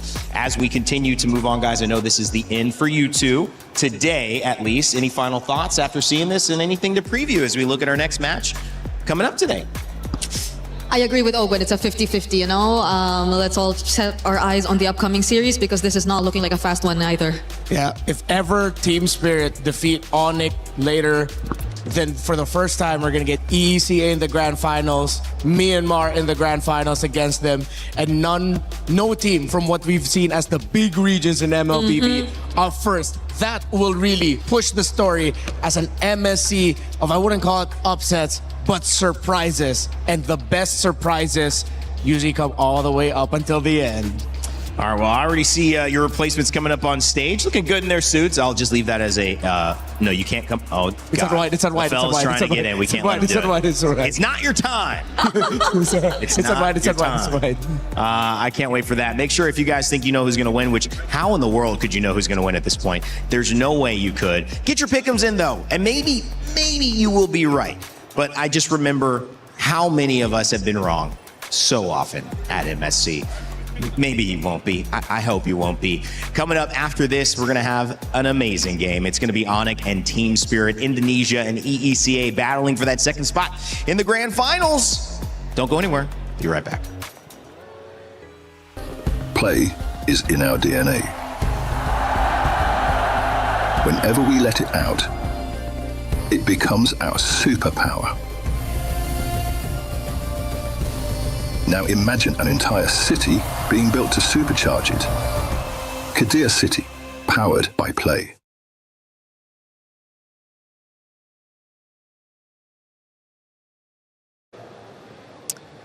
This is Confessions with Naisu. I mean, you are chilling here, to be fair. I'm chilling. You don't seem remotely... A lot of people have been quite nervous for this. I just came from the broadcast, so I'm vibing. I'm relaxing now. I'm vibing. It's probably for the best. Nice and relaxed. No tense about these questions at all. Should I be? Oh, no, you know, honestly, you'll be all right. Okay. What's wrong with leaving the bed messy before broadcast? Okay. I believe that you should start your day by making your bed. It's a good habit. This is it's a habit that stuck with me from my dad. My dad was a military guy, so he told me when I was a kid, you know what, you can't leave your room and start your day until you make your bed. And then I told one of my caster friends, we were rooming together, and it's the first time, because before we used to have room, we had to room with other casters for internationals. Been there. Back in the day. Back in the day. And I was like, bro, we can't go cast unless you make your bed. Oh, so you were like, I'm like my dad now. That's it. We're getting this done. And he was like, are you serious? And I was like, yeah. And I stood in front of the hall like to make sure we didn't leave until he made his bed. So that's making your bed. Okay, fair. What's the deal with the M6 pass? Oh, man. Okay. I made a blunder. I think we've all had this before, man. These things do happen. Early call time. Earlier than this week? Earlier than this week. Damn. Yeah, earlier than this week. Yeah. World Championship. It was M6. This was about a couple of years ago, actually. And there's always this pass. It's called the M5 pass, M6 pass, M whatever pass. And yeah, I was on live broadcast, and instead of doing the typical spiel of M6 pass, I said M6 pass. And, I had no way to cover from that. But shout out to my co-talents, man, because they covered with me. Oh, I wouldn't have covered. I'd have buried you. I'd have buried you there, and then I'd have been given the what straight away. The what pass? The what pass? Yeah, 100%. What is Century Tuna? Oh, yeah. That's so funny that it comes up. Century Tuna, man. So Century Tuna is literally tuna. Yeah. It's tuna. It's a can of tuna. It's a can of tuna. That's not why. That's where it's down, yeah. There's nothing. I'm going to leave it at that. Hey, look. I ain't seen the pictures, but... You have seen them? No. Okay. I didn't Google them. Well, yeah, don't Google it. Okay. Actually, you know what? If you want to Google it, you can Google it. But so Century Tuna... It was this tuna brand that puts on a show or a pageant where like people can join, and it's a fitness like competition. Gotcha. And that was the way that I started my career in the Philippines. Was I was in the modeling industry. I joined Century Tuna Super Bods. It's a super bod thing. It's like who's the most ripped and all this stuff. Yeah. You do a bunch of challenges, and then that propelled my modeling career in the Philippines. So it's a funny thing because when it gets brought up, like people will say Sentry Tuna Naisu, they'll Google it, they'll see it, and they'll be like, what the hell? This isn't you, is it? And I'll have to delete my history. By the way, can I call you Omega? You call me what? Omega. Omega? Hey, you can. That's my middle name. That is a strong crazy, middle right? name. That's a very strong middle name. Even when I was born, I thought that. So what's your full name? How would you say your full name then? Joseph Charles Omega Rezabek. That is serious aura name. Serious aura, that one. Like mine is okay. How about but yours? Chris? Chris Tun. It's a U-double-N. Like, think Tunway, like heavy. Wait, what's your middle name? James. Oh, okay. That's British. cool. Yeah. Why'd you pop out the balloon, man? Why did I pop the balloon? Yeah. I popped the balloon because I had a preference. I'll leave it at that. We all do. I'll leave it at that. We all do. Thank you very much, Omega or Naisu, or whatever the hell your name is. Yeah, thank you very much. That was Confessions with Naisu.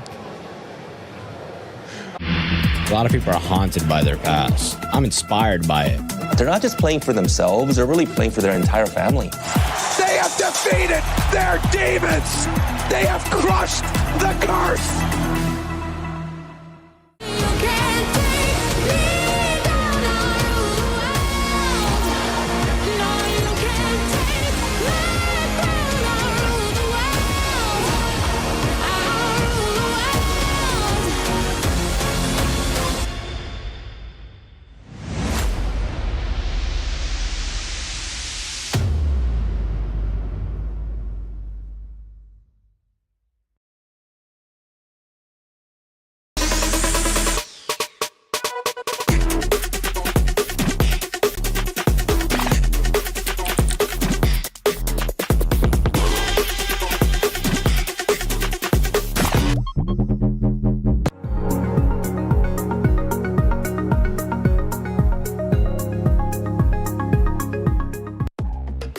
Yangon Galacticos and Myanmar have booked their tickets to the grand finals. It's time to find out if it will be Indonesia or EECA who follow. Welcome back to the panel. My name's Rain Day. We have seen some amazing MLBB today. Safe to say, not only the tournament of upsets, one of the most exciting tournaments we have seen internationally for MLBB. It's a pleasure and a privilege to be involved in. I've got two guys who you know well, finger guns and all, Naisu and LaFell. Bang, bang, ready for some spot-on analysis, boys. We got Omega over here, which I like. I like that middle name. Yeah. That's some good confessions, I guess. Yeah, that was pretty good. Honestly, like, this series before, it was amazing. It's a good thing it's a best of 5. If it was a best of 6, I don't know how he's going to pronounce it. Did you do something different with your hair today? It did. I did. It looks great. It looks great. I didn't say it looked bad. I just through a lot of hairstyles. I just said, you do something different. Why'd you take that wrong? Why'd you take it wrong? It looks good. I said it wasn't different. LaFell, I didn't say it was bad. Hey, it looks great. It looks great. It looks Say great. it was bad. Sure, I appreciate it. You know what I will say, though? That's giving me Beetlejuice, like the guys in Beetlejuice with the small head. And that was giving me a little bit more like Einstein. Like, you got some ideas of what's going to happen today. I agree. What's the ideas? I don't know what you're going to say. The note card he threw yesterday is still over there, by the way. So I don't know who writes a note card, brings it up to desk, throws it away, and then never looks at it again. But that's not mine. Okay. All right. I have no idea who that is. I just find it disrespectful. It's on my chair. Actually, I'm a chair now, by the You way. were watching. History was being made. Myanmar, man. What was the reaction in the green room? It was loud. It was loud. It was loud.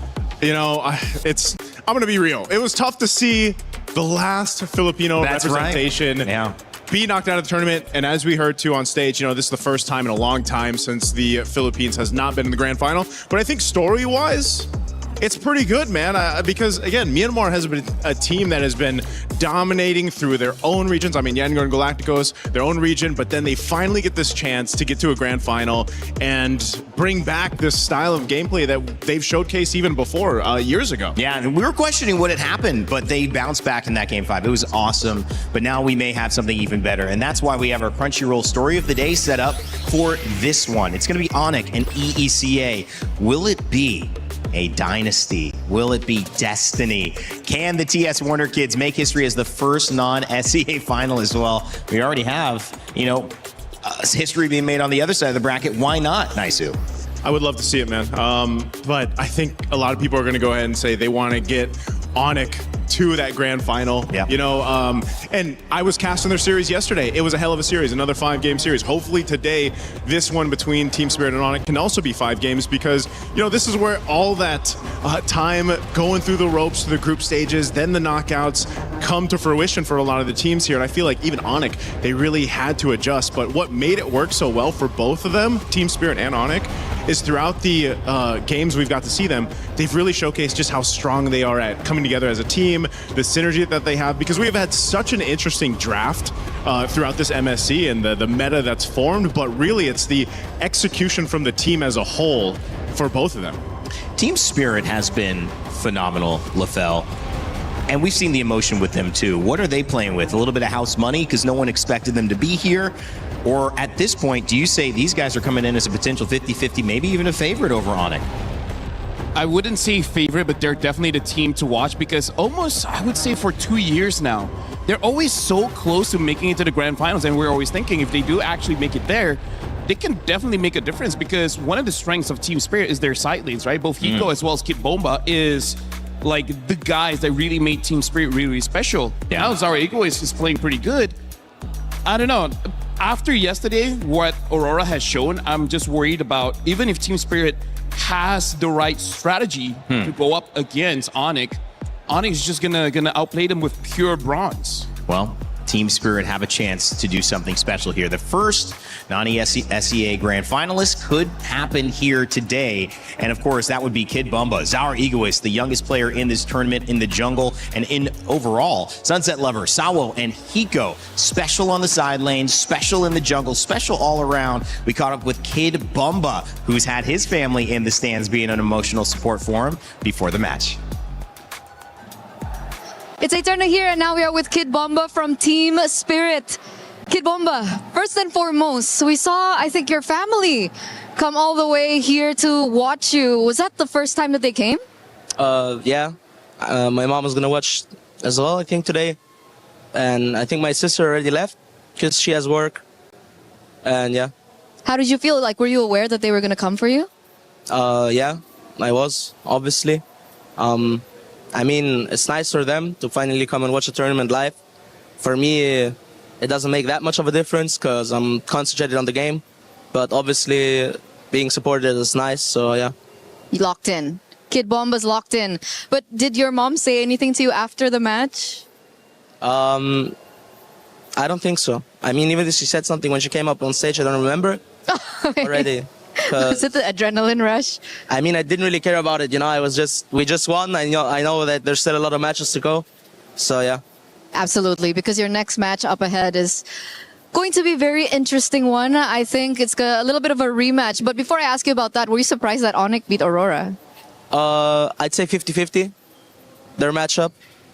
They gave Fighter Goat Lane twice, lost against it. I mean, if they do that mistake against us, they're going to lose as well, you know? But I think they're going to lose either way, so. Okay, so is that the takeaway that you saw from yesterday's match that you're going to bring to this match? I mean, I just don't know how you can give Freya, Paquito, and Barrett in the same draft. Okay. I think a lot of people are talking about that as well, the drafting. But so you're confident up against ONIC today? Oh, we're 100% confident. 100% confident. We're the underdogs coming into this match, it's obvious. Even if I speak big, even if I talk big, everybody knows we are the underdogs. We're facing the biggest team in Indonesia. And everybody want to see us lose. There's just some people that want to see us win. We love it. And we're going to try our best. How does that make you feel? Makes you feel amazing. Oh, okay. It makes you feel amazing. I mean, of so course, I guess why should it make me feel that. bad? For me, it's just, I came to play a scrim at 2 p.m. against ONIC. For me, it's really nothing different. And you're here to create surprises, I think, here at MSC as well. But going back to your past, right? You were able to beat ONIC at M7. Best of 1, though. Do you think it's going to be different now? It's a best of 5. Obviously, it's going to be different. I mean, now they have Kelra as well.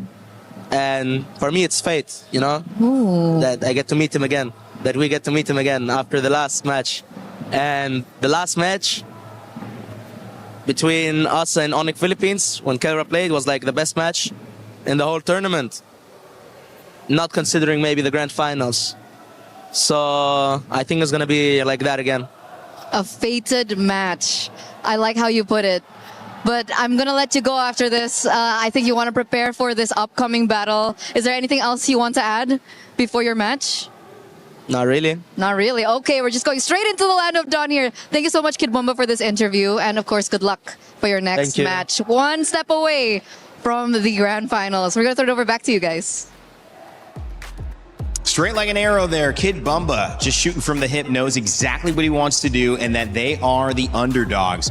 And yeah, that's true. They're going up against the best team in Indonesia. You have to say that because SRG are out. We've seen 5 times Indonesia winners, but now it is up to ONIC to represent the region. And when you look at Lupi, Kyrie, Sans, Kiboy, and of course, the gold standard Kelra himself, it is a tall task. Eterna caught up with Kelra as well before the match.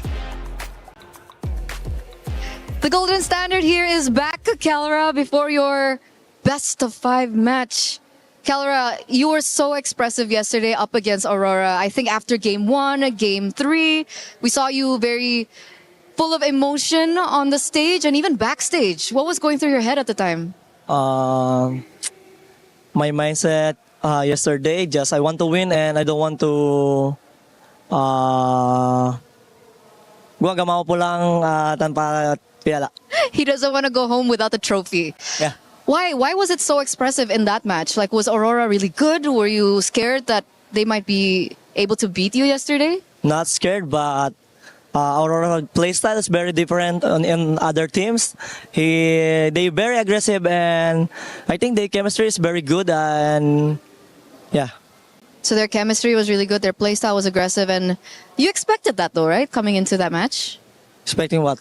Expecting that playstyle from Aurora? Yeah. Okay. But finally there, you get the emotions, adrenaline is running high. Thank you for that insight, Kelra. And community, after that match against Aurora, are saying that when you're on a marksman, it seems like you have better impact in the game. You're smiling right now. What do you feel about that? I don't know, but when I'm using fighter, it's always like that. Like it's a disaster, or I don't know why. Why are you more comfortable on the marksman? Or? Yeah, of course. You're more comfortable on the marksman, but you think that you can make outplays on the fighter too, right? Yes, because I'm an explainer before.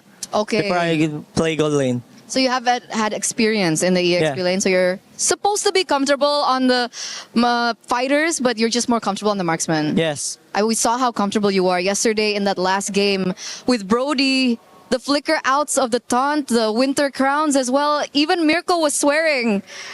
Kelra, is that just your reaction speed, or were you able to read Pagu? Because I think I have a drill every scrim that I want to dodge all the skills of my enemy. That's why I can dodge Beleric. So it was specific to Beleric? Yeah. Were you expecting Pagu to play that way as well, or was it just Beleric? Was it just Beleric? Okay. So specific to the heroes, that's really amazing stuff as well. I think everyone was quite surprised with that. And of course, coming into this next matchup, in the past, M7, Swiss Stages, Best of 1, Team Spirit was able to beat ONIC ID. Now that you're in the roster, Kelra, are you going to be the difference maker? Yes! That's it? Yes, that's it. That's it. Yes, that's it. Yes. We're feeling the energy from Kelra. We're feeling the confidence as well from Kelra. And with that, thank you so much. Good luck for your next match, because we're going to throw it over back to you guys. Yes! Yes! I yes! Like it. From Kelra. Man, what a fun interview. Both sides, both a lot of energy, guys. I'll let you react to either one you pick. I like Team Spirit. You know, to hear Kid Bomba just kind of put it plainly, they're ready for this matchup. He wants this revenge and this fated matchup against, Kelra specifically on this lineup for ONIC now.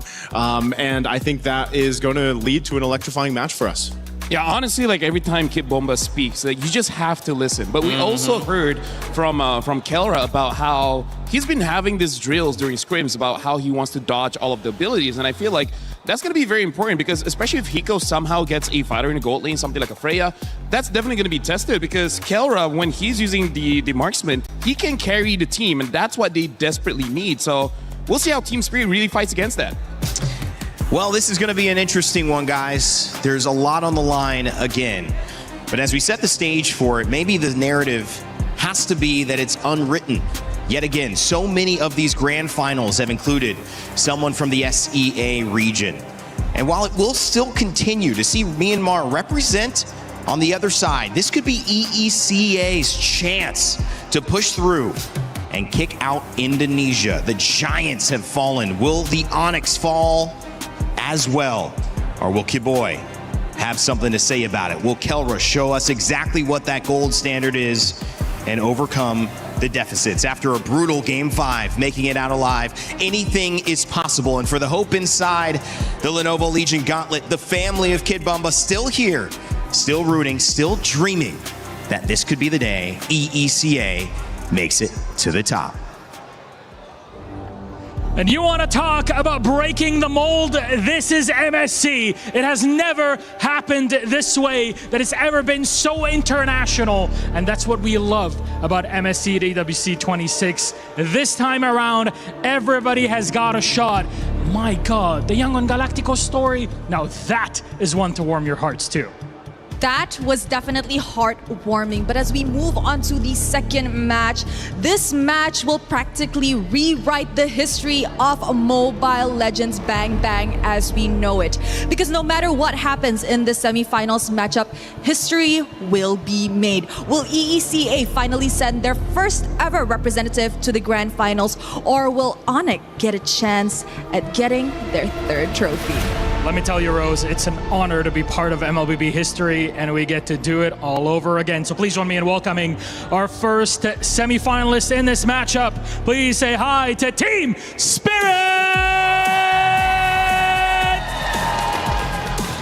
The last non-SEA team left standing at MSC 26. The flag bearers of EECA have left jaws floored at their 6th consecutive international showing. But are they ready for a regional juggernaut? Sis Bomba, Mom Bomba, and the entire MLBB world is eagerly watching and awaiting their rise to the throne. The Dragons are ready, but so are the Sky Kings. Ladies and gentlemen, make some noise for ONIC!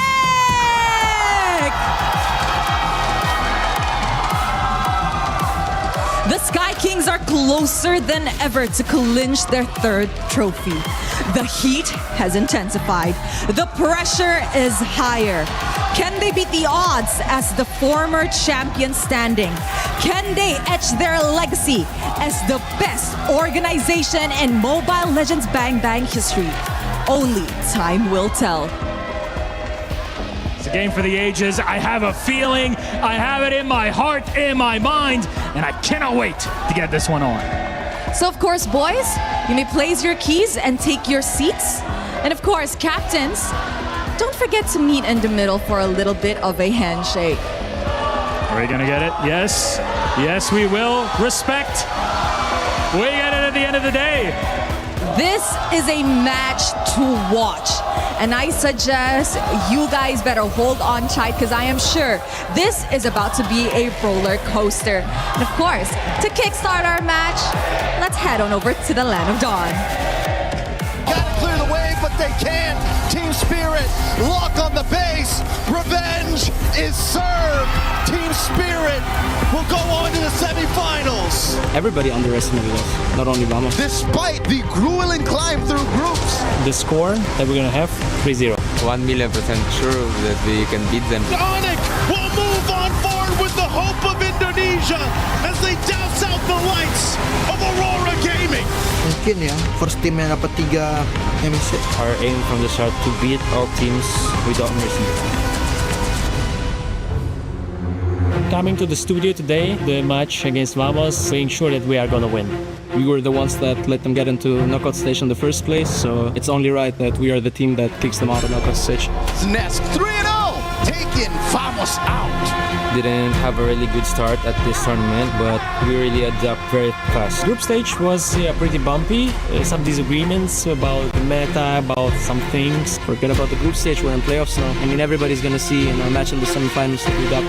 We need to adapt, and then we adapted. Kalau dari Team Spirit gue belum merhatiin sih. Soalnya gue baru melawan karena gue fokus banget di Aurora. I think ONIC was one of the weaker teams coming into the tournament. To me, it's obvious that we are better than them, and we just have to play our game. They're really a struggling team right now. They really don't have the good idea of the meta. It's good to hear that they're confident because we're confident as well. I'd really like to face ONIC ID. We already beat them in M7. We know their strength, their weaknesses. You should see every team as equal. The past matches, especially the most surprising one, was E7 and E7 versus Liquid. Anything can happen in this tournament. Gue senang kita bertemu lagi dan gue bakalan revenge kalian. Gue bakalan balas dendam. Kalau buat Team Spirit, yang pasti kita bakalan press early lah mungkin. We're not the same Team Spirit anymore that lost the last time in the first knockout stage. This time we're more disciplined, we're more a team. Biasanya tim-tim di Europe mungkin ya, Europe mereka udah mulai kacap lah, kayak udah mulai ngejar banget. ONIC ID is the team that prefers a lot of good team fighting. I think ONIC's strength is obviously Kelra. They just got him to the roster. I think that kid is a very mechanical player with hero mastery, especially with assassins. Jadi kasih game terbaik, kasih semua yang kalian punya, terus buat pick bomba, ya, just be ready. Good luck, Yep. Good luck, Kelra. I'm always joking around with them when I see them, but this time it's serious. Well, we had mentioned that the Giants are no longer here, but it started at the beginning of this tournament. Mentioned SRG, Malaysia, Liquid PH, the Philippines. Another Philippine team is knocked out, but those two champions were 2 of 3 of MSC in the last 3 years, and it was ONIC who was the one right before. If they get back to the grand finals, they have a chance to repeat in that 3rd year again. And the reason I say repeat is because they also won in 2019. So it seems like, Naisu, every 3 years, ONIC goes on these runs, but they're standing, or and the other side of things, standing in the way is a team who's trying to make their very first run in Team Spirit. They've got a big dragon in front of them and a team that really does dig into the spirit, right? Team Spirit, they have not only shown their confidence, but just on how quick they can adjust. And they've already shared their sentiments about how, they felt like ONIC was one of the weaker teams coming into this, especially group stage. I think this MSC in general threw everyone's predictions out of the window pretty much on how things have played out. But one thing's for sure, yesterday, I think, again, when you look at what Kyrie did on the Fanny, what Kelro was able to do on the Marksman, hell, what Sans, Alutfi, and even Keyboy did to set them up for that success in winning that series against Aurora Gaming, you have to take that in consideration now if you're Team Spirit, because everyone has adapted up to this point and everyone is just catching up to all these powerhouse teams. And honestly, I feel like Kid Bomba really understood how to take down ONIC, and that's, you got to take down Kelra, because here's the thing, no matter how the draft looks, Kelra just has a different vision of how the gold lane is supposed to be. So even if he picks up a hero that we're like, there's not a lot of mobility here, you're probably going to get caught. Somehow, some way, he still doesn't get caught. And here's the thing, as long as Kelra keeps playing the way that he plays, he can defy expectations. He can say, be done with the draft. As long as I got my hero, I'm good. Defying timelines and expectations and even tempo, Claude has become a much bigger problem, not just late game, but mid game and early game when supported with the other picks. And you have to say, you have to keep your eye out on a Paquito and what that role will be. It was flexed into a double fighter. It was flexed EXP. It was even flexed jungle, but that game actually lost. And once it started to get out of that gold lane, Kelra found an opening. So the key is, does Team Spirit try to attack Kelra immediately to put him on the back foot, or do they build just around their game plan? Honestly, when it comes to Kelra, playing against him and it's almost like you don't want to expend too much worrying about Kelra, because Kelra is just going to be, he does what Kelra does. He's a god in the gold lane for a reason. I think yesterday was proof of that. His godlike reflexes, and now we know why he has those reflexes, are something that you just have to match. So that is going to be on the hands and shoulders of Hiko to be able to go ahead and match what Kelra's doing, in that lane. But then again, as a team, there's so many other avenues that you can focus on depending on what's drafted. We've seen a lot of variations, a lot of experimentation, but even in the last series, we saw some teams just choose to default on their strengths, default on a standard lineup, and just try to execute better. And either way, again, you got hopefully five games to go ahead and prove that here. And honestly, I wonder how that conversation that Kelra against their scrim opponents is. It's like, I'm going to use a Layla. Could all 5 of you try to catch me? Yeah. Right? I mean, you only got one flicker, you know, but when you start taking in the defensive items into play too, again, there's so many ways to just kind of stay alive, you know, and that's what makes the mechanically gifted players so outstanding to watch. And that's how they can win drafts, even when the draft is even or maybe slightly the other way, because you can't account for that individual skill. You could try, but that's what these coaches have tried to do, to put their teams in an advantaged position early on. The Fanny, the Freya, and the Uranus taking out the Barats, the Marcel, and the Selena, the 6 bands to kick us off as Phase 1 begins with the picks, and ONIC pick up Herrera to start. And we can see the idea behind the bans coming in from ONIC as well as Spirit. For ONIC, they want to take out tempo heroes. Both the Marcel as well as the Selena can really speed up the game. And then for Spirit, they just don't want Kyrie on that Fanny, which understandable. The Freya can disrupt their backlines a little bit too much. And then the similarity, batting out the Barats as well as the Uranus, they just want to make sure that whatever the matchup is going to be in the EXP, it's not an auto win for either side.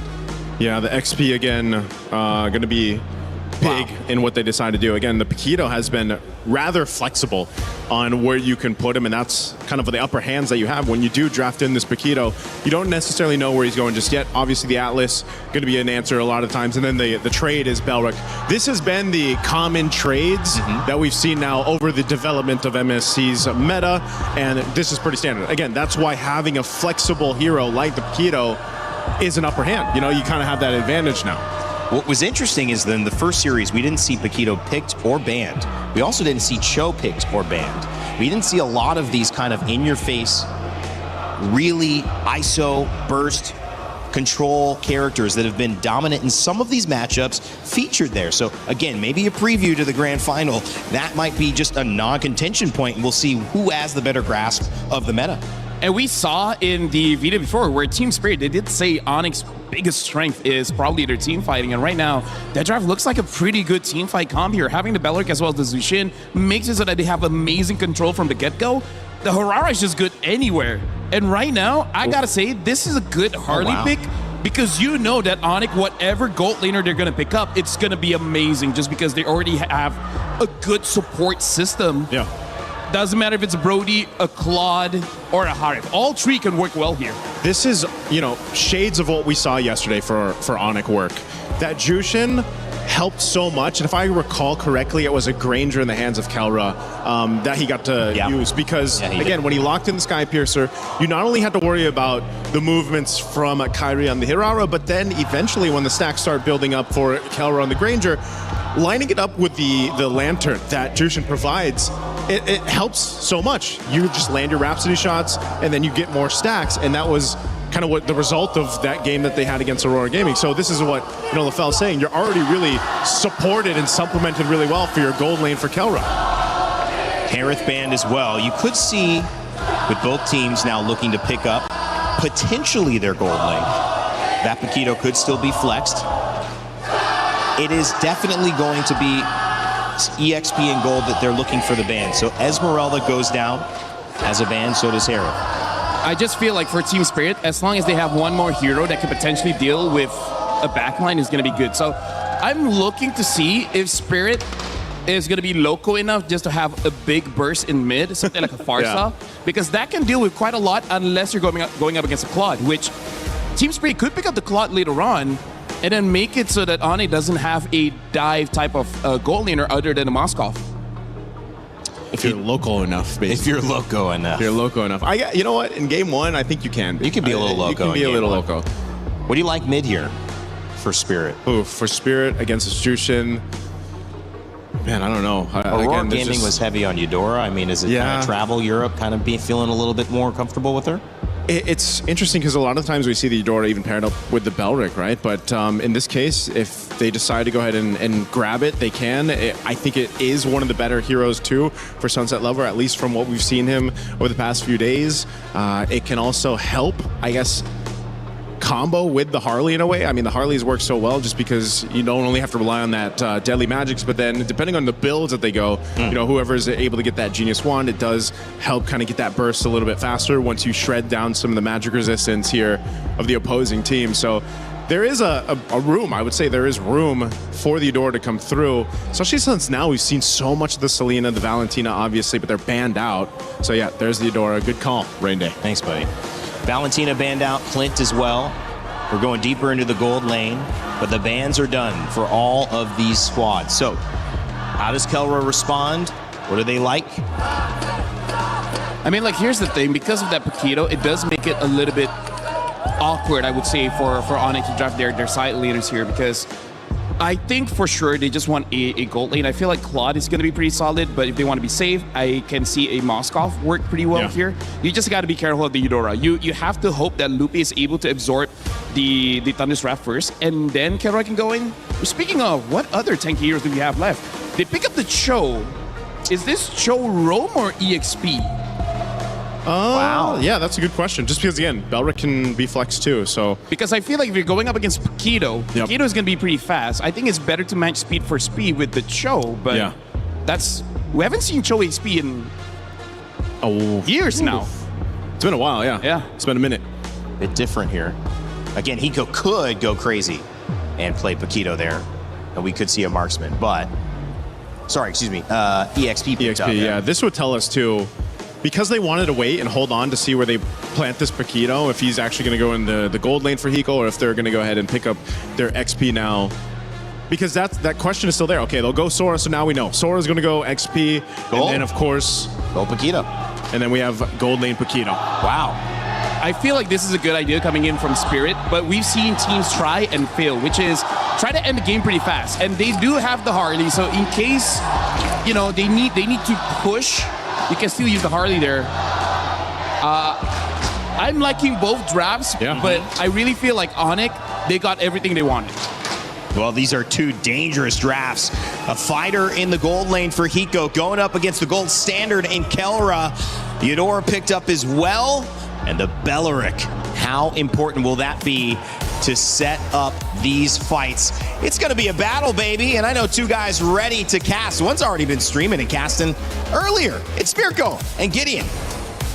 Thanks so much, Rain Day. Welcome, everybody, to the most anticipated match of the day. It's going to be ONIC facing up against Team Spirit. And once again, these teams, they know so much about each other. I mean, seeing the Paquito show up once again, but Hirara being given over, the trades have been great. They've got that experience, man. They've played so many games already. Again, both teams having to deal with some rough patches in the group stages to make it this far as well. Some crazy games from ONIC just yesterday. And especially after a ridiculous result just earlier. Young Gun Galacticos with an upset win. Could be another. Could be the best MSC ever. It already is up there. I'm already nervous about it, right? Because every single moment, every single position is going to be taken into account here. You know, we got to put everything underneath that microscope to see where the big plays could be made. Looking at the emblem so far, things are up to standard picks. A lot more tenacities that I'm seeing here, even from Sanz and as well as Lutpi, understanding, hey, I can't afford to die like this, especially since we've seen so many games here at MSC end roughly around 11 minutes. Spin the stomps in the early game, really. If you get that early advantage, the Sky Piercer on Hirara as well. It was a pattern that we saw in the last few matches, even yesterday for Aurora ONIC, that whoever gets the Hirara seems to have an advantage unless there's a Fanny on the other side. Yeah, and that's the scary part, right? This early phase so far, we're already seeing immediately attack on Sanz. And this setup here, at level 2, at level 4 for Kyrie, they don't find the kill angle, unfortunately. For the upcoming Turtle, though, it's going to be a little late for Sanz as well as Keyboy. We'll see whether or not they give it up. They're most likely going to give it up considering that Team Spirit already running double fighters and Hiko already making his way to proxy the wave. He's got to be careful, though. Needs to really be very careful. ONIC probably know they can't contest with a neutral objective. They might be able to go for the trade, especially if Hiko tries to cut very early. But thankfully, for Spirit, Hiko sees him, spots him out. Sour Ego is on this neutral objective. Now the Harley should be free. Just the retry. Keyboy making sure he pops that retry. Nothing is going to be given for free. And they're making sure that they're at least not wasting time, right? Really good defensive rotation from the side of ONIC, making sure that they're sending Kyrie and Keyboy to the top side of the map, denying the proxy and making sure that things are relatively standard for Kelra in his gold lane experience. We know it's just a matter of time until Kelra might make a super play of his own. The real question is, where is First Blood going to happen? We've seen Kim Baba rotate from the bot side. Unfortunately, haven't seen too big of a commitment yet. Oh, wow. Cloud shift here as well. Yep. Bomba's gonna put some pressure down on Lutpi. Wanted to get a flicker at least, but Lutpi knows better than to actually use those resources early. He's gonna stay patient with it. Kelra up top though. It's so well played by Spirit in the draft though. They ban out the Harriet, the Clint as well. Those are the two heroes that can really deal with the Paquito in lane. And because Team Spirit has red side, oh god, deadly matching. Some more with Sunset Lover as well. But back to the point, because they were red side, ONIC couldn't risk picking up the Moskov just because there could be that Hanabi threat. That's the thing, that's the thing. Every single time you come into these drafts, there's always that sneak peek on that red side. And so far, I like the way that, you know, Team Spirit have handled themselves, right? A slight evolution, not trying to go beyond what they need to do. They're still checking the boxes, and you can tell that Hiko, this side of the map is his, right? Even Keyboy has to be very respectful of him. Lutpi didn't use any of the resources earlier. Rapid trying to be used up now. Shifting skies. Oh, it's a flicker. Kid Bomba with First Blood. Now he's getting the fatal legs and the flicker combo, locking them down as Bomba can't go for the chain. Lantern flare right there as he goes to the skies. Sunset Lover puts the thunder right down on Keyboy. Oh man, once again, Kid Bomba catching ONIC off guard. Wasn't expecting him to be so desperate to chase for someone of Lutpi's caliber, and not to mention even Keyboy trying to disengaging them, forgetting that Kim Bomba can just walk back into the fight, one auto attack away from actually triggering that ult once more. Even so, the turtle is going to be up, and by the time the ults come back up for the side of TS, is ONIC going to take first position here to try and drag this out? Do they really want to contest this? Perfect match, already baited out by Keyboy, just with the G-Kundo. Now ONIC holding control despite Team Spirit's early win. Stun coming down now. Shifty skies from Bomba goes in. Lutpi doesn't get caught by it. Sour back again. Retreat battle. Rapid Dryad. Good zoning there. And it's going to be the retreat from Kai instantly. They will disengage. Sour trying to look for a trade, but it will not happen. Tactical defensive plays. And while this is all happening, Kelren just knows, hey, I get a free push here. Hiko, you can do whatever you want. You have the item power spike with a Hunter Strike. Sure, whatever. I will donate this to you, but just give me 5 more minutes. For the rest of the team, at the very least, we see that from Team Spirit's side, being able to kind of contest these neutral objectives is kind of the point. But at the same time, Lutpi is quite the problem with the Wrath of the Dryad. So taking first position may not necessarily be ideal for TS, especially if the flickers are available. Radiant Armor purchase coming in from Kid Bomba. Not to mention penetration boots from Sunset Lover. He's already putting a lot of damage onto Sans. And I like the fact that they're trying to say, you know what? If we can force Sans to use his abilities, and we saw what happened in the previous game with the Sky Piercer, we can't let him get into that position again. Nope. Definitely going to be against it. Sans, Crimson Beacon, and the lift on Sunset, able to flicker out, but Kai follows through with the pick. Did he get Sky Piercer before or after the kill, though? Is the question. As now Kai walks up again. Keyboy goes in with the way to Dragon. It's going to be cancelled out by the fatal lace and a flicker out, but a blazing duet from Kelra. Isn't enough to take him down. Kai right there. Kelra gets the last hit. Hiko now with the rotation. After the Dryad already there is Bomba and Sour. Go for the trade on to Kai. He's going to be able to get the dodge away. Bomba right there now, running him down. Nicely done, and now they need to disengage. I don't think Bomba can get out of this. He's getting gunned down, and Lutpi says, you know what, this time I'll let you go. It's chill, it's all good. We got the mid-tier 1. We were able to invade your jungle. We got the money that we were looking for, and I think that's the scary part about this current metagame. How far do you want to reach? How greedy do you think you can be, especially when you start getting to high-stakes games? Because this is some life-changing money on the line if they win the series. And ONIC did a fantastic job in finally being able to get a win over Spirit. It's been Spirit, the more calculated team, rotating early with the tempo. ONIC now with a conceal for Lutpi and Keyboy. Trying to grab a bit more of that map pressure. I don't know, this one's looking a little dangerous. Hiko, he's thinking about this, but at the same time, look at the position of Kid Bomba. He wants to cloud shift somebody. Let's see it now in the back, trying to zone Kyrie. He just dashes away for now. It's going to be the full chase right now as he goes in twice. I'm talking about Wrath of the Dryad! It's good, and now Sunset Lover, he gets the turtle! And now with Bomba in the air, Kyrie locked down, he brings it back, Lutpi straight into tower scores. It's Kai with the rotation back to pick up the kill. 1 for 2. At the end of the day, Sunset going away. He go with the jump in, but he gets punished by Kyrie. Man, these fighting beats are really uncomfortable to look at because there's so many moments that you see both ONIC and as well as Team Spirit. They walk up, they're looking for a reaction. They're throwing the feints out, and whoever makes that first mistake usually goes down. But let's look at the replay one more time. It was good. Unfortunately for Kelra, he gets locked down by the ball lightning, but in the end, despite missing the cloud shift, that wrap of the Dryads is such a game changer. And you gotta give props to Kyrie for playing that fight perfectly, man. Earlier in the start of the fight was Bomba and Sao. Hey, Keyboy, feeling it already. That's the vibe you need if you want to make it to the grand finals. Hiko going in again. It's Kai with the iframes dodging away, but now they have information. Sao with a perfect match. Keyboy on the Chol. That's why it's such a good pick against this Atlas. And both sides trying to draw the line in the sand, but it keeps getting wiped away, and they keep pushing it forward and pulling it backwards constantly. But now it's about item power spikes. At this stage, let's pull up the items just real quick here. At 8 minutes, where exactly is Kelra currently at? Because Hiko, he's already unlocked from this lane. They've got 2 towers, top and bottom side. They can start invading the jungle pretty heftily. Ideally, if they can get rid of mid-tier 1, that'll be more optimal. But even so, the coverage from ONIC, they're like, yes, Kelra, invest more, wait until the stocks get big before we sell out. We get to see the fans here. The Sonics in the building. Also the Spirit fans who are really just trying to go band for band with those chant battles. But yeah, I'd love to see those items as well for ONIC. Let's take a look at it.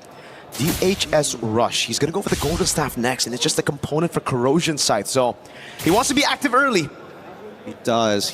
But on the opposite end, at least we know, with at least 200 gold difference between the gold laners at the very least, just the cost efficiency of the fighters. Already 2 items down in the bank. And with Lord already spawning here, I'm trying to figure out what's the best angle, because Sans has that Purify. I'm thinking whether they can punish Keyboy, but at the same time, Kyrie has been playing it so nicely with those iframes. They've got to figure out something that makes him bite. It can't just be the Lord here. Zara might be able to bait it, but at the same time, this is a huge problem if Keyboy gets a good kick on him. Nobody on the side of TS has a Purify. And that move by Kelra as well, the poke over to Bomba, the fact that he chased even forward and Bomba popped the regen. So he's going to have to recall back to base. ONIC now have tempo around this. Bottom lane is good for TS. The ball lightning comes around for Keyboy. Hiko deals with the wave in the top lane, but the mid wave has been pushed in by ONIC, so it's just a battle of prio around these lanes. This is tactical. This is really, really tactical. And TS, they don't mind dragging this out. No one saw that ball lightning. It's all good, but I don't think it's over just yet. It's almost trying to force it. Now with the shifting skies as well. Sans popping up the Crimson Beacon early. It's going to be him. Over the skies away. The dragon for Keyboy. Ball lightning stops it down. Sao with the fatal links on 2. Now it's him backing away. Zara Ego is now with the point with the deadly magic over on Sans as Kyrie waits for a position. Keyboy. Very risky game that he's playing. And Bomba walks back up. I think they've been chunked out too hard here, but Kelra, he might make the difference. Ball lightning connects. Are they going to full combo him? No. Doesn't have the ult. He's solo, just a little bit more, the Lord. Doesn't get the last swing of the Trident. He going on with the jump on the P. No wrath of the Trident available now with the ball lightning. Sour! Wins up the right team battle, but Kelra dives into the blazing duet out Sunset. Has the BMI. Team Spirit want to chase. They want to go for further. Keyboy trying his best. Immediately into Thunderform, kicks him away, and Hiko catches 1. Can they get a second one, though? Nah, it looks like it's just going to be purple here. That's it. What a crazy fight. A crazy sequence of events. Man, this is really an RTS. It turned away from a moment to an RTS so quickly in these couple of moments. Lucky for Sawa that the Lord decided to go into his animation to knock people up, because if not, he would have been blasted there. Kilra had the right idea. You know, Sunset Lover already used the ball lightning. They were trying to punish him real hard. He still has that flicker, and that's the beauty of it. If he had Purify, okay, sure, I guess he's dead there, but so far, things have been pretty hot for Team Spirit. This is going exactly how we were expecting it, right? Double fighter comps generally take the advantage first. Later down the line, you're expecting that the marksmen are going to be able to not only outplay, but have enough damage to output. The scary thing is, with the gold standard, he's really good at chunking out your frontliners and still having that fancy footwork to get out. He's been doing that all game now, every single time, even before the Golden Staff, but even more so after it, right? The chunk on Bomba, forcing him back. He's literally just been winning them, these small wins, before the neutral objective even starts. But it comes down to, again, the lane management in the side, and that's why right now Kelra's kind of chained, locked in from going into the side lane because of the Paquito, and Hiko plays such a good game here where he's never really in vision. Yes, and the best part is that he likes to stick his foot out in random spots just to make people feel like, oh, we got to be worried about the potential flank here. What about the tri-brush? What about... And then they won't, they just slow down. And I think that's the important thing here. Both teams need to really take into account every little detail that's happening across the map. And I think there are moments that I feel that Team Spirit are willing to 50-50 for, especially when they've got priority and pushing waves on their side. Back to Hiko and the Paquito, though, the choice of emblems as well. We've been seeing a lot of lethal ignitions, obviously. In the XP lane, it was mainly quick quantum charge. And that's what Hiko has taken, that inspiration from the XP lane Paquito into the gold lane. Now he's not, hey, yeah, calm down, man, looking from the top-down view. But yeah, it's all about playing in and out. It's about baiting those resources on the Paquito as well. It's not just about that insta-burst, especially against these top-tier teams. I mean, he's going for War Axe, so he knows that he isn't just trying to, like, if he can one-shot somebody, sure, but he can also play a very Peel style, right? He can get in and out of fights more reliably. He can actually go down to 50% of his HP, walk up to a wave, heal back to full, and then come right back into the fight. The cooldowns are so important, and not to mention, they are going to make sure that they fight for a long time because Sans, he would love to drag out these fights. Holy Shield already down. Deadly Magic onto Sans. They're trying to really bait out those Crimson Beacons. Litpi gonna be caught now.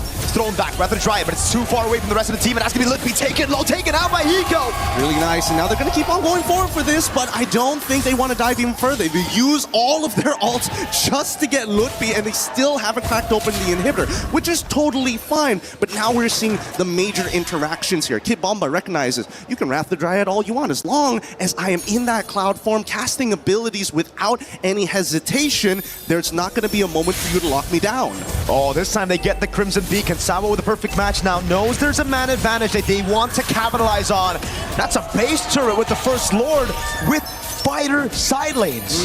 And ONIC, they decided, you know what? We'll give it to them. It's not the long lane. The Lord is still spawning on that top side. So this is just something that we're going to have to manage. And especially teams of this caliber, managing the lane ain't that hard. But then comes the problem later in the game. Their wave clear is not that great. It's only Kyrie and really Kelra who can clear these waves, but even Kyrie is starting to reach his cap on how much damage he can do because a lot of his damage is directly tied to his levels. Now it's back to that slow game. It's all about building these waves. And again, Spirit have been the ones with the advantage when it comes to dealing with the waves in the side lane, just mainly because of that 1v1. Kelra, he's gonna have to wait for the win of nature, and even then, I don't think he's comfortable playing in that side lane, right? Even if he gets the win of nature, just because Hiko on the QC on the War Axe is gonna get the Queen's Wings as well, and the Flicker, it'll be more worth for Hiko to bait that win of nature over just, again, a fight from Kelra. Which makes me wonder whether or not Hiko is going to go and start getting himself a Malefic Roar or straight into the Queen's Wings. Considering that he's got the War Axe, I would only assume that it's going to be the Queen's Wings after, but that's, you know, a very EXP style of playing it. We'll see what options he has in a bit, because Conceal's already out and Sawa's opening up the Tri-Brush. Keyboy doing a good job again, just holding that wave, but now it's the EECA special, baby. It's that Lord Dance in the bottom lane, playing it as slow as they possibly can. Oh, Deadly Magic's already on Sans, but Sans very calm. He's not going to react, not yet. Not until he sees Sawa do something crazy here, because TS, they're willing to start. Oh! Whoa, Sunset able to flicker out of the Wrath of the Dryad. Now it's Keyboy locked down with the Frozen. And the perfect match instantly goes! Sawa with the ball, which is Sawa! With the Fatal Links, that's Kelra popping the Blazing Weapon. He's going to get bursted down by the Deadly Magic. And now it's Sans with a Lantern Flare. And now they disengage. Finally, a moment to breathe at the very least. Kid Bomba, he doesn't mind dying there, but he wished that he got somebody other than just Keyboy. Now, ONIC instantly going to take priority and first move on this Lord. What is Team Spirit going to do? Because we're seeing the flank coming in from Zar. Opens up the Tri-Brush. They know it's safe, and Hiko, he's pulling attention to himself. This is great. That wave bot wasn't set up perfectly by Spirit, and now it's going to be building back for ONIC. Slow pushing towards Spirit. So it's a win for ONIC for now. But they have Keyboy down. That means Spirit have the man advantage for a while as Bomba spawns. I think ONIC recognized that TS, they can't blitz this down as quick as they want to, so they can actually maintain this tempo. It's getting really dangerous because now that Kid Bomba is going to start showing himself, this is where ONIC needs to take advantage of the scenario. Well, same time as well, that top side is shoving in pretty hard. Hopefully it doesn't mess up their mid wave as well. Probably will. They're gonna have to send members down there, and that means it's free for Zaur to clear out the mid wave. Now, it's Bomba who set up the wave in the bottom lane in a good spot for it to build back in favor of Spirit. So they've got like roughly a minute or two to work with here. TS has set it up nice. Let's see who gets it. Sawa with the jump now. They know he has no Purify, but Hiko's going to be taken very low already. Lippy going to be chunked down as well. Shifting skies from Bomba, trying to lock them down already. Now it's Zaur and Kyrie going to go for the Red Tree battles. Deadly Magic will land on Kelra. Bomba's right there. Ball lightning, and it's Bomba with the jump. Zaur with Retribution. Beautiful play, and they're going to go further than this. Kyrie does not get the Lord this time, but at the very least, they are able to trade upwards. Man, Kid Bomba really wanted to deny Kyrie of that Retribution and was willing to die for it. But is it worth another 2 Sky Piercer stacks? Zaur with the jump, Deadly Magic! Kyrie needs to time this, but I think he's good anyways, right? Just gotta be careful of that Lightning Truncheon proc. Yeah, no, it's so safe. I really love the fact that, you know, once you get to a certain point with Hirara, you're like 3 seconds, okay, perfectly fine. Double iframes if necessary. I can wait for my combo points to actually come back up. As long as nobody threatens me in the meantime to force him out, generally will survive. Now let's look at the items one more time because we're seeing max build already from Hiko. And yes, he did opt to go for his third item to be the Queen's Wings on top of getting the Malefic Roar at the end, so he has that real 1-2 punch for Kelra if he doesn't build that Winds of Nature soon. Doesn't seem like he is gonna build the Wind of Nature. He wants to gamble it, man. This is the guy who went Brody against a Beleric, all right? It's all good. He can react to things, and that's what he's leaning on. He's leaning on his own skills, the drills that LaFell was talking about as well, pointing out to Kelra, who's just been practicing all around to deal with damage, to deal with setting tools. Hey, speaking of damage and dealing with setting tools, San's also getting himself a Radiant Armor here to make sure he doesn't die to Zaur. So now he's not exactly the most optimal target, and Zaur has to rethink who he's going to be jumping on. I would like to say Keyboy, but like half the time, those kicks really is more for disruption than it is for a big set, considering that both sides have some big haymakers ready to unleash. And I think Zaur's been playing like a really good game with the way that he's going in and out and trading the aggro. Very similar to an MMORPG raid. You have your tanks, they gotta cycle the damage between each other to make sure that everybody stays healthy. Uh-oh. Keyboy has a Shunfu. The Deadly Magic will actually bait it out now as Keyboy gets the Jikudo. Now the Shunfu gets Sawa with the Fatal Links, able to catch 2, but Keyboy will get the way of the Dragon to disengage for now. Hiko staying busy while that happened. Pushing in the mid wave, getting a bit more damage onto that base turret. And I like the fact that Zaur, especially when there's technically nothing to fight for, he's willing to just throw the Deadly Magic at you. Just like, yeah, I need to get something, I need to get a reaction, and as long as that reaction actually happens, it's fine. My ult's gonna come back up in less than 30 seconds. Arguably, wait, what is he, level 15 already? Yeah, about 26 seconds, no problem. That flicker though, well, long cooldown on Keyboy. And that's really the only engage tool, right? Yeah. Slutpi here, more on that reactive. Oh no, did they read out Keyboy's movement? I think they did. No flicker, Keyboy. How are you gonna run away from this one, buddy? That's a ball lightning. The Thunder's Wrath as well. Keyboy gonna be taken out by Zaur as Bomba walks up and they don't use any crucial resources. It's just the Deadly Magic. Now more than ever, the meta demands you perfection from not only your rotations, but your positioning as well, and reading your opponent. So far, the score is 8-8, but the 2.2k lead on the side of Team Spirit is starting to make me nervous here. Kelra's at a point where he does real damage, but it's so hard for him to walk into the fight for that big Blazing Duet. Sawa again zoning in the backline, now jumping on Sans, trying to bait up Crimson Beacon or a Purify. Big chunk. Oh, Sawa flicker the Fatal Links. Purify out from both already. Ratchet Bomba with a layer! Brings it back into the knockout. Strike Kelra. Immortality already down. It's right, they were going for it, and Champion says already gets Kelra. They want to get a little bit more, but at least with Kid Bomba, he survives as Kyrie is next to fall. I thought that was going to be an instantaneous fight, but even for the side of ONIC, they're willing to expand resources to make sure they can buy a little bit more time. It's the layer. You Purify out of the Fatal Links, then it's Bomba with the Sora, and now they're knocking on the base. Zaur with the Deadly Magic on Keyboy. Sawa walks up on Sans with no Purify. Base wide open, Team Spirit. Secure game number 1. All right, that's a great start for Team Spirit, but this series ain't over yet. How many times can they pull that combination off? That was literally, what, a 0.8 second frame to flicker Cloud Shift, seeing the Purify in the middle of 3 different people? You're banking on a lot. I don't think it's gambling at this point, but honestly, we're getting pretty close to it. Spirit, we had this discussion behind the stage, Gideon. It's all about taking these heroes, these mechanical ones, down, out from the bans, forcing ONIC to play their game. Spirit, they've always had this strength. From when they were called Deus Vult before they joined Spirit. It's the macro, it's that brain, it's playing the slow game, and then punishing your opponents when these small windows open up. Yeah, and the best part is that they identified those windows in the middle of these early interactions. They're probably talking to each other, hey guys, we gotta be careful. Once we come to mid to late game, we can't do this again and again and again. They are going to adapt to us, so we got to look for different punishes. We gotta make sure we hit the weakest link at every moment of the game, and they keep on finding it. I think at least for ONIC,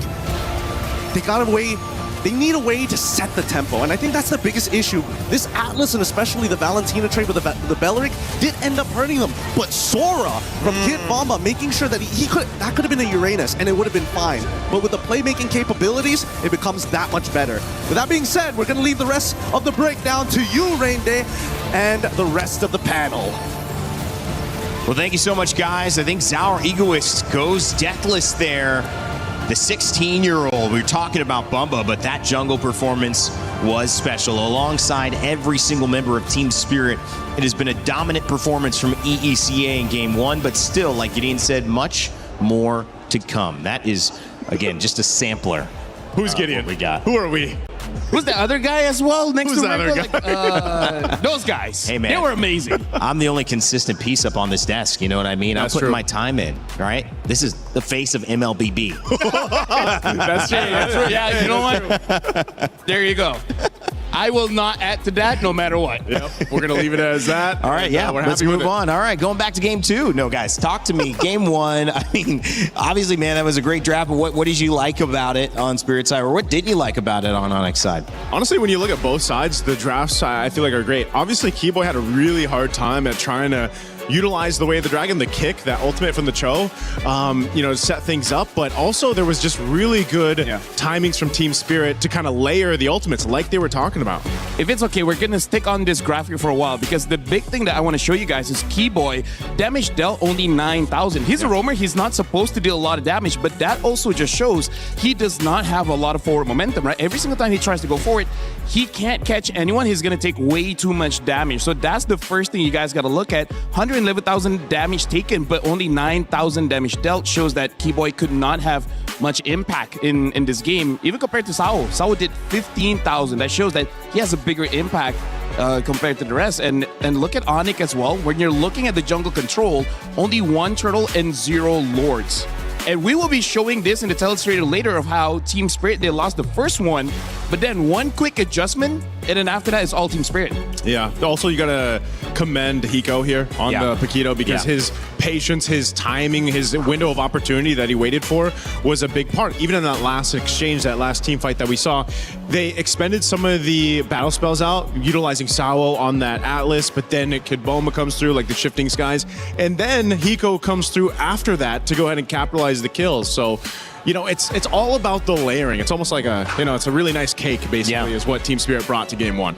I looked at a number that was really interesting to me. Out of all the numbers that you could have and how high the scale, 135 damage taken on the side of the EXP laner for ONIC. But on the other side, Kid Bomba, he had 135,000 damage taken as well, with only 250 more. They were almost exactly the same, but he doubled the damage that he dealt on Sora. How big is this pick coming up? Because we haven't seen this till later on in the series. Honestly, we're going to be talking a lot about Kid Bomba because I've already said that he's an amazing EXP laner. Before this, he was amazing in lane. Now he's a menace in that river because all of the fights won is because of Kid Bomba. He got the right targets. He gave the space. Honestly, he made it easy for Zauer Egoist to do his job.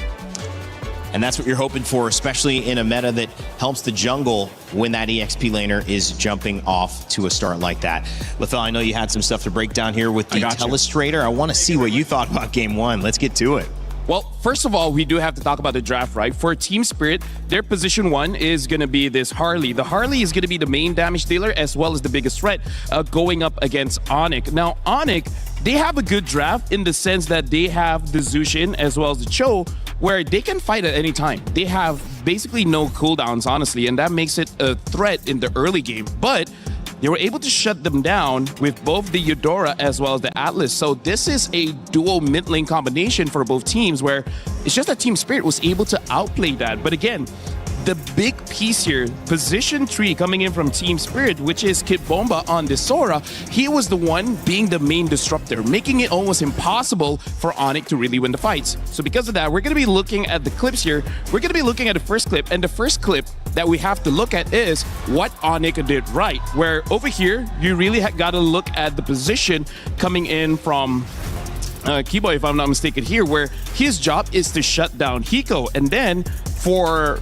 ONIC, as long as Sans is free, he should be able to do a very good job. As we're going to be looking at the clip here, how what I wanted to see, first of all, is look at this. Hiko had no stacks, had no champion stacks, by the way, so that he's not safe. He doesn't have the skills ready. But more importantly is the fact that Keyboy was able to kick him into the pit, making it so that he is a non-factor. But all the while, Sans, he's untouched. Look at this entire clip here, how Sans gets inside of the turtle pit, and then he's not receiving any damage. He is making it so that no one can really fight comfortably. And because of that, ONIC won because of their mid duo. Hiko is out of the fight and free reign for Sans. But then we see how things quickly change in the next clip here, where we see Kid Bomba, he was waiting in this bush right here, but then he immediately gets on top of both Sans as well as Kyrie, trying to make it so that they're not a part of this. We're going to be looking at the clip, and even though they were able to dodge it out, but again, as long as Sans is not there, it's already good enough, because what Kid Bomba is doing is he's creating space. But the back, this is the last zoom in that I'm gonna do, because this is actually very important, and this is why Keyboy could not play the game. Okay, we're gonna be looking at here, and then we're gonna play the kick. You see how Keyboy, he did get the kick onto Hiko, but immediately you see that the stun got onto Keyboy, making it so that even when he connects the kick, he is a sitting duck. And then after that, all the damage in the world went over to Keyboy, making it so that he's just out of the fight. And then after that, it becomes so much easier for Spirit. As long as both Keyboy and Sans does not affect it, they're good. We're gonna be looking at the other clip here. Again, you just gotta look at Kid Bomba. He is charging in. I would say one of the best things about Sora in this situation is he can engage, and he has a lot of dashes going in. That makes it so that even though ONIC has incredible reaction speed, it's going to be difficult for them to really connect to that. Look at Kid Bomba, able to get Sans and Kyrie again. And then after that, even though he was stopped for a bit, we're going to look at, this is the important part.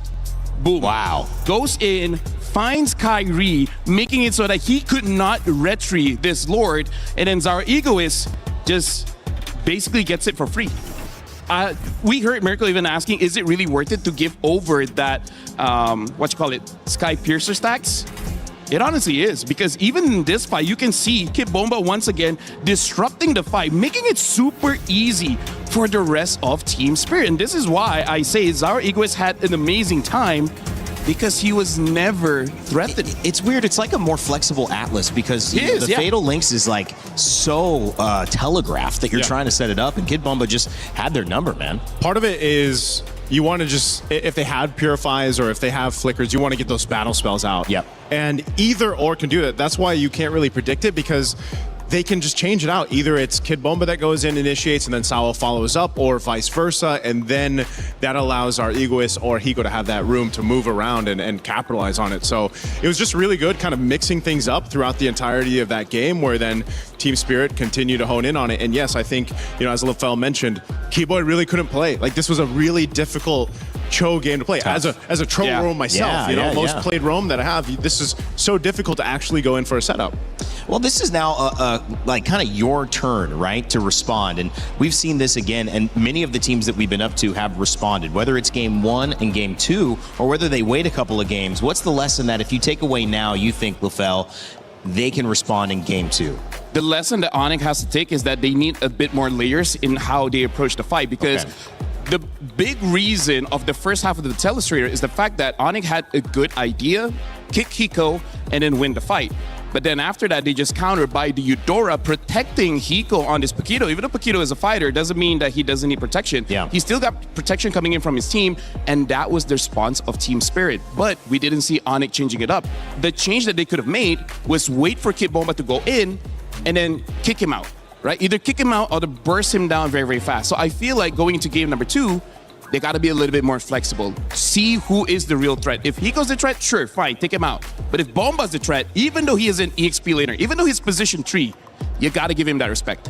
Well, I want to ask a question about burst, because Paquitos excels at burst, but there's characters like Clint that also excel at burst, and they're in the marksman side. Is it really the fact that it's Paquito, or is it the fact that they're playing off trying to stun burst, set this up, win a fight quick, get a pick, and that's how their team is working? Could you swap that Paquito out for something just as effective, or do you think it's that important that now Team Spirit have to keep prioritizing it?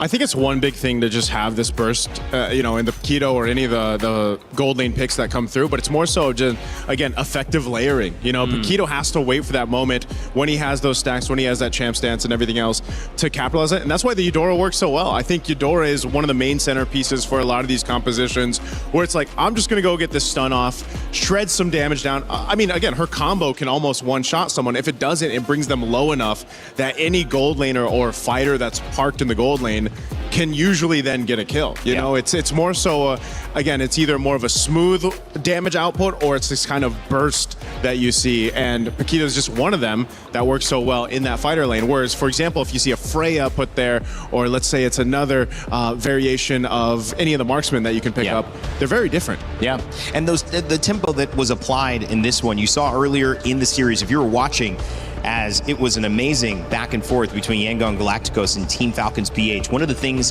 that started to become the glue of Team Falcons trying to make that comeback, winning 2 games in a row in game 3 and 4, was glue. And it was a lot of in and outs from Ogwin. It was a lot of just barely dead. Oh, here's my flicker. Now everyone's distracted and I'm still alive and I'm going to jump back into the fight. That's what we saw a lot from Kid Bomba here as well on the Sora. Can they do it again, or will they find an answer to some of this, guys? And as we take a look, game 2 draft on the way. You can see the coach already working it, LaFell. Well, when we're looking at a draft, we got to look at who's going to be disrupting the fight, because Paquito, he does have a lot of burst, but the things about fighters in general, at least one ability in their kit is able to just change the landscape of the fight. For example, you're positioned in a way that you're like, let's just say 100 meters away from your opponent, but then all of a sudden you're only 20 meters away from your opponent, right? Yep. Positioning is such an important aspect at high level MOBAs, honestly. Like any MOBAs, the positioning is going to be very important. Anyone that can change your positioning is annoying as hell. They can go to hell. Yeah. They can die. That's what, and first pick Harara. Thanks for putting it lightly. Being that way, I feel like a lot of people feel about that. I mean, I've seen even playing the Harara over here. Well, usually it's Mirko playing it in the server here.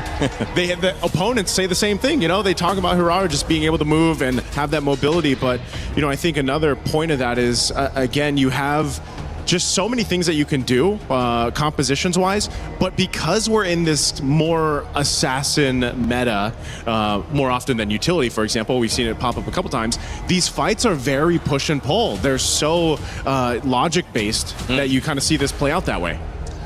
Well, Atlas let out on the basically to roam free off the leash. Paquito banned alongside Marcel and the Selena, so they felt it was enough of a threat. They don't want Kelra to have to deal with any of those shenanigans. I like that even during the draft, Kid Bomba finds a time just to say, I love you to ONIC. And I feel like because he knew he was going to get the barrage, he's just like, Kelra, I'm just saying your name. I got you. Yeah, I'm just saying, I got the barrage. You got to think about it, man. Again, that little fun fact there, they're one match away from making history, right? I mean, I feel like this MSC alone here at EWC 2026 has been all about making history. It really has. Tournament of upsets, tournament of history, both great names for this tournament in Paris. EWC has been the home of MSC for a few years now, and man, this one is special. That's why it's MSC, right? Must-see competition. This is the one that everyone has to see. All the other games, B tier. Yeah. MLBB's S tier, man. This one's you gotta watch. Yeah. Whatever game's coming up after this, I feel so bad for them. You guys are going to be hard to beat, I will say. The Lenovo Legion Gauntlet, it's going to host a lot of games. It already has hosted a few. If you want to be It's the going to best, be hard to beat this one, though. If you want to be the best, you got to beat the best. That's why we just keep beating ourselves off. And then now we're here having an amazing series with the Harif ban out. what? I feel like coming up, ONIC has to consider that this Harley pick is going to be the bane of their existence. Are you okay, Naisu? Yeah. Be serious, man. This is the I'm just match. pumped up by your morale You're pumped boost. up? Yeah, by your morale boost. You got to pump yourself up for this. Yeah, you need all the energy that you can muster to have an amazing analysis for this match. Yep. Last couple drafts here, Melissa. Gonna be banned out. He's trying. Melissa, that's interesting. Melissa banned. Yeah, we haven't seen her make too much of an entrance, actually. Hasn't been played, I think, in the last 2 days. Maybe once. Maybe once, but it is far cry from what we saw at the end of the group stages. And it's still very strong. I'm just wondering why they banned out the Melissa here. They're thinking that without the Paquito, without the Freya, there's no other option of fighters in the gold lane. I guess there's not. I mean, like before this was Ruby, but after the change of how her lifesteal kind of works, we don't see a lot of Ruby, at least not in gold lane. I think maybe during MWI. So this might just be typical matchup, I would say, especially based on this ban. They go for the Belric ban over here. Jushin's going to be the last ban for ONIC. So we could just see a traditional marksman matchup. Maybe the Mozgovs, maybe the Claude. I feel like Hiko is more of a burst kind of guy. We even saw in the crowd someone say we want Hiko Mania back, and now they pick up the Claude here. Gonna be interesting to see what ONIC picks up. I feel like the Moskov should still be pretty solid here, but maybe Kera wants to use a Brody instead. Brody. Yeah. That's what I was thinking too. Just for the sake of having that extra distance to work from. I mean, obviously Moskov can essentially do that too, but let's see what happens here. These last 2 picks for ONIC will round this out. I mean, this is pretty standard for the first 3 that they have. But now how do you complement that too? Because your Valentina, you're going to have the Fatal Links pretty much that you can capitalize on and play into. Barats for Kid Bumba, he said, thank you. I love you, some version of that. Happy to have the bite. And of course, that means somebody is going to be able to hopefully lose some of that purification if Atlas comes in. But on the other side, Glue, we have seen that hero make a big impact. Yeah, as you mentioned, Rain Day, you know, in the hands of Ogwin in the previous series, really helped them out in some of the games that they brought it through. But again, this is good coverage because you've got that tanky front line. You can go ahead and set up with Fatal Links. You have your own. You have an Esmeralda. This gives a lot of space once again over to Kyrie and Kelra. And again, I don't know how many. I don't know if Sunset Lover's just. He's not tired of playing Eudora, man, because I feel like almost every single game since the past 2 matches, he's just been playing Eudora. But, you know, they're going for a different approach, right? They're trying to say, let's make that gold lane something that Kelra can win. Is that the win condition here? Banning out the Paquito. We'll see if the Claude and Hikomania can occur. Guys leaning one way or the other? Quick. Oh, man, I'm going to have to go 4. I think I'm going to lean towards Team Spirit. I'm going to go to the toilet later. Well, we know where LaFell's going, and we know that Spirit is the side that is bringing more of the attention for Naisu. I want to hear what our boys think. Here we go. Gideon, how are we feeling about game 2? Hey, we're already feeling pretty excited how this game has played out after seeing game number 1, but when you're looking at those compositions, that Glue's got a lot of work to do here, not to mention the Valentina trade-off. They're going to have access to Fatal Links, and I'm only seeing 1 Purify coming out of Hiko, so good luck to both mid laners. Something has to be perfect. Somebody will eventually make a mistake, and not to mention Lutby getting chunked out pretty early on. Yeah, it's not just about mistakes or making it, it's also having to deal with the forced mistakes from your opponent. Spirit just did that straight up. The Esmeralda, great against the Barats, you know. But if it's a 2v1, it's always going to be rough. And Bomba's really just capitalizing off of this. Trying to, I thought freeze, but no, he just goes for the contest anyways. Yeah, I think it's going to be a little bit tough here. But he needs his stacks, right? At the end of the day, once he gets into that max stack, it becomes Bomba got it. I think Bomba got it. That's why he's recalling. Yeah, now he's happy. Now he has full control over this lane, right? The prolonged trades won't be as easy as it was before, now that he has the stacks. Not to mention he's got way better wave clear as well. First invade here is looking dangerous. Uh-oh, it might be a kill. Straight up Keyboy. Slam, not going to give it to the pass, straight up to a flicker on Sunset Lover. That's a scary part, right? Hirara so good with the iframes. Oh, wait a second. This is dangerous. Sawo with the flicker around now. Sour egoist.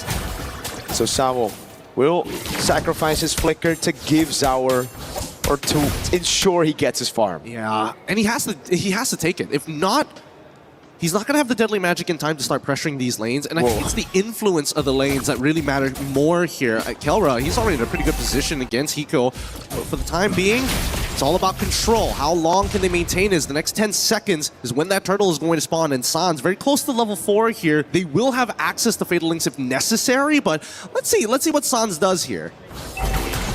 Sawo's gonna wait. Perfect match.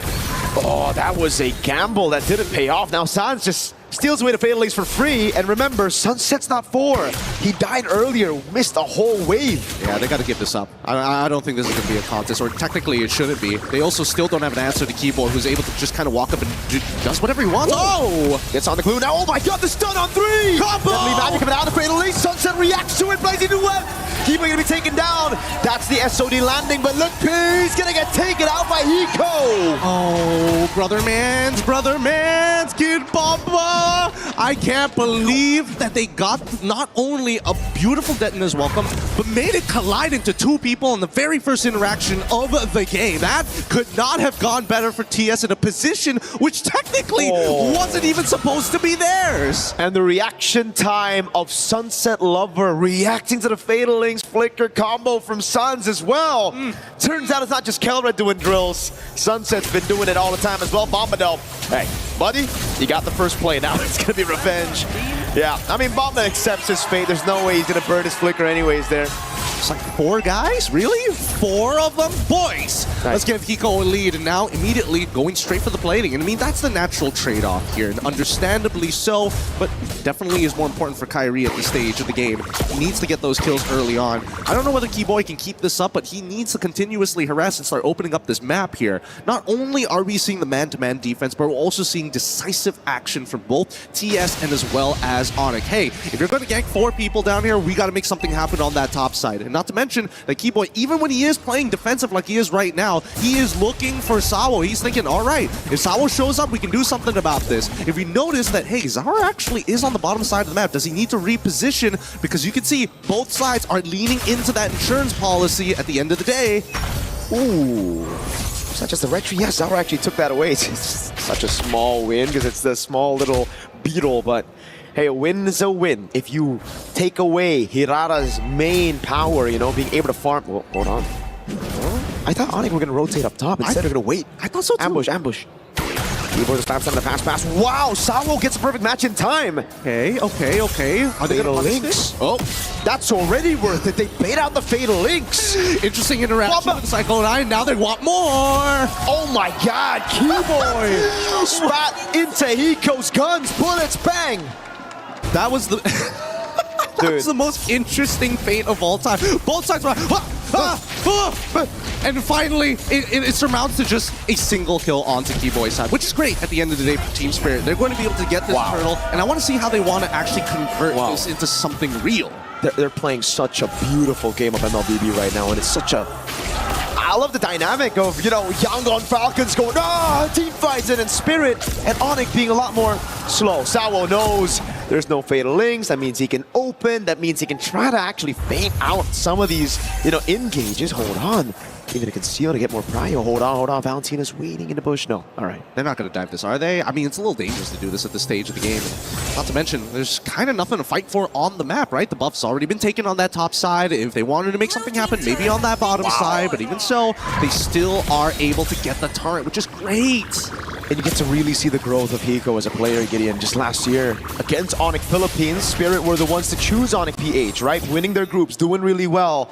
And in the lanes, it was Hiko who got overzealous, wanting to solo kill Kelra, really wanting to put it out there that he could be better than the god in the gold lane. This time, he trusts in the team. He plays for the team. He doesn't try to get those 1v1s anymore. Actually, it's a little bit more than that, because Hiko decided to start... Oh, hold on. Wow, Sunset Lover!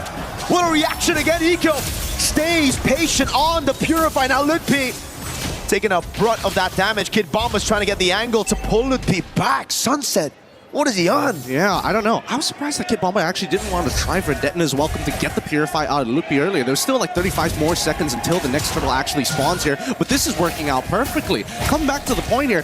The fact is, he gets this turret for free. This fight, oh, the reaction time here. Oh. Bang! I think he was reacting to Lupi and it was hell no! It was reacting to Lupi. Oh, what a chalk! Big Bonk now throwing him into the ball lightning, and it's going to be him taken out by the Thunder's Wrath straight up. Keyboy now 1-3-1. All it takes, a 2K lead for composition like this. Let's pull up the item list. What's Bomba currently on right now? Like, he seems a little thicker than usual, and that's why he's got plenty of magic resist with that Radiant Armor. He's already building up to the Antique. With that gold gap. Oi, what? Sour! Picks up a kill in the mid lane. I think with the help of the ball lightning, that magic defense reduction. It's a natural combo here, and now they're going to get mid-tier. This is going to snowball out of control. This is going to turn into maybe even like a 6K lead. And Gideon, we were talking about that matchup. Hiko and Kelra, the gold gap, the difference is massive. Hiko got the golden staff at 6 minutes. He's on track to get it. 3-item power spike at 8. I'm really hoping LaFell can break down that moment where Hiko takes that top tier turn, because that was a team effort here. Everybody decides, you know what? We go invisible, we make the play. Oh, does he get caught at the... Oh no, he couldn't run away. Sao made it difficult as well. Man, I really thought he had enough base defense to actually survive the whole thing, but man, with the shred and everything else. They're playing so good. Like, this is technical boxing. This is they're playing on the outside. They're not like the Young Galacticos going for the inside brawl. They're dancing on the out. Literally. This is great. Bomba, bro. Oh, moments like this where people who don't know high level are like, why is he wasting his ultimate? Cut to Zara. It's like, oh my god, another buff. I'm having the time of my life. And I gotta give it to Sunset Lover, man. So many of these plays have been set just by him wasting the resources, because by all means, ONIC should be able to capitalize on some of these moments. Sunset is a Eudora. This is a guy who's supposed to be vulnerable against a Fade Lynx, against a Falling Star Moon, but he's just so clean. He's so good with it. He's playing hot. I think he still remembers the last MSC, right? The last time at an international, actually. When he was playing Farsa, he ended up getting hit by too many abilities, and I think he doesn't want to make that same mistake, especially with the qualification to the grand final slot for not only himself, but for the region. Zara, he's doing some real damage. Even Lutfi, that shield is not doing much for him. He's getting chunked out a lot of the time, and at least for now, let's see how TS wants to do this, right? 25 more seconds. Swift Trinity for Hiko. Ooh. And that's the damage! Oh my goodness! Lutfi's health bar! Blown out straight up! It's this moment here. They're not going to siege. They're not going to siege. He's not going to do it. It's not going to do it. But he's conditioning them. And that's the important part at high level.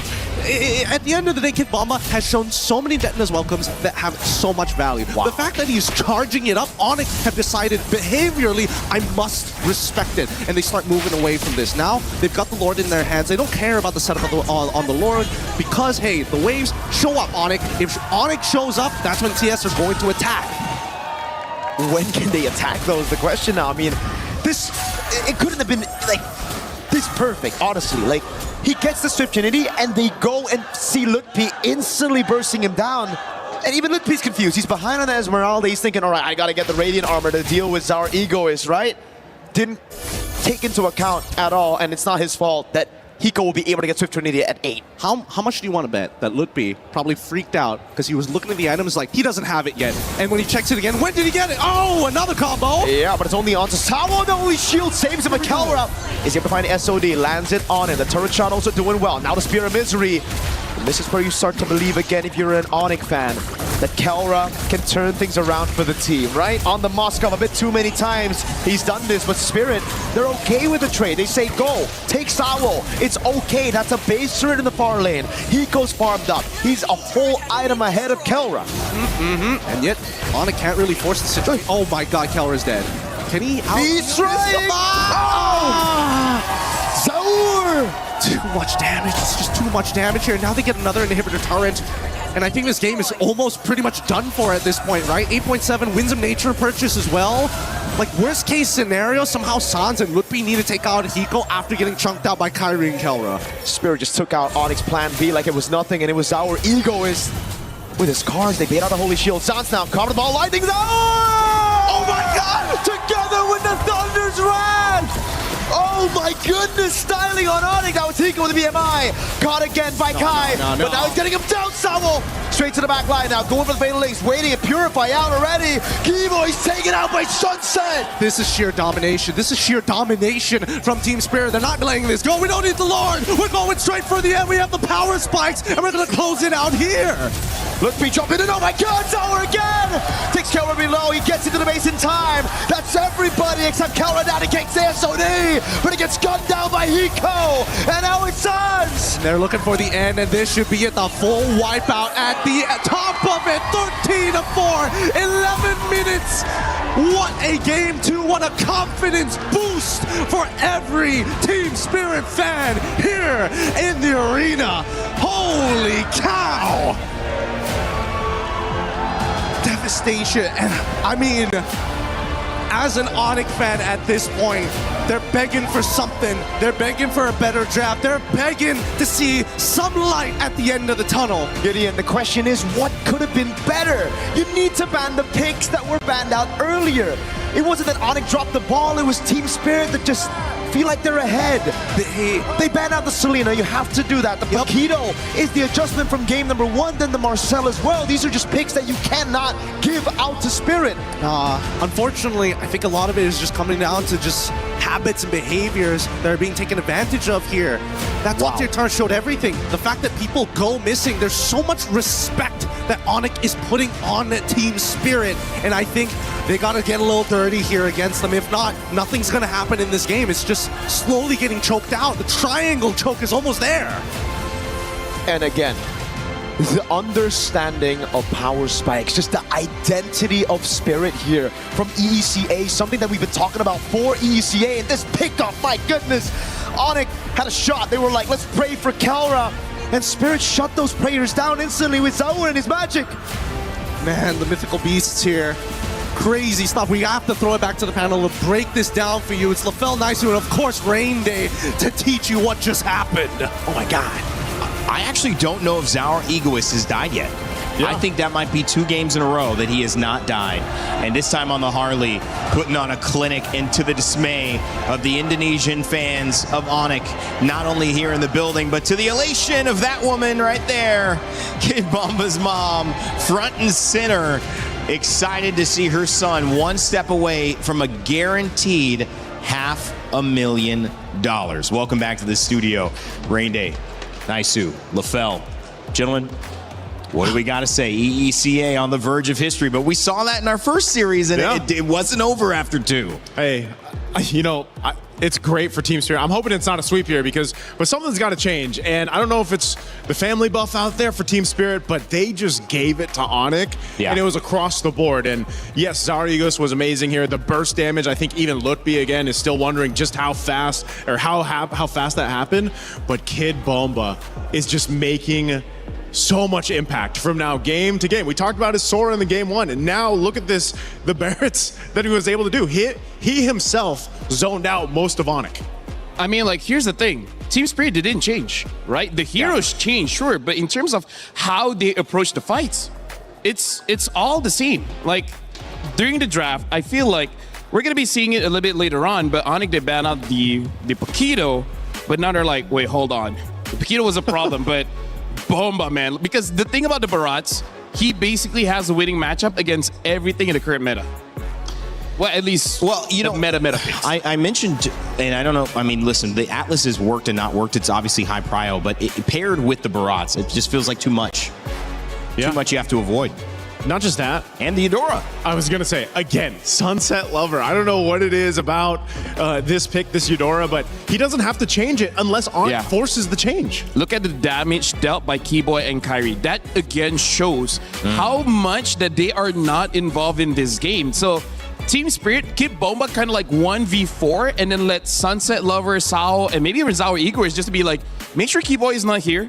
Let's make sure that Loopy is also a non-factor, because I feel like that's going to be the main part of his analysis, which is there's no front line for ONIC.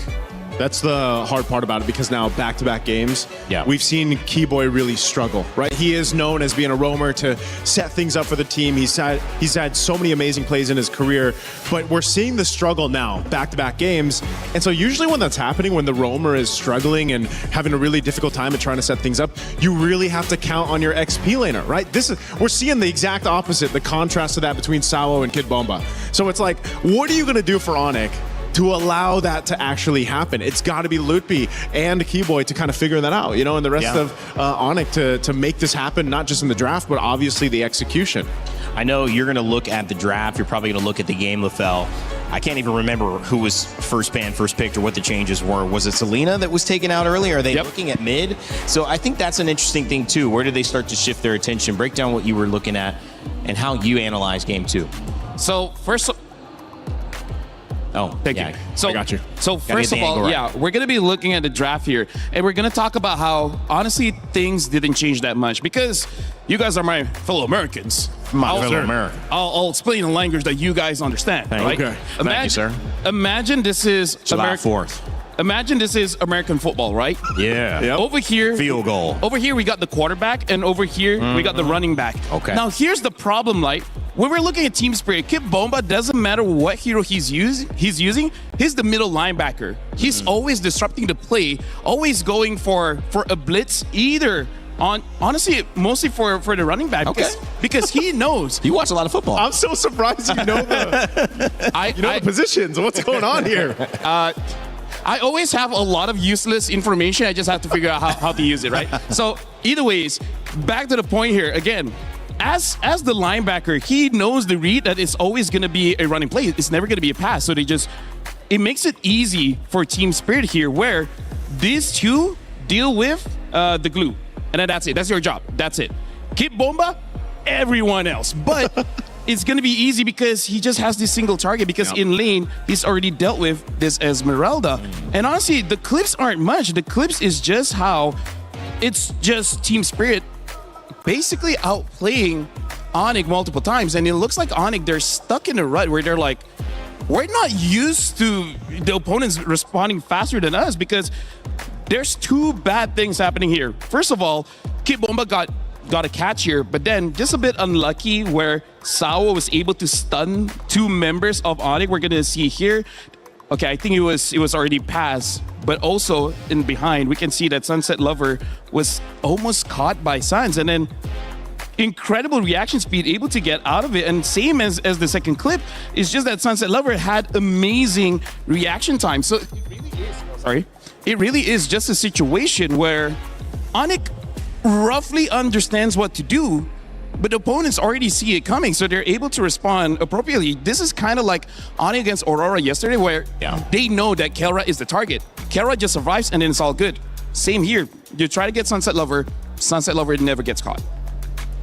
Maybe he has his But you guys understand the whole American football. Yeah, of course. It's just that Kid Bomba disrupts everything. Yeah. I hope everybody watching has that understanding. There you go. That was good. That was good. I mean, football analysts as well. Maybe EWC next year as Madden or something. I mean, like you guys are Americans. I thought it would be appropriate. If I be, you know. This is a cheer for America right here. No, just kidding. That's a cheer because we see ONIC coming back out on stage alongside Team Spirit. Naisu, the question now is, how do you adapt? Because you do have to deal with what I think was quite eloquently put from Yangon Galacticos coaches. Just wisdom, just like what is showing up, what can I lean into? I don't have all the answers, but what am I feeling? What's going on in this game? And it's certainly that Kelra hasn't gotten off to a good start. Keyboy is struggling. Kid Bomba's too dominant. Zaur Egoist hasn't died. Those are the things you're just trying to figure out. What's the holy plan that can come down to solve all these problems at once? You have to basically just kind of reset. I mean, every time we've seen a team in this, position, backs against the wall, you're literally facing elimination up to this point. The best teams out there reset quickly, and I know the coaching staff behind ONIC is able to go ahead and help them accomplish that. Again, these players have so much experience in this position in the past, but you have to focus on where you can. And like I said, XP and Roam between Lutpi and Keyboy are big cornerstones to that, because every single time that we've seen ONIC make a big comeback or a possible reverse sweep, it's usually starting there and then allowing the rest of the team to kind of shine from there. I mean, their drafts haven't been bad or anything like that. No. They haven't been terrible. It's just more so they're getting, honestly, outplayed by Team Spirit. And maybe the issue is that they haven't dealt with the Paquito, so now they're forcing a ban on it. If they could kind of force a ban towards the EXP side of things and put Bomba, but then they brought out the Sora last pick, and that wasn't banned, and you can't really ban Sora and Paquito. You're opening so much stuff up. This is going to be tough. What do you guys think in chat as well? I know we have some online coaches. I won't say backseat coaches because this is no seat. But let me just say, if there is an idea, what do you think they should do? I know the conversation will continue along Reddit and all the comment sections. However, we want to let you know that there are other games going on, although maybe not as hype as this. This has been the place to be for sure. Must-see competition is what MSC now stands for, thanks to LaFell. Let's check over to Stage 4's Alliance Vault and have Milos give us an update on what's going on with Street Fighter, who is in France this week.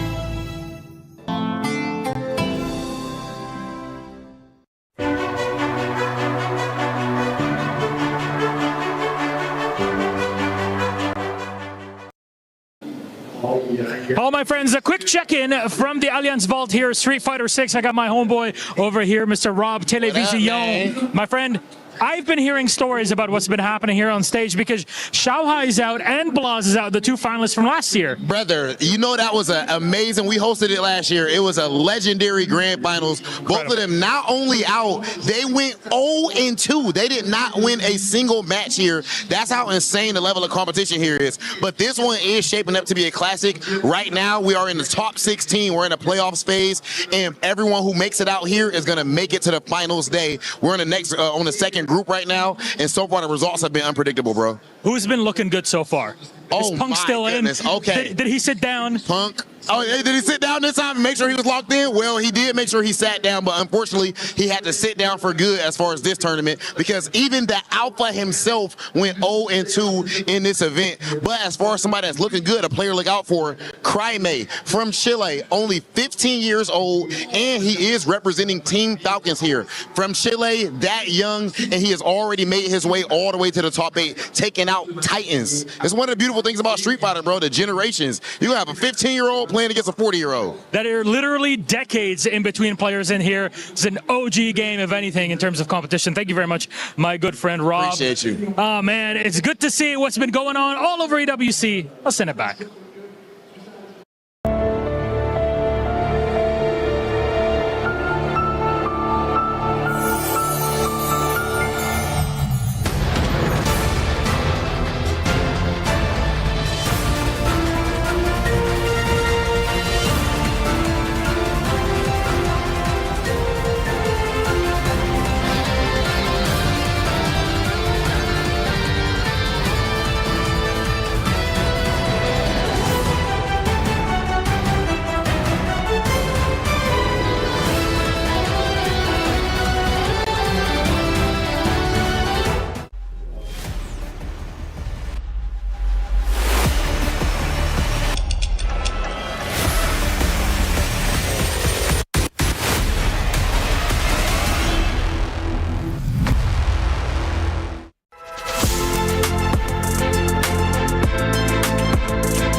Well, thank you for that update, Rob and Milos. Cool to see what's happening in Paris, France. If you're just joining us, MSC has been historic, and it's been historic in several ways. Not only are we not seeing a Filipino team in a grand finals since what feels like the beginning of time, we now have a chance to potentially see the first grand final entry for a team from EECA. And you could tell by the faces of the ONIC fans, they know this is more than a reality. It might even be a probability.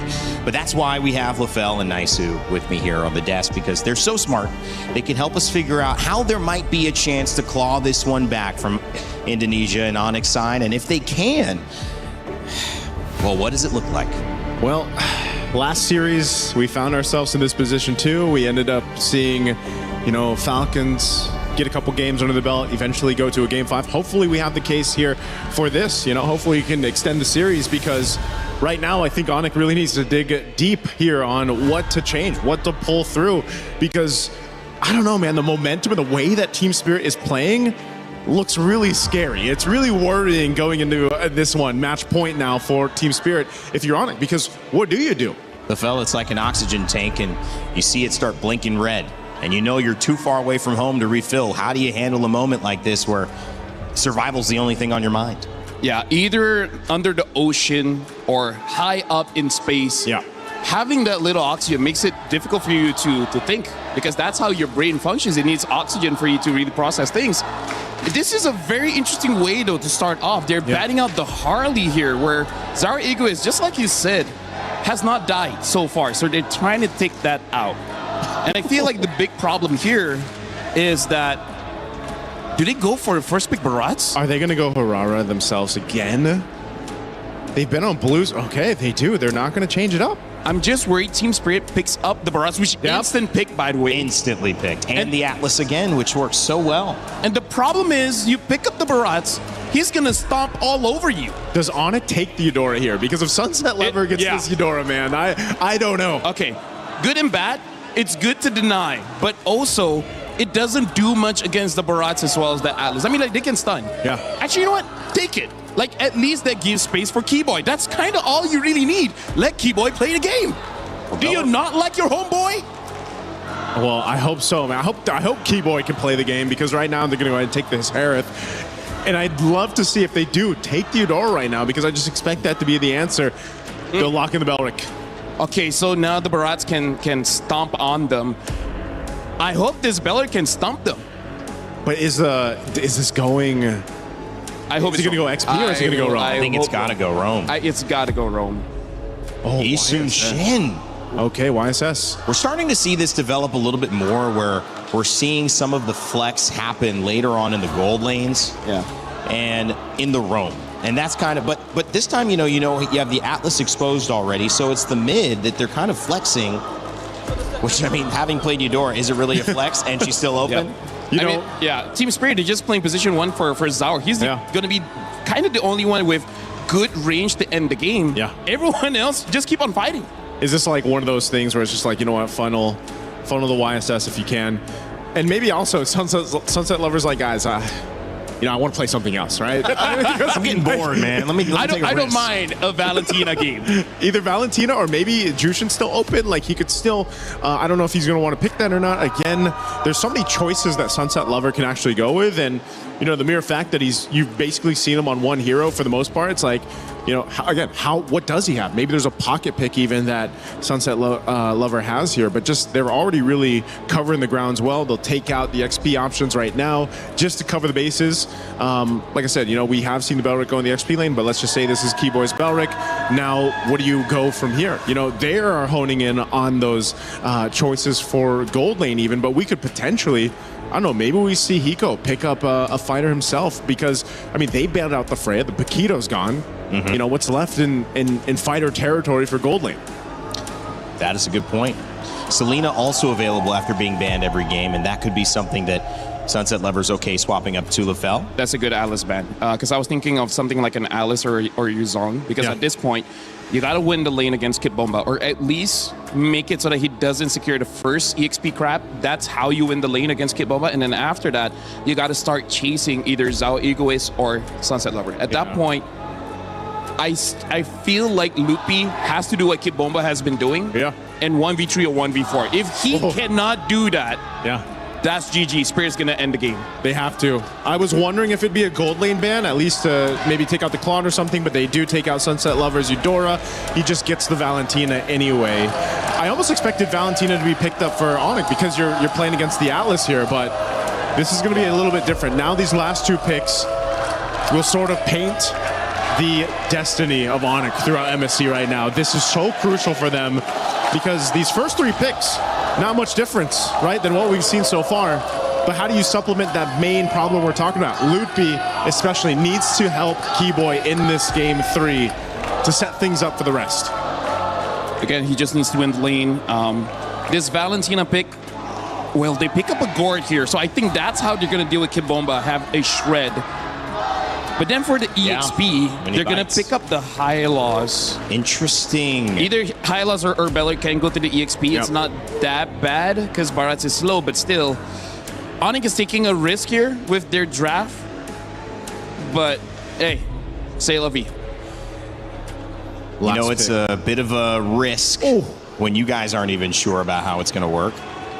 And the Burst and Clint come in. Spirit is also taking a chance here because they have two scalers in the Clint as well as the Yeast and Shin. So the moment ONIC is able to win the first two turtles, they start controlling the jungle. That's going to be it. ONIC's going to win the game. Yeah. If Team Spirit wants to win this with this lineup, they have to essentially do what they did the previous two games, really set things up by layering it. But they have some vision to play around with. Again, a Valentina too to help things set up even more, depending on if you take the Glorious Pathway or the Wrath of the Dryad. So, I don't know, a lot of ways that Team Spirit can utilize this lineup. But could it be enough for ONIC? This could be their last chance, their last game at MSC. It could send them home from Paris, but a chance of the grand finals remains as long as they keep winning. It's up to Team Spirit to book their ticket and do it for EECA. It's time for Mirko and Gideon to get us to what could be our final game of the semifinals. One chance, one opportunity, a way to make history, another disappointment, or a chance at redemption as ONIC might be able to take this game. But these drafts, man, I don't know about you, Mirko, but this has been a brutal matchup for ONIC, especially in the mid lane. It just looks so good for Spirit. Even a Clint pick here just to try to bully Kelra in lane. I think it's really good. Great movement here as well by Hiko to dodge the Synchrofish. As we take a look at the emblems for this game number 3. We're making sure that everything is up to date here. It's making sure that they also have, early flicker on, but Sunset Lover's in trouble. He's got no dash. Instantly, mobilization, Kai with first blood. This time in game number 3. Priority makes all the difference here. They're going to get one more into Sawo, and Kyrie is already extremely happy with the scenario. 2-0, one of the better starts we've seen here for the side of ONIC. This is the best start we've seen from ONIC already. So we'll see if they can actually capitalize on this. Kyrie this time 2-0. So again, this could be it as well. Hiko with a flicker already. Great read by Kai to read that flicker. 3-0 for Kyrie in game number 3. This is an amazing start for the Sky Kings. And at this stage of the game, TS, well, that early game plan might have to, take a back step for a little bit here. It's not the end of the world because a majority of that lead is still on Kyrie. The question is, can the laners keep this pace up to maintain this level of oppression as we start moving into our very first turtle here in game number 3? And TS, they already have information. They should see Sans rotating here, as well as Kyrie as well. Are they going to just steal camps? And I think that just might be the play. They're just going to wait and steal. Might be going to the bottom lane as well here, knowing that they cannot contest for the neutral objective, but Sunset is very close to level 4. It seems like they want to contest still. Sunset seeing away the Velar ult instantly, and now it's going to be Sour. Big shot from Bamba into it. Sunset's right there, and he finds it, and Sour is able to pick up a kill. Now it's Bamba staying alive for a bit, throws Keyboy back away. That's the missing projectile landing, and looking picking up the kill. Sour walks up, and he goes right there. Now they want to go for a little bit more. Kelra and Sans now in the fight. Who gets it? Red tree from Sour is clean. Kelra with the on force now. Not the instant dash just yet, but Sunset to be taken very low. As Hiko's still right there, and that's Kelra with the pickup on Sunset Lover. Is he gonna? Can they set this up even more? No, Sawo here to cover Hiko. He's walking up. He's thinking about it, but I don't think he has much. Fatal Links, Bomba's right there as well. They're gonna pick up a kill. So it's TS leveling the odds back again. That shutdown on Kai put Team Spirit back on track. Yep, all right. Things back on track. Now we can go back to the game plan here. Level 4 has already been achieved, but let's look at that replay one more time here. Because again, Kid Bomba able to tank a good chunk of that damage, especially from that gush. Unlucky for Sans that he wasn't able to get a little bit more off of this, but once everybody got into the middle of this fight, even Kelra deciding, you know what, it's time to Zaman Force and start triggering the fight super early on. They were able to get something back here, and I think, whoa, fight. Keyboard just got taken out. Now the Mystic Gush comes around, but Sawa's able to flicker around. Kelra jumps in with a Chrono Dash and is able to find one, but now look at the burst! Hiko has the flicker. Will he go for that last shot? Thinking about it. He's thinking about it. No. Kai's already on top of it. Gets the flicker as well. Nice. Oh, I really thought just a little bit more. Lutfi catches him at the edge with the Glorious Pathway, but unable to really capitalize on it. Darn you, mid-walls. But for now, I mean, we're back to a neutral state. Look at Bomba though, utilizing that chaos to get all of the turret shield. Still a bit of a win at the very least. I just love the fact that ONIC are now saying, you know what? We're on our comforts. We shouldn't be that scared. We can outplay this, right? They're getting a little disrespectful, and I think they've learned from the previous game, hey, if things are going bad, we got to instigate some kind of war. We don't have to fully commit, but once we get the green light, we have to initiate. Bomba with the cut under tier 2. Deep one as well. That is super deep, and Lutpi can't do anything about it. Great info from the rest of Spirit saying that Onyx responded in the bottom side of the map, and now Bomba, I think his job right now is to keep Kyrie here. He's going to reset that buff. Is it going to Detona's welcome him while he's at it as well? Doesn't see how many combo points. Ooh. Sounds able to flick around. Now the Mystic Projectile and the Mystic Gush as Kyrie walks over the immobilization, but now it's going to be the chop. Bomba doesn't land it. He has the flicker. He flickers out of safety. Keyboy's going to be stunned up by the Terrify of Sunset Lovers. Now they go for the taunt, and it's Bomba who gets caught. Still alive. Rather than Dryad, chaining him down. Bomba finally taken out as Kai gets his first stack of the Sky Piercer.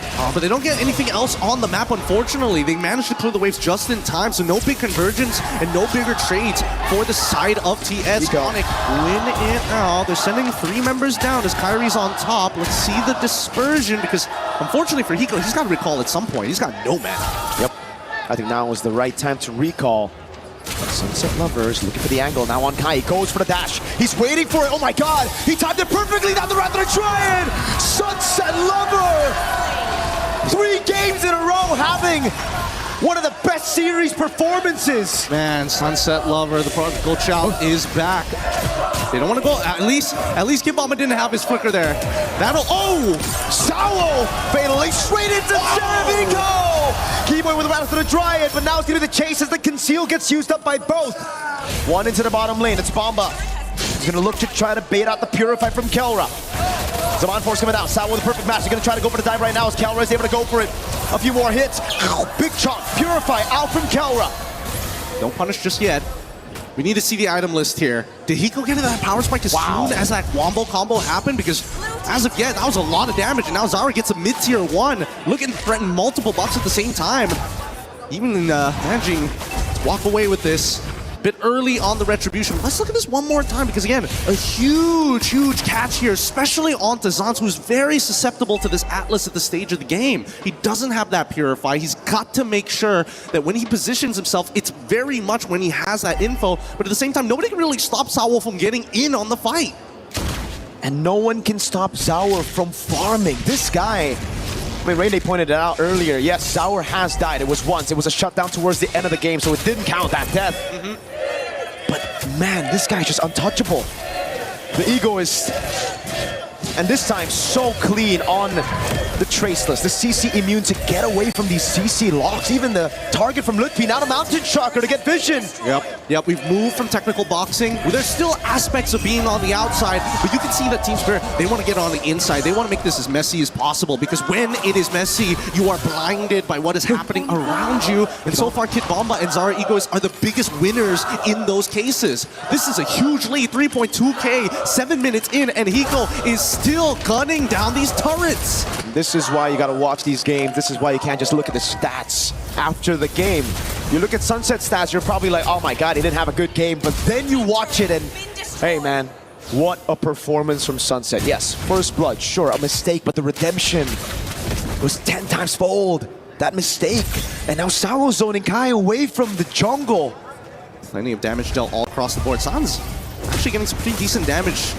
However, the way that their leads are working. Oh, it catches! Max range, now it's the rest of the team! Lutfi's right there! Oh! Baits the flicker out from Sans! And now it's free for Sawo if he wants to get Sans! No way! He didn't see the Jets right underneath them, pushing him right into it! Holy! TS are not missing a beat as of right now, and their mechanics are so sharp, it hurts. It hurts to be an ONIC fan. They're hoping that at least an outplay would come through, but with a 4.6k lead, unless that shutdown is on Zara or maybe even Hiko, I don't see it happening for now. They already lose their shielding down by the mid lane. That's fine. They still have their side lanes to work for, but they still have 33 seconds. And it's all about just waiting right now. Spirit have everything they need to close it out. Oh my god, Zara already prolific. Holy Pull up the items. I want to see that right now. What is Zaur on? He's level 14 at 8 minutes. This could be be the fastest level 15 in the tournament. Hyper efficient as well. Doesn't go for the BOD. Goes for the hyper efficient items to make sure that his power spikes are alongside with how strong Hiko is with the Berserker Spirit and Endless Battle. Once he gets that Malefic Gun, the sieging will begin. If he gets a Screen Crab and the Orange, that'll be the fastest level 15, I think, but he doesn't care. He wants to stay objective. TS on the Lord, about a shocker for Vision.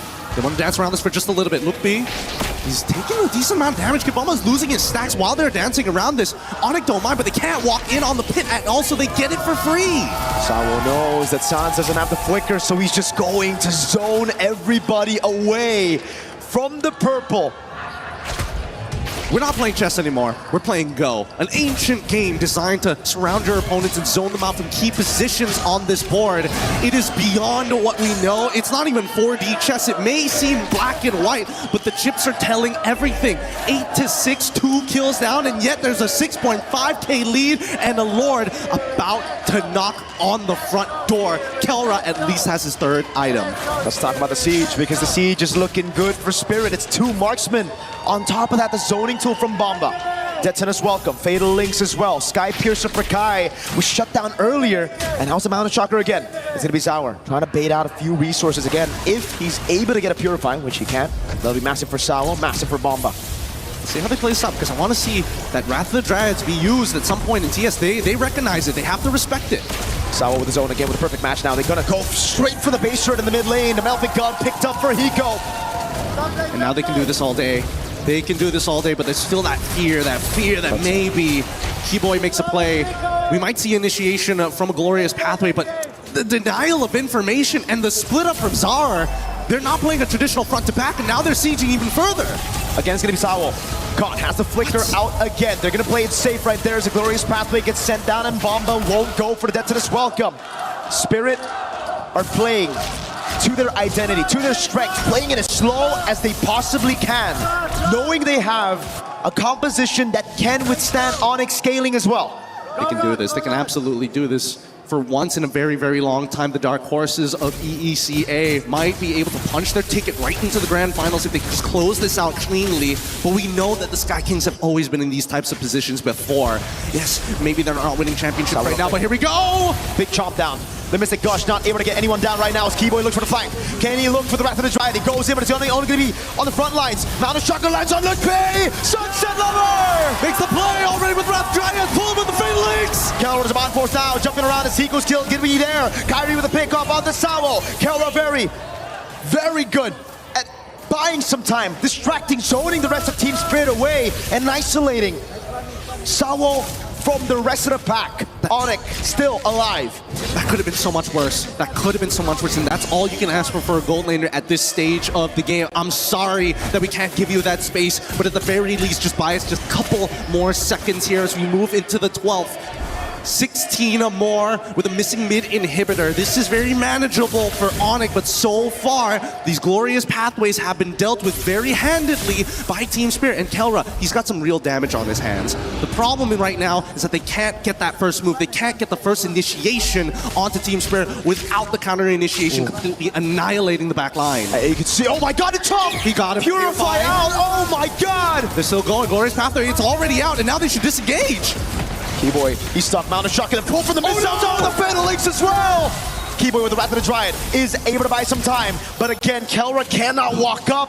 Not while Sunset Lover has the Wrath of the Dryad. Not while Kelra doesn't have to Purify. It's a free Lord over to Team Spirit. These are heavy jabs being traded on both sides. They are willing to throw anything underneath the bus to get the reaction that they are looking for. But TS, the economic lead, 8K at this point, 42-34. This is a beautiful endgame angle for them. They just need to make sure they close this out cleanly. You can see Sawo, that player cam, instantly one hand off, just giving instructions. Guys, play it slow. 3 waves, build it up. Do not forget the fundamentals.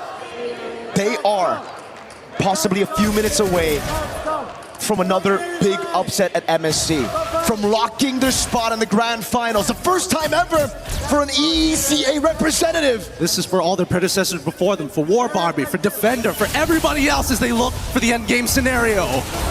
Top lane gonna be taken down now as Team Spirit look for the play in the bottom lane. Sawo, perfect match. Keyboy gonna be chunked as well. Sawo! He nails it! be even further as they're looking to try and close out this game.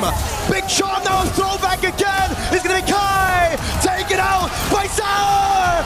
And Eco. There you have it. Team Spirit have done it and punched their ticket to the grand finals. The Sky Kings thought they were the beast. Sverige niet sile. Drakona. There is no beast stronger than the dragon. What an amazing game. The technical prowess from mechanics, from the micro to the macro. We have witnessed a work of art.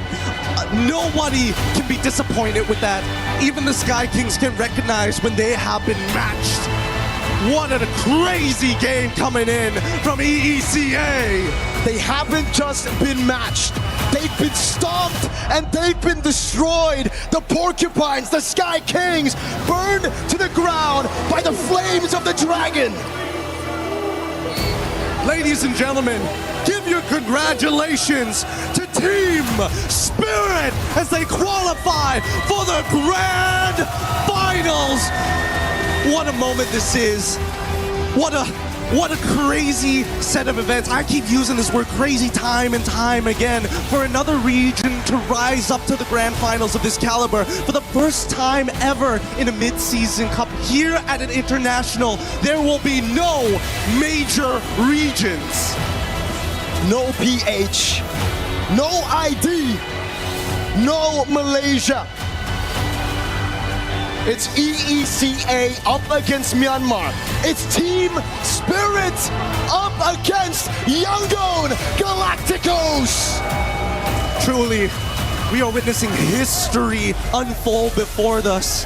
And maybe, who knows, they might not be called minor regions any longer. The world of MLBB expands further, and the level that has been brought to the table starts with the young ones. We're going to be throwing it over to the interview with Sunset Lover and Sawo up on stage. Take it away, Rose. The Dragons has defied the odds. They have slayed the Sky Kings, and they have carved their names into the history of MLBB. Ladies and gentlemen, give it up for your grand finalist, Team Spirit. Boys, that was an amazing series. And you know, there's no better duo to interview on this stage other than Sawo and Sunset Lover. These two have played and represented the EECA region since M1. 7 years later, you guys have finally done it. You guys are bringing EECA to the grand finals. How are you feeling about it, Sawo? I'm so happy, but we still not did it, so everything tomorrow will be. The job is not done. What about you, Sunset Lover? How are you feeling about heading into the grand finals tomorrow, a first in your region, history being rewritten? Of course I'm happy because we're doing a lot of work and finally we show that we worked a lot. And tomorrow we still have a big job, you know, and we need to win. Yes, there's definitely a big job tomorrow, but like what Sunset has mentioned, they've been through a lot. Roller coasters, up and downs in a span of 7 years. I want to ask you guys, what kept you guys going? What was the main motivation to keep on pushing? Of course, being the champion on some world tournament and on world championship or on EWC, we don't care, we just want to be champions. The passion is what kept them going. And boys, I am super duper happy for you guys. Now, of course, we know that you guys entering the grand finals tomorrow is history being rewritten. But not just for you guys, but for the whole ecosystem of the MLBB. Where tomorrow you guys will be going up against Yangon Galacticos. Sunset Lover, what does this tell us about the ecosystem of MLBB? Does it mean we're actually finally starting to see new faces, new regions come out? Are you guys starting to become stronger? Yeah, that's true, and I'm so excited about tomorrow because finally the grand final, not PH Indo, PH Malaysia, you know, there is a new grand final, new story. So let's see what will happen. definitely new story. You know what? Tomorrow is going to be an incredible chapter to unfold. But Sawa, what are your thoughts about Yangon Galacticos? Do you think that they're going to give you guys a really good fight, or is it going to be just as easy as today's match? I don't know what they will do. We just need to beat them, and that's it. Nothing special for us. We just might win them.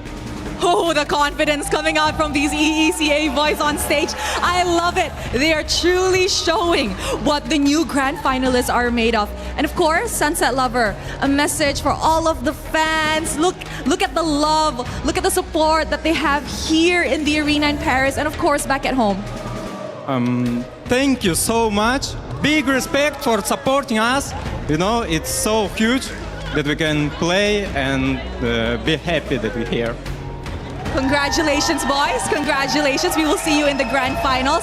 And of course, Team Spirit, come on over because it is time to crush a key back at our key crusher.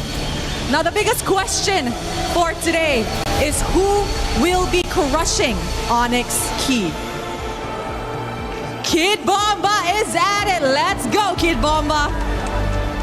Ladies and gentlemen, this signifies that ONIC is officially out of MSC at EWC 2026, and Team Spirit heads to the grand finals tomorrow. History has been made for the world of MLBB. With that, let us show it to the desk. History has been made, and it was made earlier with Myanmar going to the grand finals, and now it is made again with EECA and Team Spirit claiming a spot next to them. History will be rewritten. But what does the future hold for MLBB? Something new, that's for sure.